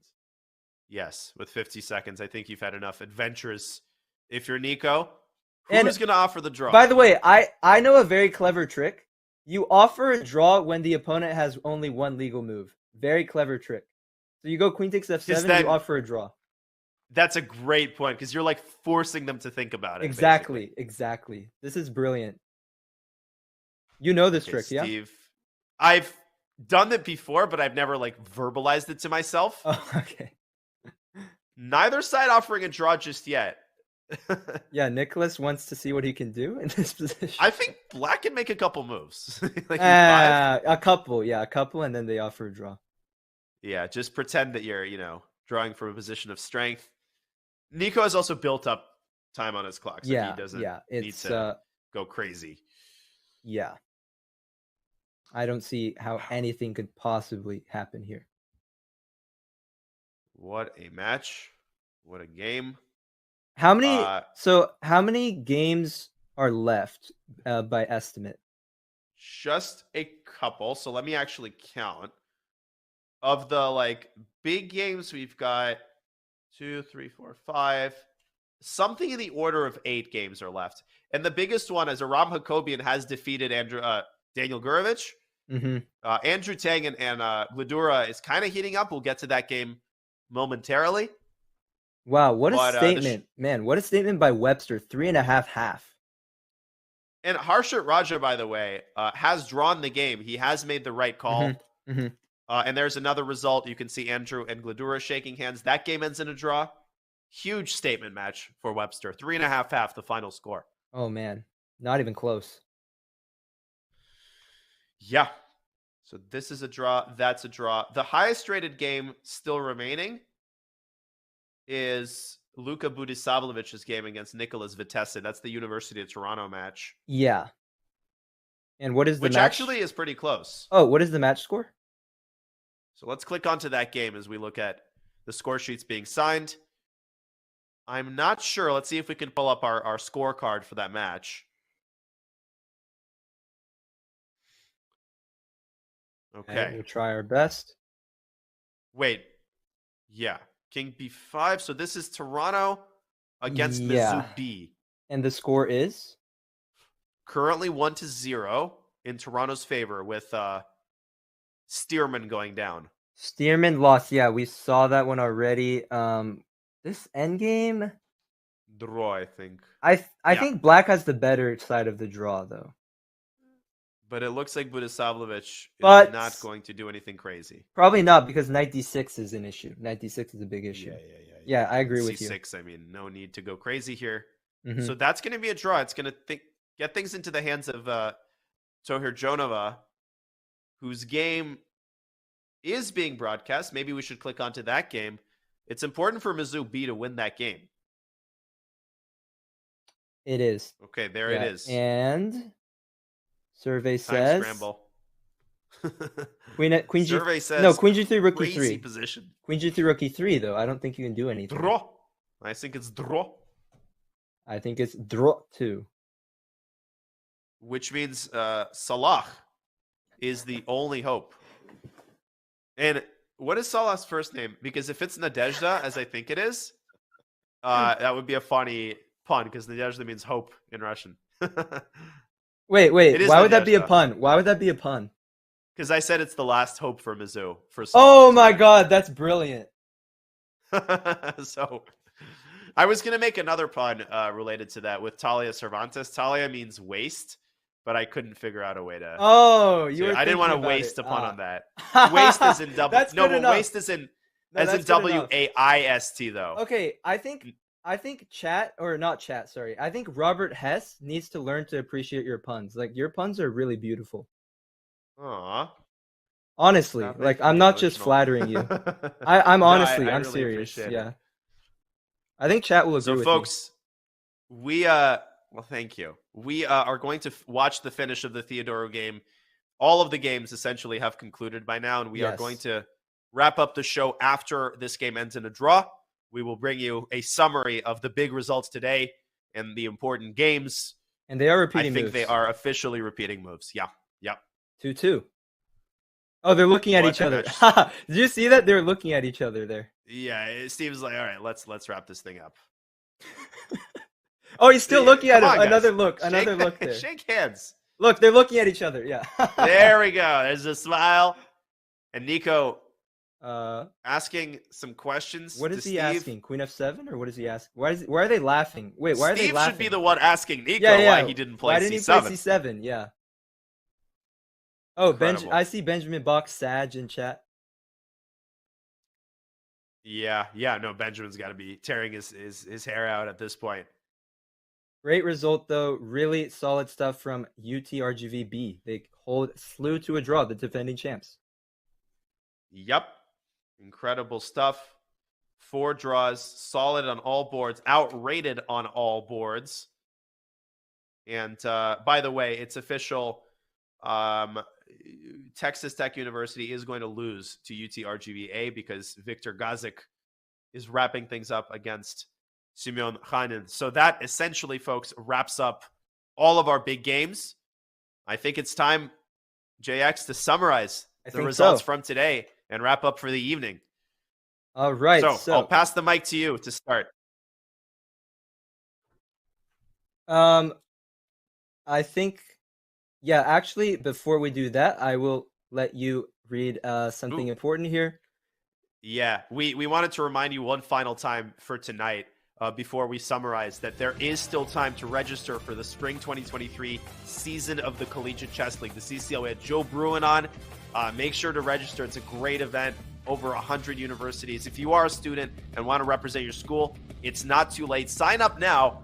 Do not miss your shot. Type !CCL in the chat for more info and for the link. Registration closes a week from now, January 13th. So do not procrastinate. Make sure to put your college on the map. It's easy. It's online. It's low maintenance. Register for the CCL right now. Okay, back to you, JX. Go ahead. What do you think was the highlight of today? What was the most interesting match? Maybe the most interesting game? I'll give you the mic to start. I think it might be recency bias, but I would say that the most exciting match had to be that SLU one. I guess we saw 3 solid draws on the other boards, but the Nico game against Tianqi Wang, lots of tactics there, lots of turning points, some twists and turns. I would have to highlight that match as the matchup of the day. Yeah, and I got to give a shout out to Tomas Patenyi for holding his own against Akshat Chandra. And Ekenbaris Özdemir really displayed some phenomenal opening preparation against. Oh, that Queen A5 Kevashvili. move. I'm going to be looking at that one. That was a show-stopping kind of move. And this is really what college chess is all about. These guys, they spend so long, in the lab preparing their openings, and they really bring their best to this tournament. They want to represent their school. So if you want to look at interesting opening ideas, you want to watch the Pan Ams. Am I kind of accurate on that part? So accurate. By the way, can you go open the game between Robbie? Open this game up, the Bears. Yeah. Because we called it. We actually called it again. You're the prophet. I feel like I'm the second best behind you at predicting moves. I think it's me. I think you're no worse. So remember we were discussing Rook B7 or Rook B6, and we said Rook B6 is better because Rook B7 runs into Knight D4. Now look what happened. Rook B7, Knight D4. He allowed it. So maybe Rook B6. Rook B6 was correct, and Black would have been better. Yeah, Rook B6. But I think he might have still taken the draw, which you can't really blame him for. You're Black against a much higher rated opponent. We get it. And that's a big narrative that you always have to watch for is you got to do stuff for your team. You often have to sacrifice some of your rating for your team. And that's exactly what someone like Harshit Raja did. Even though he was winning, he secured the team victory with a draw. Yeah, absolutely. Very, very good decision, I think, by Harshit. And nice birthday present for the coach, Mr. Christian Chirila. Christian Chirila presiding over a victory by Mizzou. We also had a really interesting Mizzou match because it wasn't decided. You had Mikhail Antipov, who at some point was in pretty big trouble against Anna Sargsyan, holding out the draw. On the top board, Oparin wasn't able to break through with Black. That was a quick draw. So Christopher Repka, actually the only one to win for Mizzou, and that was a super impressive game. That game my goodness. That was smooth. So clean. With the black pieces, no less. I mean, it felt like he was playing white. He just dominated from start to finish. He did. And really the highlight was his opening choice, that early D5 in the Ruy Lopez. Mm-hmm. They got into this end game, and perhaps Ezra, I don't know if he overlooked this trick with knight takes E5, but somehow Repka was able to get his knight to a really nice square and expand on the king's side, and things kind of went out of control here for Ezra Chambers. Totally did. Yeah, I think this kind of position, it's the kind of endgame where it might not seem bad at first, but the more you play it, the worse it gets. Yeah, and it got worse pretty quickly. If we look at just really quickly, he ruined White's pawn structure. He got his rook into the game. But really, I loved the way that Repka played from this point on. First, he goes B5 to chase the knight away. The knight sinks its teeth into F4. Now, bang, rook C3. Bang, threaten E3. And then back to F8. This is really the highlight. And Absolutely. then E3 and knight D5. The what dagger. an exquisite combination. This is really what college chess is all about, I think. Lovely finish by Repka. Lovely match victory for wait, hold on. What is this? Please remind me. It's been I know. Been I'm just as it's hard to remember it off the top of your head. It's Mizzou. Mizzou, yes. Lovely win for Mizzou. And they're still perfect. I think when teams go to 3-0, I'm interested to see in round 4 when they start jostling, you have the heavy hitters facing off. Will they play really safely, knowing that they're close? They're close to the finish line. Just make 1 or 2 solid draws, win another match, and then they qualify, or do they just keep going all out? Well, I think that really depends on the coach's philosophy, and that's where the impact of the coach, I think, really is felt. It's in terms of them instructing their team, do you really want to go for the risk, or do you want to play conservative? Because we're going to get a matchup of really heavy hitters in round 4. Before we wrap up, we wanted to also remind you that our next coverage will be at the same time tomorrow night. You can watch the morning round on chess.com/events. It will not be commentated. We will commentate the 5th round tomorrow starting at 8 p.m. Eastern, Jack. I'm really looking forward to it because I mean, what are we going to see in round 5? We're going to see all of the top teams facing each other. Absolutely. Already, we'd be I guess we'd have 2 rounds left, right? Because it's a 6-round tournament. Yeah. So we're going to bring you the final 2 rounds. 5 Saturday night, tomorrow night, and Sunday morning. We're going to bring you round 6 of 6. JX with you both times, correct? Correct. Yeah, this was super fun. No, we're definitely doing it again. This was awesome. I love the time control. It's not too long. You know, we got a lot of action right from the first moves. And it's 12 a.m. Eastern. It's time for us to wrap up the show. Ladies and gentlemen, we wanted to thank you for your viewership. We had over 5,000 viewers for an evening show on Friday. That's some pretty damn good numbers. So, you know, we hope you enjoyed our commentary. So many interesting games. JX, your final thoughts? Thank you so much, chat. Yeah, I wanted to say the business thumbs. I held off on using any Twitch emotes. Business thumbs up. Business thumbs up. It was fun. Shout out to our mods in Twitch doing a great job. Aquila Angila. Shout out to Aquila Angila, BJH13, the awesome Lee Chen PPD, and Justin Tin. Great job. They do a tremendous job modding, keeping it clean. Thank you so much. They do indeed. And thanks to our producer, Hala, for another flawless show. Ladies and gentlemen, we'll see you tomorrow late. You can go grab dinner, settle back down on your couch, get comfortable. 8 p.m. tomorrow. We will be bringing you round 5 here at the Pan American Intercollegiate Chess Championships. And now, for everyone on our amazing Chess.com team and everybody in the chat, GM Daniel Nerditsky and GM Jeffrey Zhang bidding you a great rest of your Friday and start to your weekend. We'll see you tomorrow at 8 p.m. One more thing. So Danya and I will both be streaming, just to let you know. There's going to be more chess. There's going to be more chess. One more thing. Yeah. The party continues. The party continues. All right, guys. Yeah. Bye. See you tomorrow.